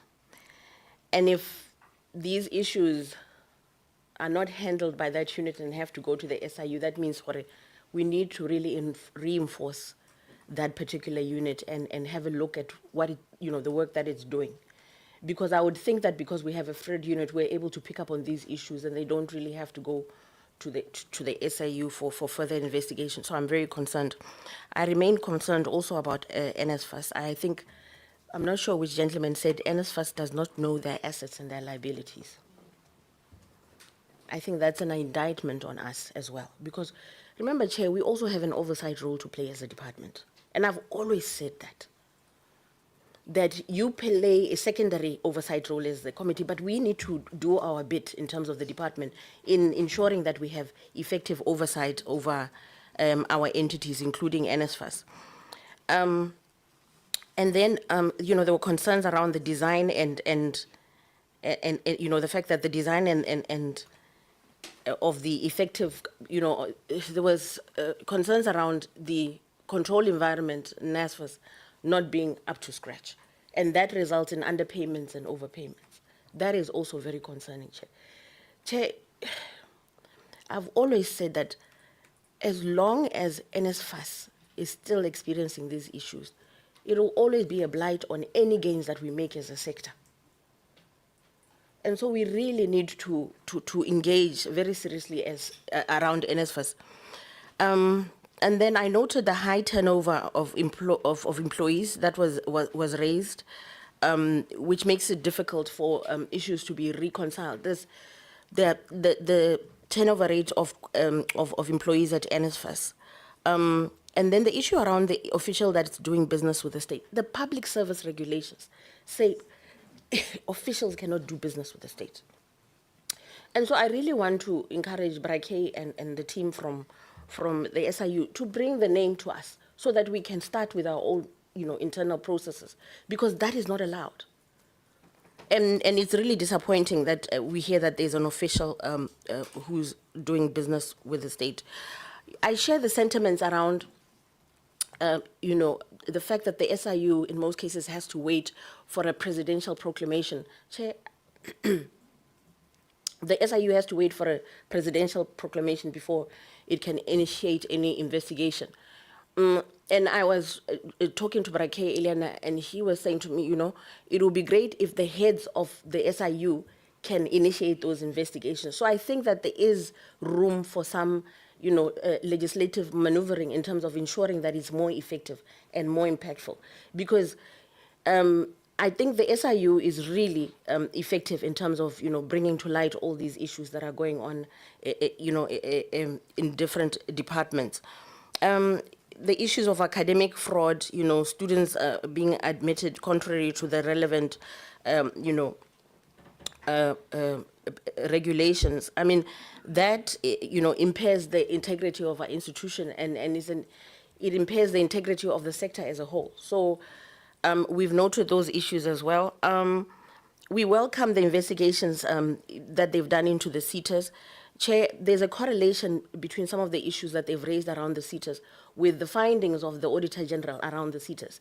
You remember the Office of the Auditor General pointed out that they've also picked up that, some SETAs are paying deceased learners that are over 65. There were all these issues, but it's nice to see that, the issues that they've investigated are also speaking to the concerns that the Auditor General has raised. Chair, the joint committee with the Portfolio Committee on Justice is very important. and then we can raise all these issues around there being possible legislative amendments. The issue of the non-implementation of recommendations, especially by our entities, I think it's very important for the SIU, and I would like to emphasize something. We are open to having a relationship with the SIU. And I really wish we could, bracket through you, that we could strengthen that relationship, because I realize that the relationship wasn't there, because some of us are having sight of these issues, today, that are being investigated. And so I think I was talking to Bracket earlier, and he mentioned that the minister met them yesterday, and I'm happy that we are starting to talk to one another again and to also see where we can help in terms of ensuring that our entities, especially if they're being investigated, implement, the recommendations. And then, Chair, I also want to raise something. It's around, I've once heard through the media that you have departments or entities that are owing the SIU. And I believe NSFAS owes the SIU. So that's something that we really need to follow up as well and ensure that they get the money from NSFAS. Because the SIU needs that money in order to, to operate effectively. I've addressed the issue of our fraud unit. I think it was Advocate, I'm not sure if it's Advocate Vanara who mentioned the issue of a secondment agreement that they can have with departments. I think that is something, DDG Fuchani, that we should really look into having a secondment agreement so that they can help us, especially even try and capacitate our fraud unit, because obviously we're not able to pick up on most of those things, and with their capacity, they can help us. So I think, DG Fuchani, this is something that we should really flag with the DG and the minister to say, let's look at having a secondment agreement, because there are a lot of, investigations that are being undertaken in our sector, and it's very important that, we are capacitated, at least by the SIU, in terms of being able to ensure that these investigations receive the necessary attention. Chair, I wanted to just, the SIU recommended that in relation to TVETs that are struggling with their financials, that we must engage professional bodies to assist struggling TVETs. And I'm glad DG Fuchani spoke about the agreement we had with SAICA, etc. And obviously that agreement is no longer in place. But I think that TVETs that are doing well financially should really be paired with those that are not doing well financially in the interim until we can find a long-term solution, because we really need to leverage off each other in terms of our strength in the sector. And so I think that would be something while we are waiting for, to come up with a long-term solution towards this problem. But it's really concerning that TVETs are not able to really, have proper financials, and they continue to struggle with their financials as picked up by the SIU. Chair, other than that, I don't have anything else to add. I think I've spoken, but we welcome the various investigations by the SIU. We really welcome the work that they do, because, they are helping us to ensure that we weed out what we need to weed out as a department. But, the issues around NSFAS are really concerning, especially in light of the fact that it's been under administration. I think this is probably the third time. But there's a new board, so I'm hopeful now, Chair, or the new board will be able to make sure that whatever recommendations emanate from the investigations, they are implemented. And hopefully the new board will also meet the SIU for a meeting to get an update on all these investigations. Thank you very much, Chair. Well, thank you very much, Deputy Minister. Yeah, we are meeting with NSFAS on the 26th of February. So next week, Wednesday, a week after. Many of the issues that we'll ask them to respond to, I think they'll have to answer us about that office that they said they will, or the unit they said they will put in the disbursement unit or something. And many others concerning NSFAS. But we are also calling them because they must clarify some of the issues that are happening currently in the sector, where we don't know, we're told that they are not paying accommodation providers and accommodation providers are not opening their beds for students and all of that. So we are meeting with them. We really appreciate your time, SIU, coming to brief us. I don't have words to really appreciate how much this thing means. At least we have an appreciation of the problems we have in the sector from a well-informed point of view, because you have done investigations, and I know it's very difficult to put together possibly 5,000 pages of well-researched or documentation into 132 pages. So we really don't want you to think we're taking for granted the job that you have done for us. We will take you up on the offer to refer for a referral some of the institutions we have, which we believe, or because of the many problems we have. I mean, we've received from the SITA side, we've received what do they call it? Whistleblowers issues, maybe from MERSITA for one, with huge implications. Universities, we've received thousands and thousands of whistleblowers. Maybe I'm exaggerating when I say 1,000, but we've received many cases with the University of Limpopo. We've received TVET College, which one? This one, College of Cape Town. So we've received a number of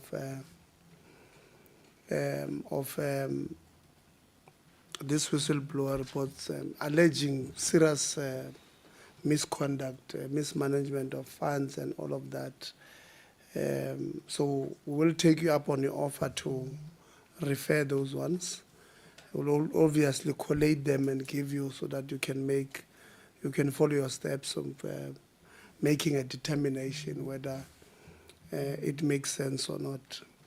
NSFAS is a very serious, it's a very important entity not only in the lives of poor students, but it's an important entity in the lives of university, the whole PSET system. Without NSFAS, in fact, there is no single university in South Africa, all 26 of them. There is no single one of them who has less than 50% of the students that are not funded or that are funded by NSFAS. All of them, all 26 of them, none has less than 50%. So without NSFAS, these universities themselves will not be able to sustain themselves. So NSFAS is almost 90% of all the students in TVET colleges are NSFAS beneficiaries. So the entire PSET sector is reliant on the existence of NSFAS. So when we are being harsh towards NSFAS, we're not being harsh because we don't like them. We're being harsh because of their importance in society, in the entire PSET sector. The PSET sector is important because the knowledge production of any society, of any country. So the PSET sector is also, we must put, emphasis on it that without the PSET sector, any country will collapse because there will be no workforce that will sustain the economy of that country. And us being harsh on NSFAS and NSF, because I told NSF the other day that we can't have, with an expanded version, 40% of the population unemployed or not in education, employment or training. When you have NSF that that underspend in the 23-24 financial year by 3.7 billion. It doesn't make sense. Where we asked them the other day, give us, tracking of those you have trained, because we can also have trained people, and we don't know where they are. It means we're training them for the streets. But if you train people with the relevant skills, you'll know where they are, because the people that you have appointed to train these kids, let's say they are training artisans, boiler makers, or they are training plumbers. You should know where they are working, because you know, for an example, that you have an MOU with these big plumbing companies, or you are producing them. After training them as plumbers, you go set them up. Because there's no way you go to every corner of this country, in every township, every day, there's leaking tap water, there's sewage there. Who is supposed to fix that thing? It's these plumbers that we should train, set them up to have a workshop of their own, using the same funds of NSF, and resolve their people's problem. For me, it's a no-brainer. Very easy, can be done. So NSF is also very important, and that is why when these allegations of people being paid, we had a horror movie on Wednesday where the officials, senior officials at NSF, confirms to us that the process that we have to do, COO, is that once you are appointed, we must help you to set up, or we must ask, before we pay you anything, you must set up an interest-bearing NSF and your company's interest-bearing account. And then NSF says, we've paid it into that company's business account. You don't follow your own process. The process says, this is what, we only put money into this kind of account. They decide not to put the money into this account. They put it in somebody else's business account. And they then say to us, by the way, this is not unique. Don't think this case is a unique case. It happens every time. So that's, and you ask yourself, okay, they then went on and told us it can happen once, but after that we help them to set it up. Until we show them it's not true what you are telling us. Because in this specific one, you paid it in July. By the way, they had, NSF, I don't even want to, NSF, it's Valentine's, NSF is dealing with me. A company request, the format is that you must request initiation or a fee. A company requests 8 million. NSF pays them 11 million. We still want to understand how did that come about. And then in July, they had to tell us, we had to tell them that that was done in July. And then the second tranche was paid in December. They corrected me. They said 13 December, because I had said the 5th. But 13 December, they paid the second tranche into the wrong account again. And, that's why I was saying there, SIU must assist us, because this is one of the motivations. It's not the only one. I've mentioned at least one university, one TVET, NSF, and one seat, just, as a base for us to get there. But we must agree, SIU, that, we must, establish terms of reference properly when we get into an institution. Because, I'm worried that at NSFAS, by the time we finish there, all the people that should be prosecuted might not be there. Yeah, others might commit suicide. But my worry is the time it takes to finish. It will be pointless to say, yeah, well, Honorable Lonzi finished VBS, and then Honorable Lonzi is not there to. No, I know.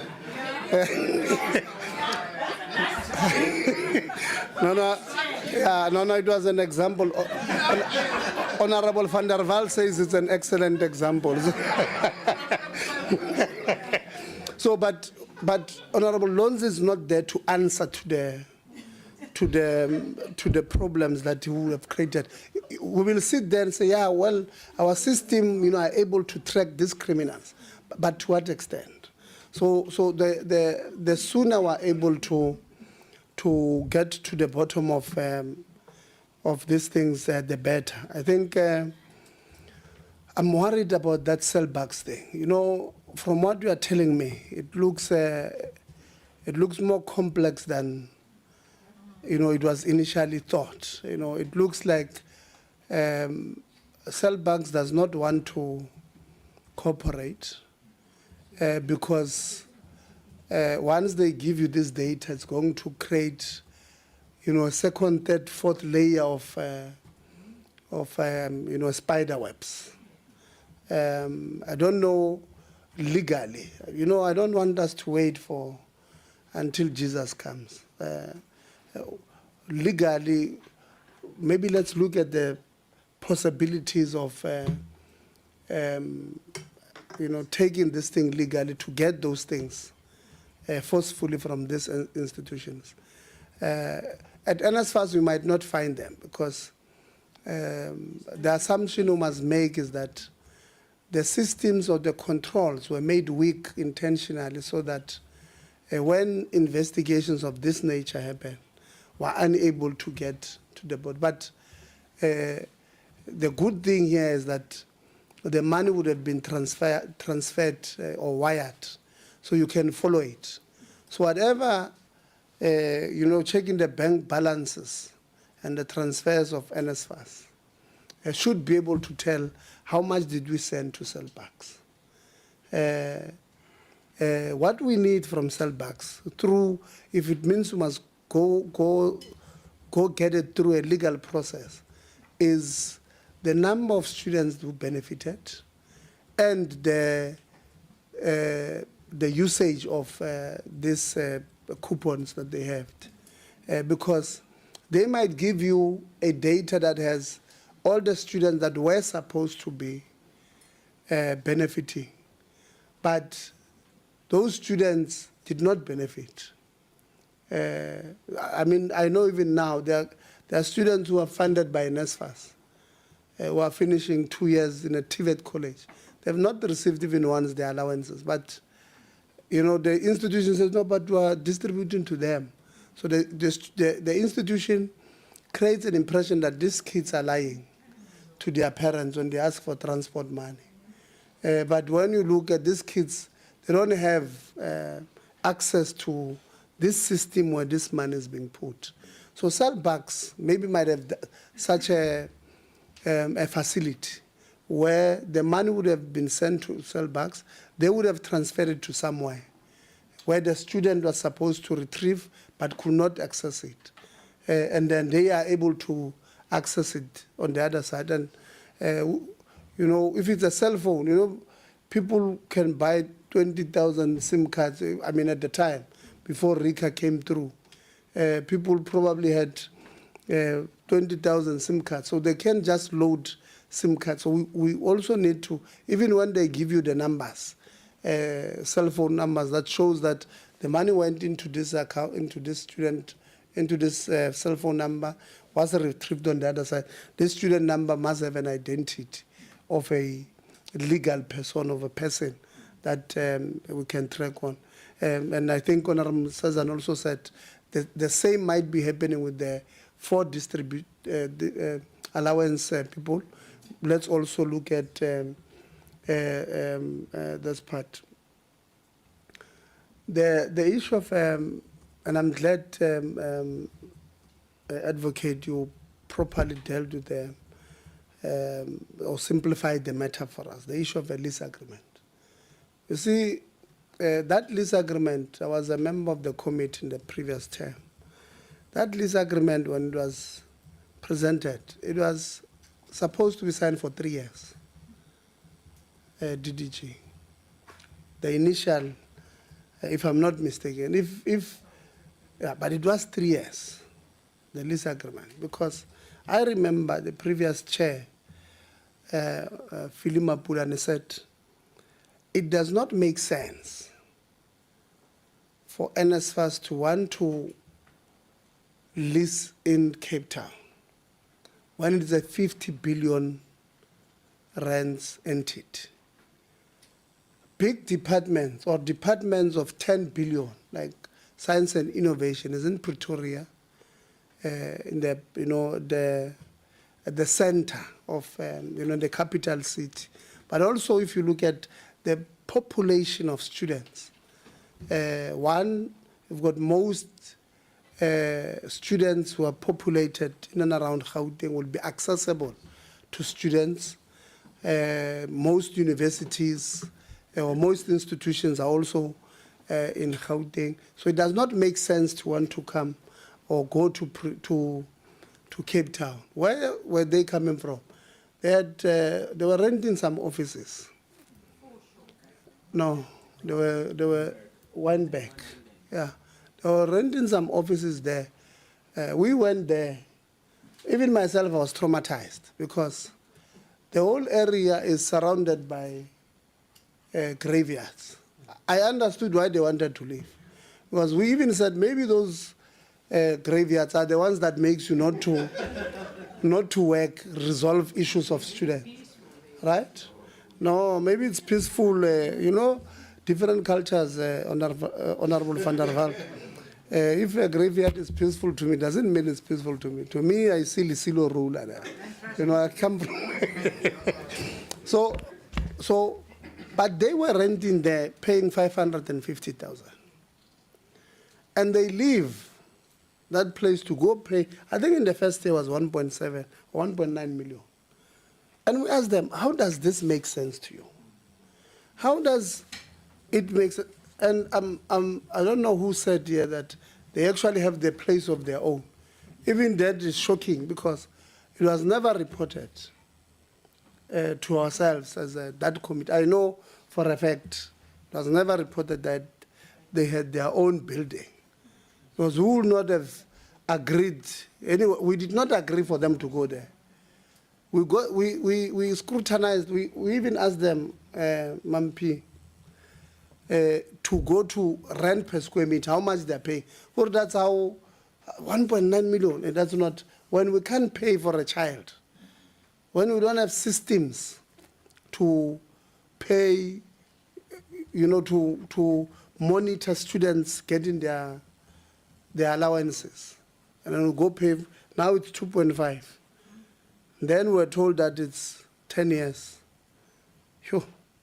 So the issue there of NSFAS, we're very much interested in. We must conclude that thing, and serious consequences must, Honorable Lonzi raises the issue of a social impact it had on a number of students.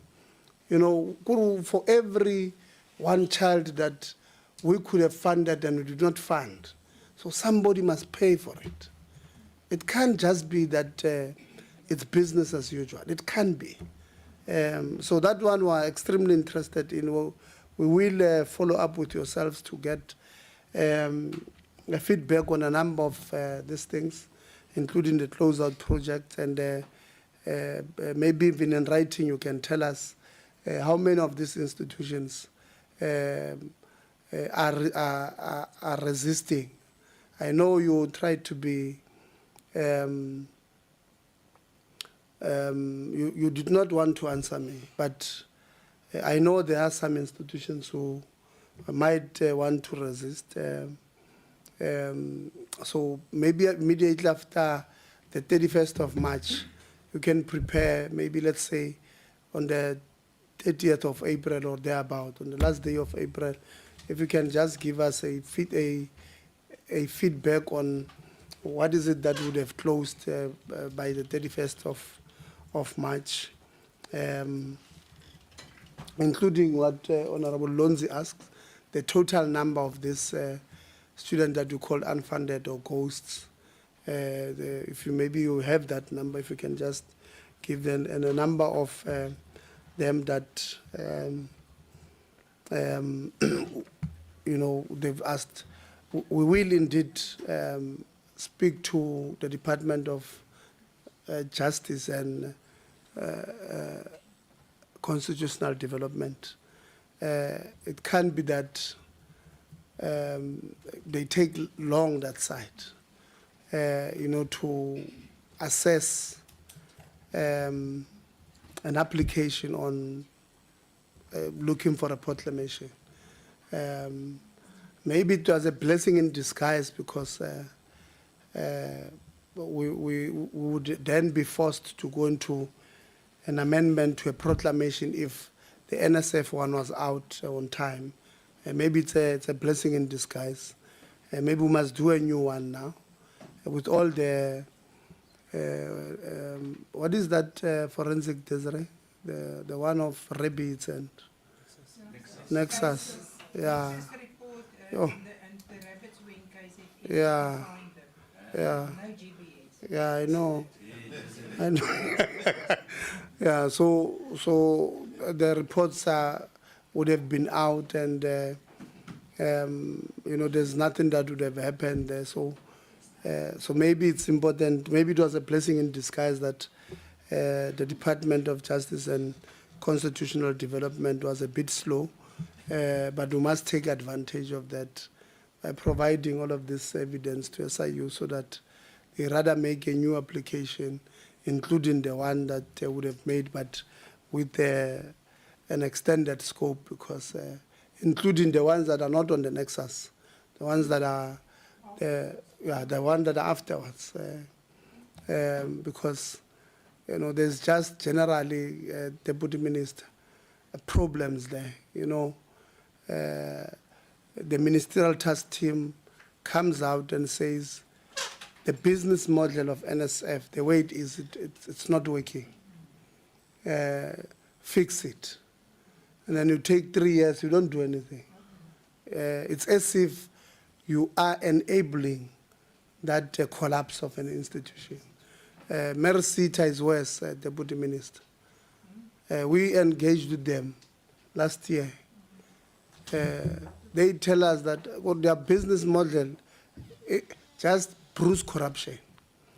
Because it says after they've awarded you a contract to train 1,000 kids for 100 million rands, for an example, by you signing the agreement with them and giving them the implementation plan, they give you 25%. So you get 25 million. And if you don't deliver from there, they can't sue you because it's part of their rules. Then the second phase, you get another 25 million upon recruitment of learners. You have not taught anything. You have 50 million. I mean, we tell them that is a system that brews corruption. And so it means I can go there, be a service provider, and only concentrate on step 1 and 2. Not do any hard work, not train anyone, not give anyone certificates, but I've got 50 million. No, it's wrong. This is one of those that were receiving a lot of